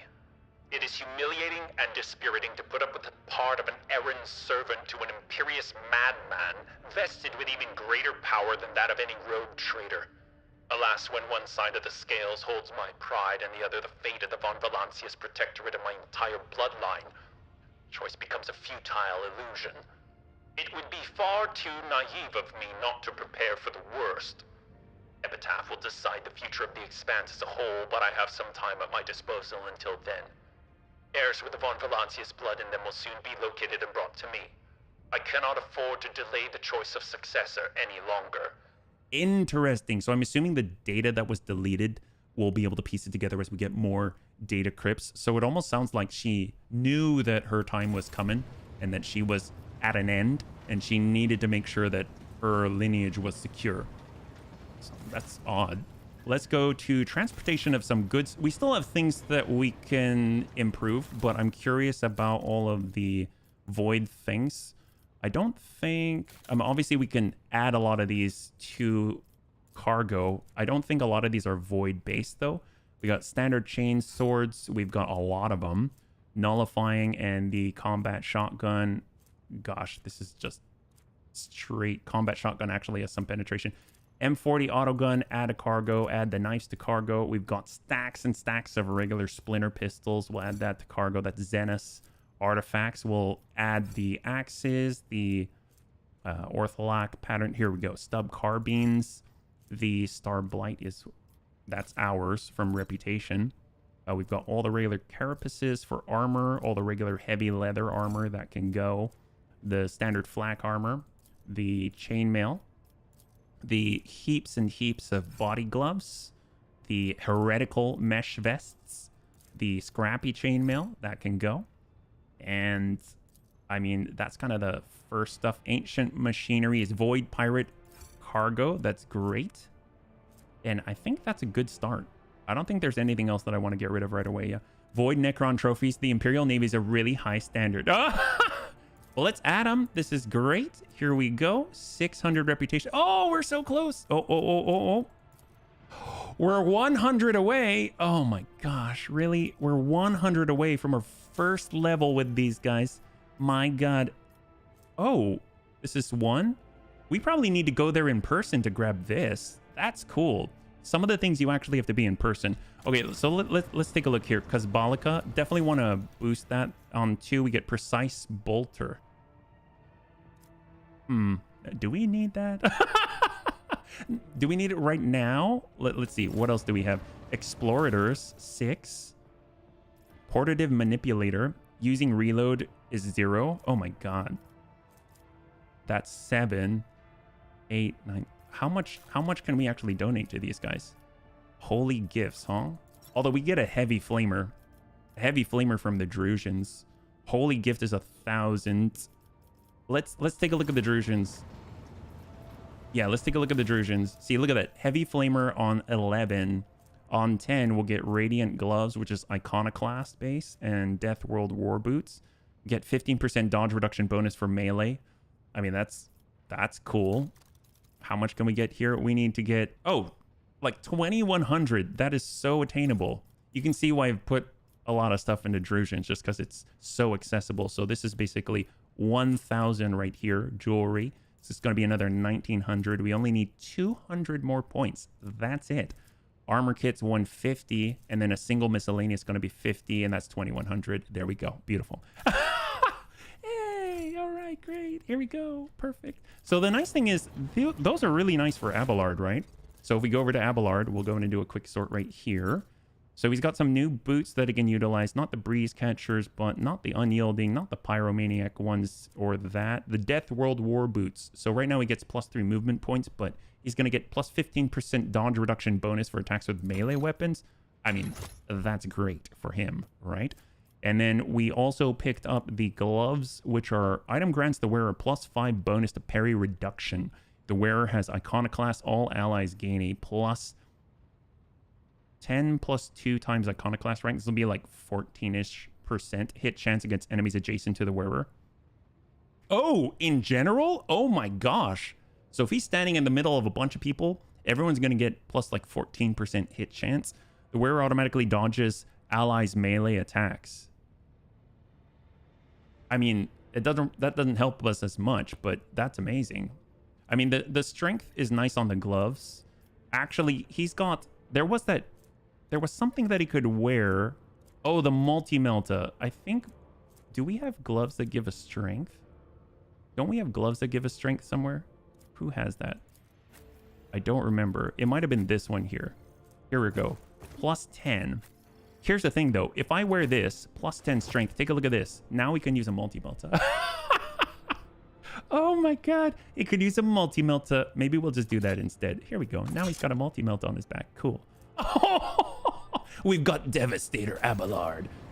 You know what? That's pretty good. I like it. I forgot about that. Let's... let's see. What else do we have here?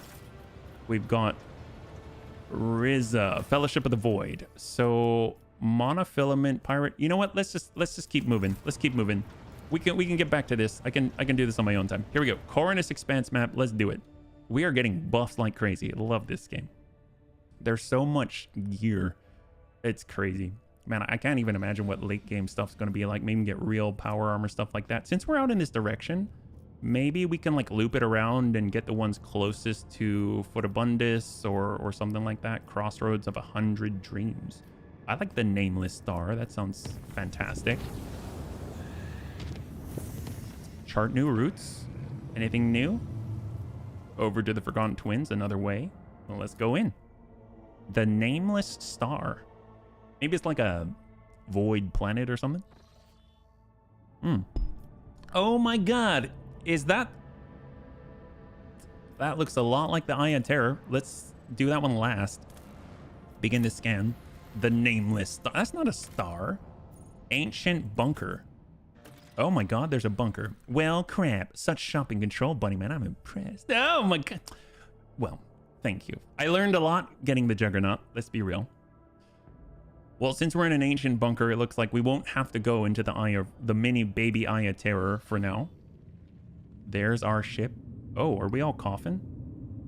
Oh, uh-oh. Are we dying? Oh, crap. I can't control us. Pain cleanses the body. Melting venom. What the heck?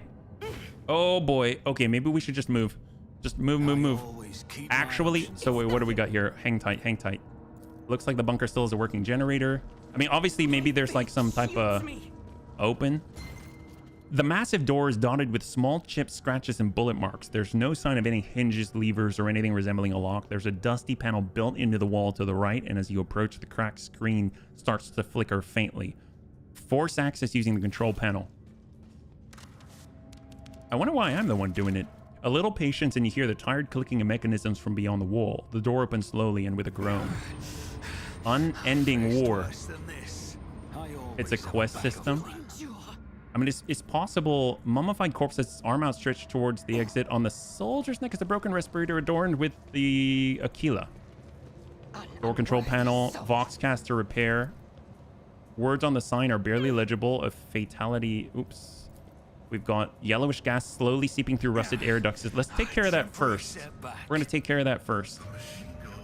Not here. For Iriliet. Oh, that looks like a bathroom. Is that a bathroom? Rise to the top. This is a... I think it's a bathroom. Keep going. Keep going. We have goods. We've got stuff. Oh my god. This is not going well, bunnies. Not going well at all. We're just going to open all the doors. Let a little ventilation. That looks like more bathrooms. That looks potentially helpful. Rusted reservoir for water. What is this? This is like Fallout, except we have a big problem. Ooh, cogitators. Before you was an ancient but wholly typical console intended for use. You gotta fix. Yeah, no kidding. Wholly typical console intended for use by people not trained in the mysteries of ministering to machine spirits. The cogitator is completely silent, but as you approach, you sense the warmth emanating from its metallic casing. A telltale sign the machine is working. Pascal offers the cogitator a reverent bow, chanting the binaric aria of launch priming. The spirit of this machine embodies resilience and indomitability. In this den of decay and entropy, still does it reign over this place. I don't know, just activate emergency ventilation system. Warning. Request denied. Air duct system malfunction detected. Request status, bunkers, life support system, activate automated defense. I mean, if I do that, isn't it going to attack us? Yeah. Hope you brought a lot of med kits. Oh, we're fine. Water supply system failed. Reason unknown. Temperature, humidity control system failed. Reason unknown. Energy regulation system, unknown error. Warning, backup generator connected. Oxygen supply system failed. Warning, air filters damaged. Warning, defense systems failure. I mean, if we activate them, doesn't that mean that they're going to fight us? Error, insufficient power. Well, crap. Okay, we've got a lot of fixing to do, but first we need to deal with the filtration system, apparently. Oh, we've got some goods. What do we got here? Do you see what I see? Looks like... God, this is really like Fallout. Hello? I've got a door here. Oh, it's in the same room? All right. My warp sight reveals something. Oh, whoops. That's here. Oh my. Okay, okay. I'm like running around like a chicken with my head cut off. We got goods. Old valve, rusted part used by the military in rudimentary life support systems. I faced worse than this. We have cargo. Wow, this is intense. So far, our health is sticking up. Argenta's not, though. Outer room. Oh, here. Valve is required to operate to regulate the flow. You will perish for this affront. I think that was it. Multi-key. My ears are ringing. Rusted reservoir. Oh boy. My reckoning will be swift. Hang tight for a sec. Air duct system malfunction detected. You have to place the valve you picked up. Oh, okay. It's nothing. Hey, Lummox, thanks so much for hanging out. I hope you have a great one, and we'll catch you on the next one, man. Here we go. Oh, there it is. Wow, we got a lot of stuff. And there's the valve. Perfect. And we are turning it. Did that work? My lungs are still full of poison. What we need is the emergency ventilation system. I always keep my options open. Back to the cogitator. Oh, thank you, man. System check. Processing input data. Data confirmed. Compressor launch in progress. Pressure levels nominal. Warning. Error. Encountered. Insufficient power. Booting emergency energy profiles. Success. Pressurizing facility. Success. Booting compressor. Success. Emergency air filters. Activated. Automated defense systems. Activated. Pascal's Vox hisses mournfully. With your permission, I would extract the command blocks of this noble machine to hold a vigil for its deceased spirit. The Omnissiah preserves the faithful. Wow, that's rough. The Monkey poisoned this world and the world destroyed them. At least the primitive technologies they left behind can spare us from suffering the same fate. Ooh, that was rough. Thank you so much for the help. So now we can actually kind of go through a little bit at a time. So if we return to the place that we entered from, that's a door control panel. Oh my gosh. I actually think I'm going the wrong way, but there's so many things here. We gotta loot everything. Got a lot of... Ooh, what is this? Combi tool grants a +10 bonus to tech use. Oh, thank you. All the last guns will add that to cargo. Yeah, this one was nasty. It's a... Was there a lot of XP? I didn't see. Add to cargo. Oh, add to inventory, and definitely into inventory. It's going to be great for good old Pascal. We take a look at him right now. Here it is, and it is combi tool can replace... Let's give it instead of the chirurgeon's manual. That's going to be fantastic. He's at 155 now. We've got more goods. 86. Oh, we got an 86.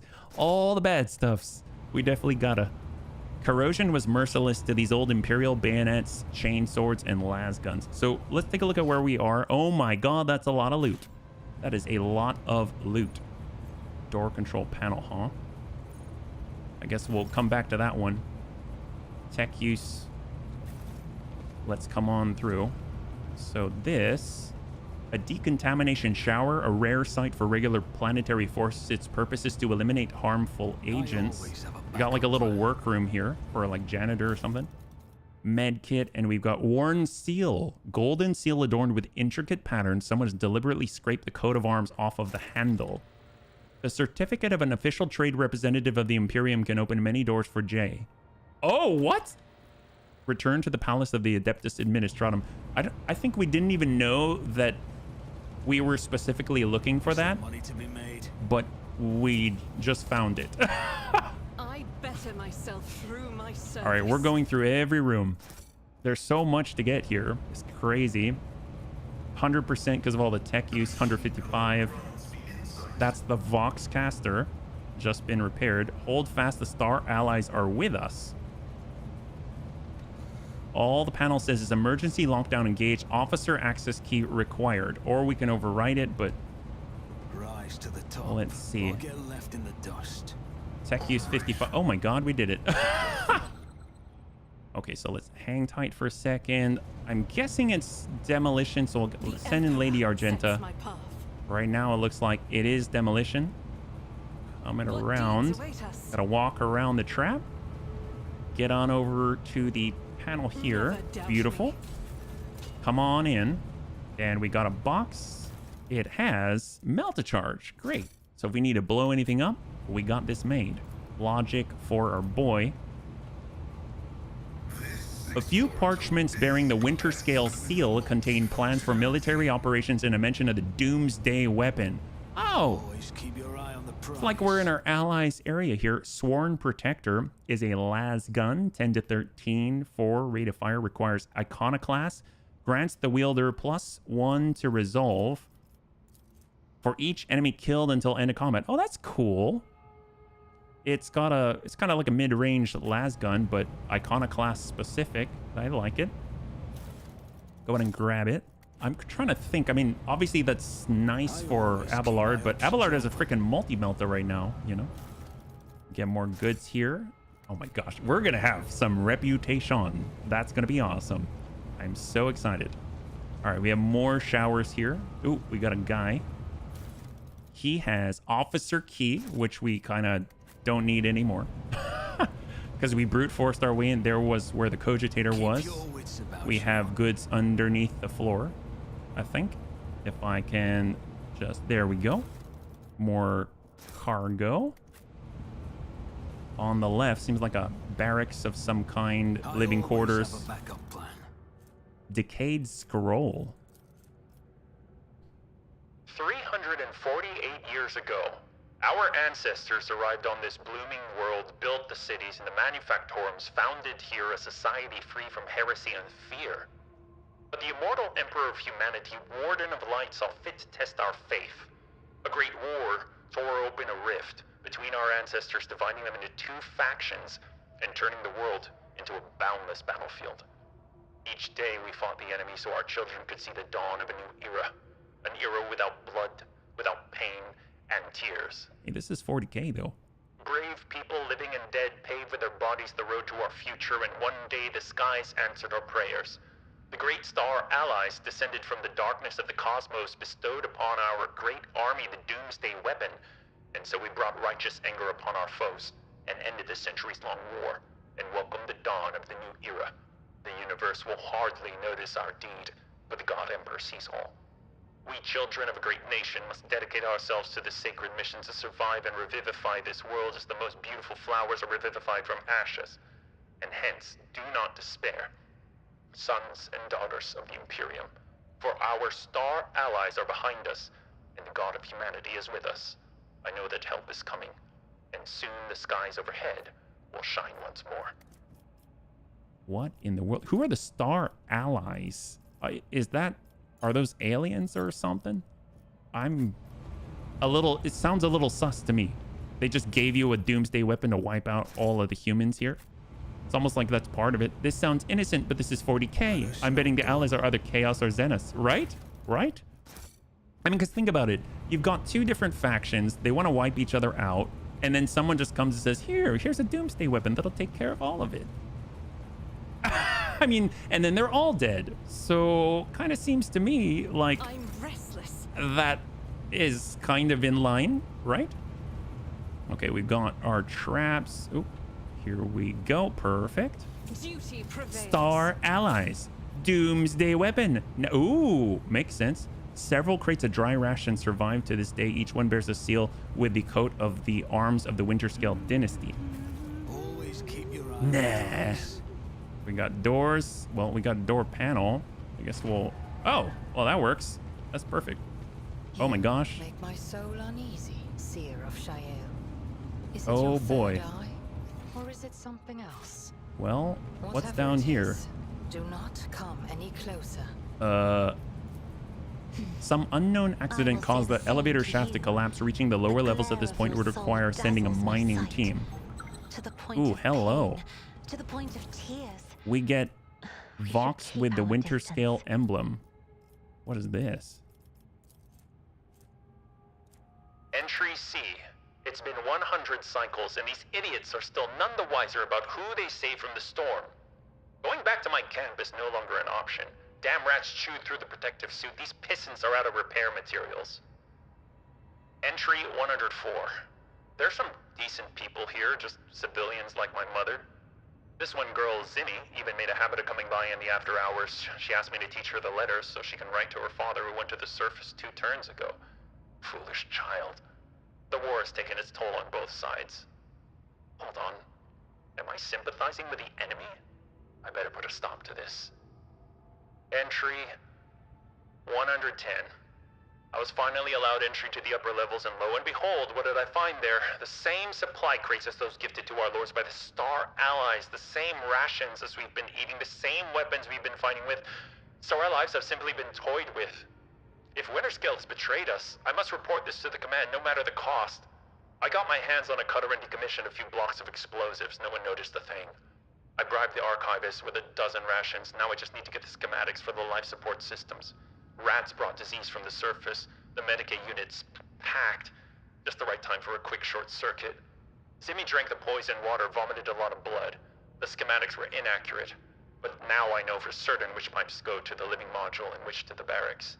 The senior comm officer suspects something. It's time. Well, whoever that was... whoever that was probably did it. Someone sawed off the emergency stairs and tried to conceal the damage. I always keep Well, my options all open. right. That's lovely. Let's head down the side hall here. What do we got? Oh, a lot of dead people in the cafeteria. We have the old key grants access to the warehouse here. Star Allies is Roguetrader Winterscale. Oh, but you know what's weird is that isn't this part of the Winterscale area? Unknown Officer's Diary. I'm tired. How long has it been since Doomsday?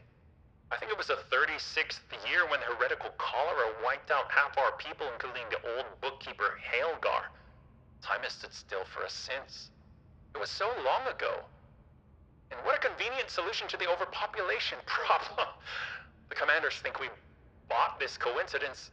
Morons. Still, when I look in the mirror, I see my father. Same wrinkles by the eyes, gray temples, which means I'm over 60, and we've been underground for longer than half a century. No sky, no sun, no joy, no hope. If that damn propagandist scribe tells me one more time I must not lose faith, I'll make him eat his own goddamn tongue. Sure, we were once so certain we had won. The weapon of the great ally boggled the mind. I still remember how the skies shook before me and my ma and father were evacuated to this wretched bunker. But where has it led us? When I took over my father at the comm station, I learned we had long since lost all communication with other PDF bases, and the stars respond to our calls with silence. These days we don't hear any bombs landing outside, but things are still restless in the old bunker. First a water purifier failure, then a fire in the Medicaid unit.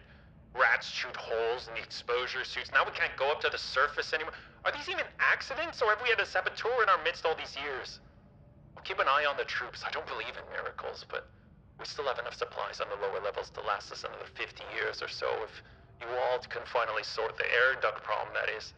Next time we meet, I should ask how the repairs are going. And guess who blocked access to the bottom? So basically, Winterscale gave them a nuke and they detonated. Winterscale and Corda are the other rogue traders in the core and this expand.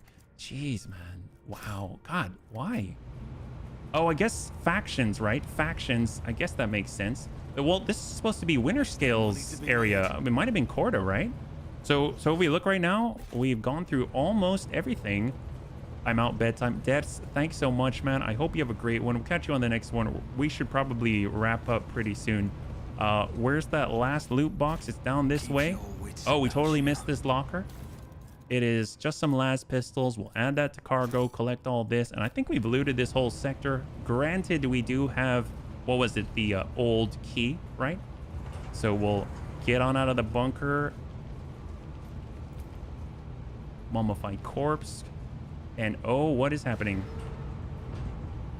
Oh, I forgot the defenses are online. Do you really believe you can match a child of a Surya?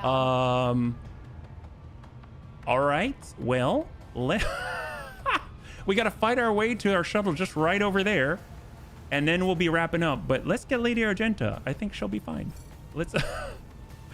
How far out can she go? She can go out here. Great. Let's send her right there. There we go. We'll have Irliet like over here. Well, right. It's fine.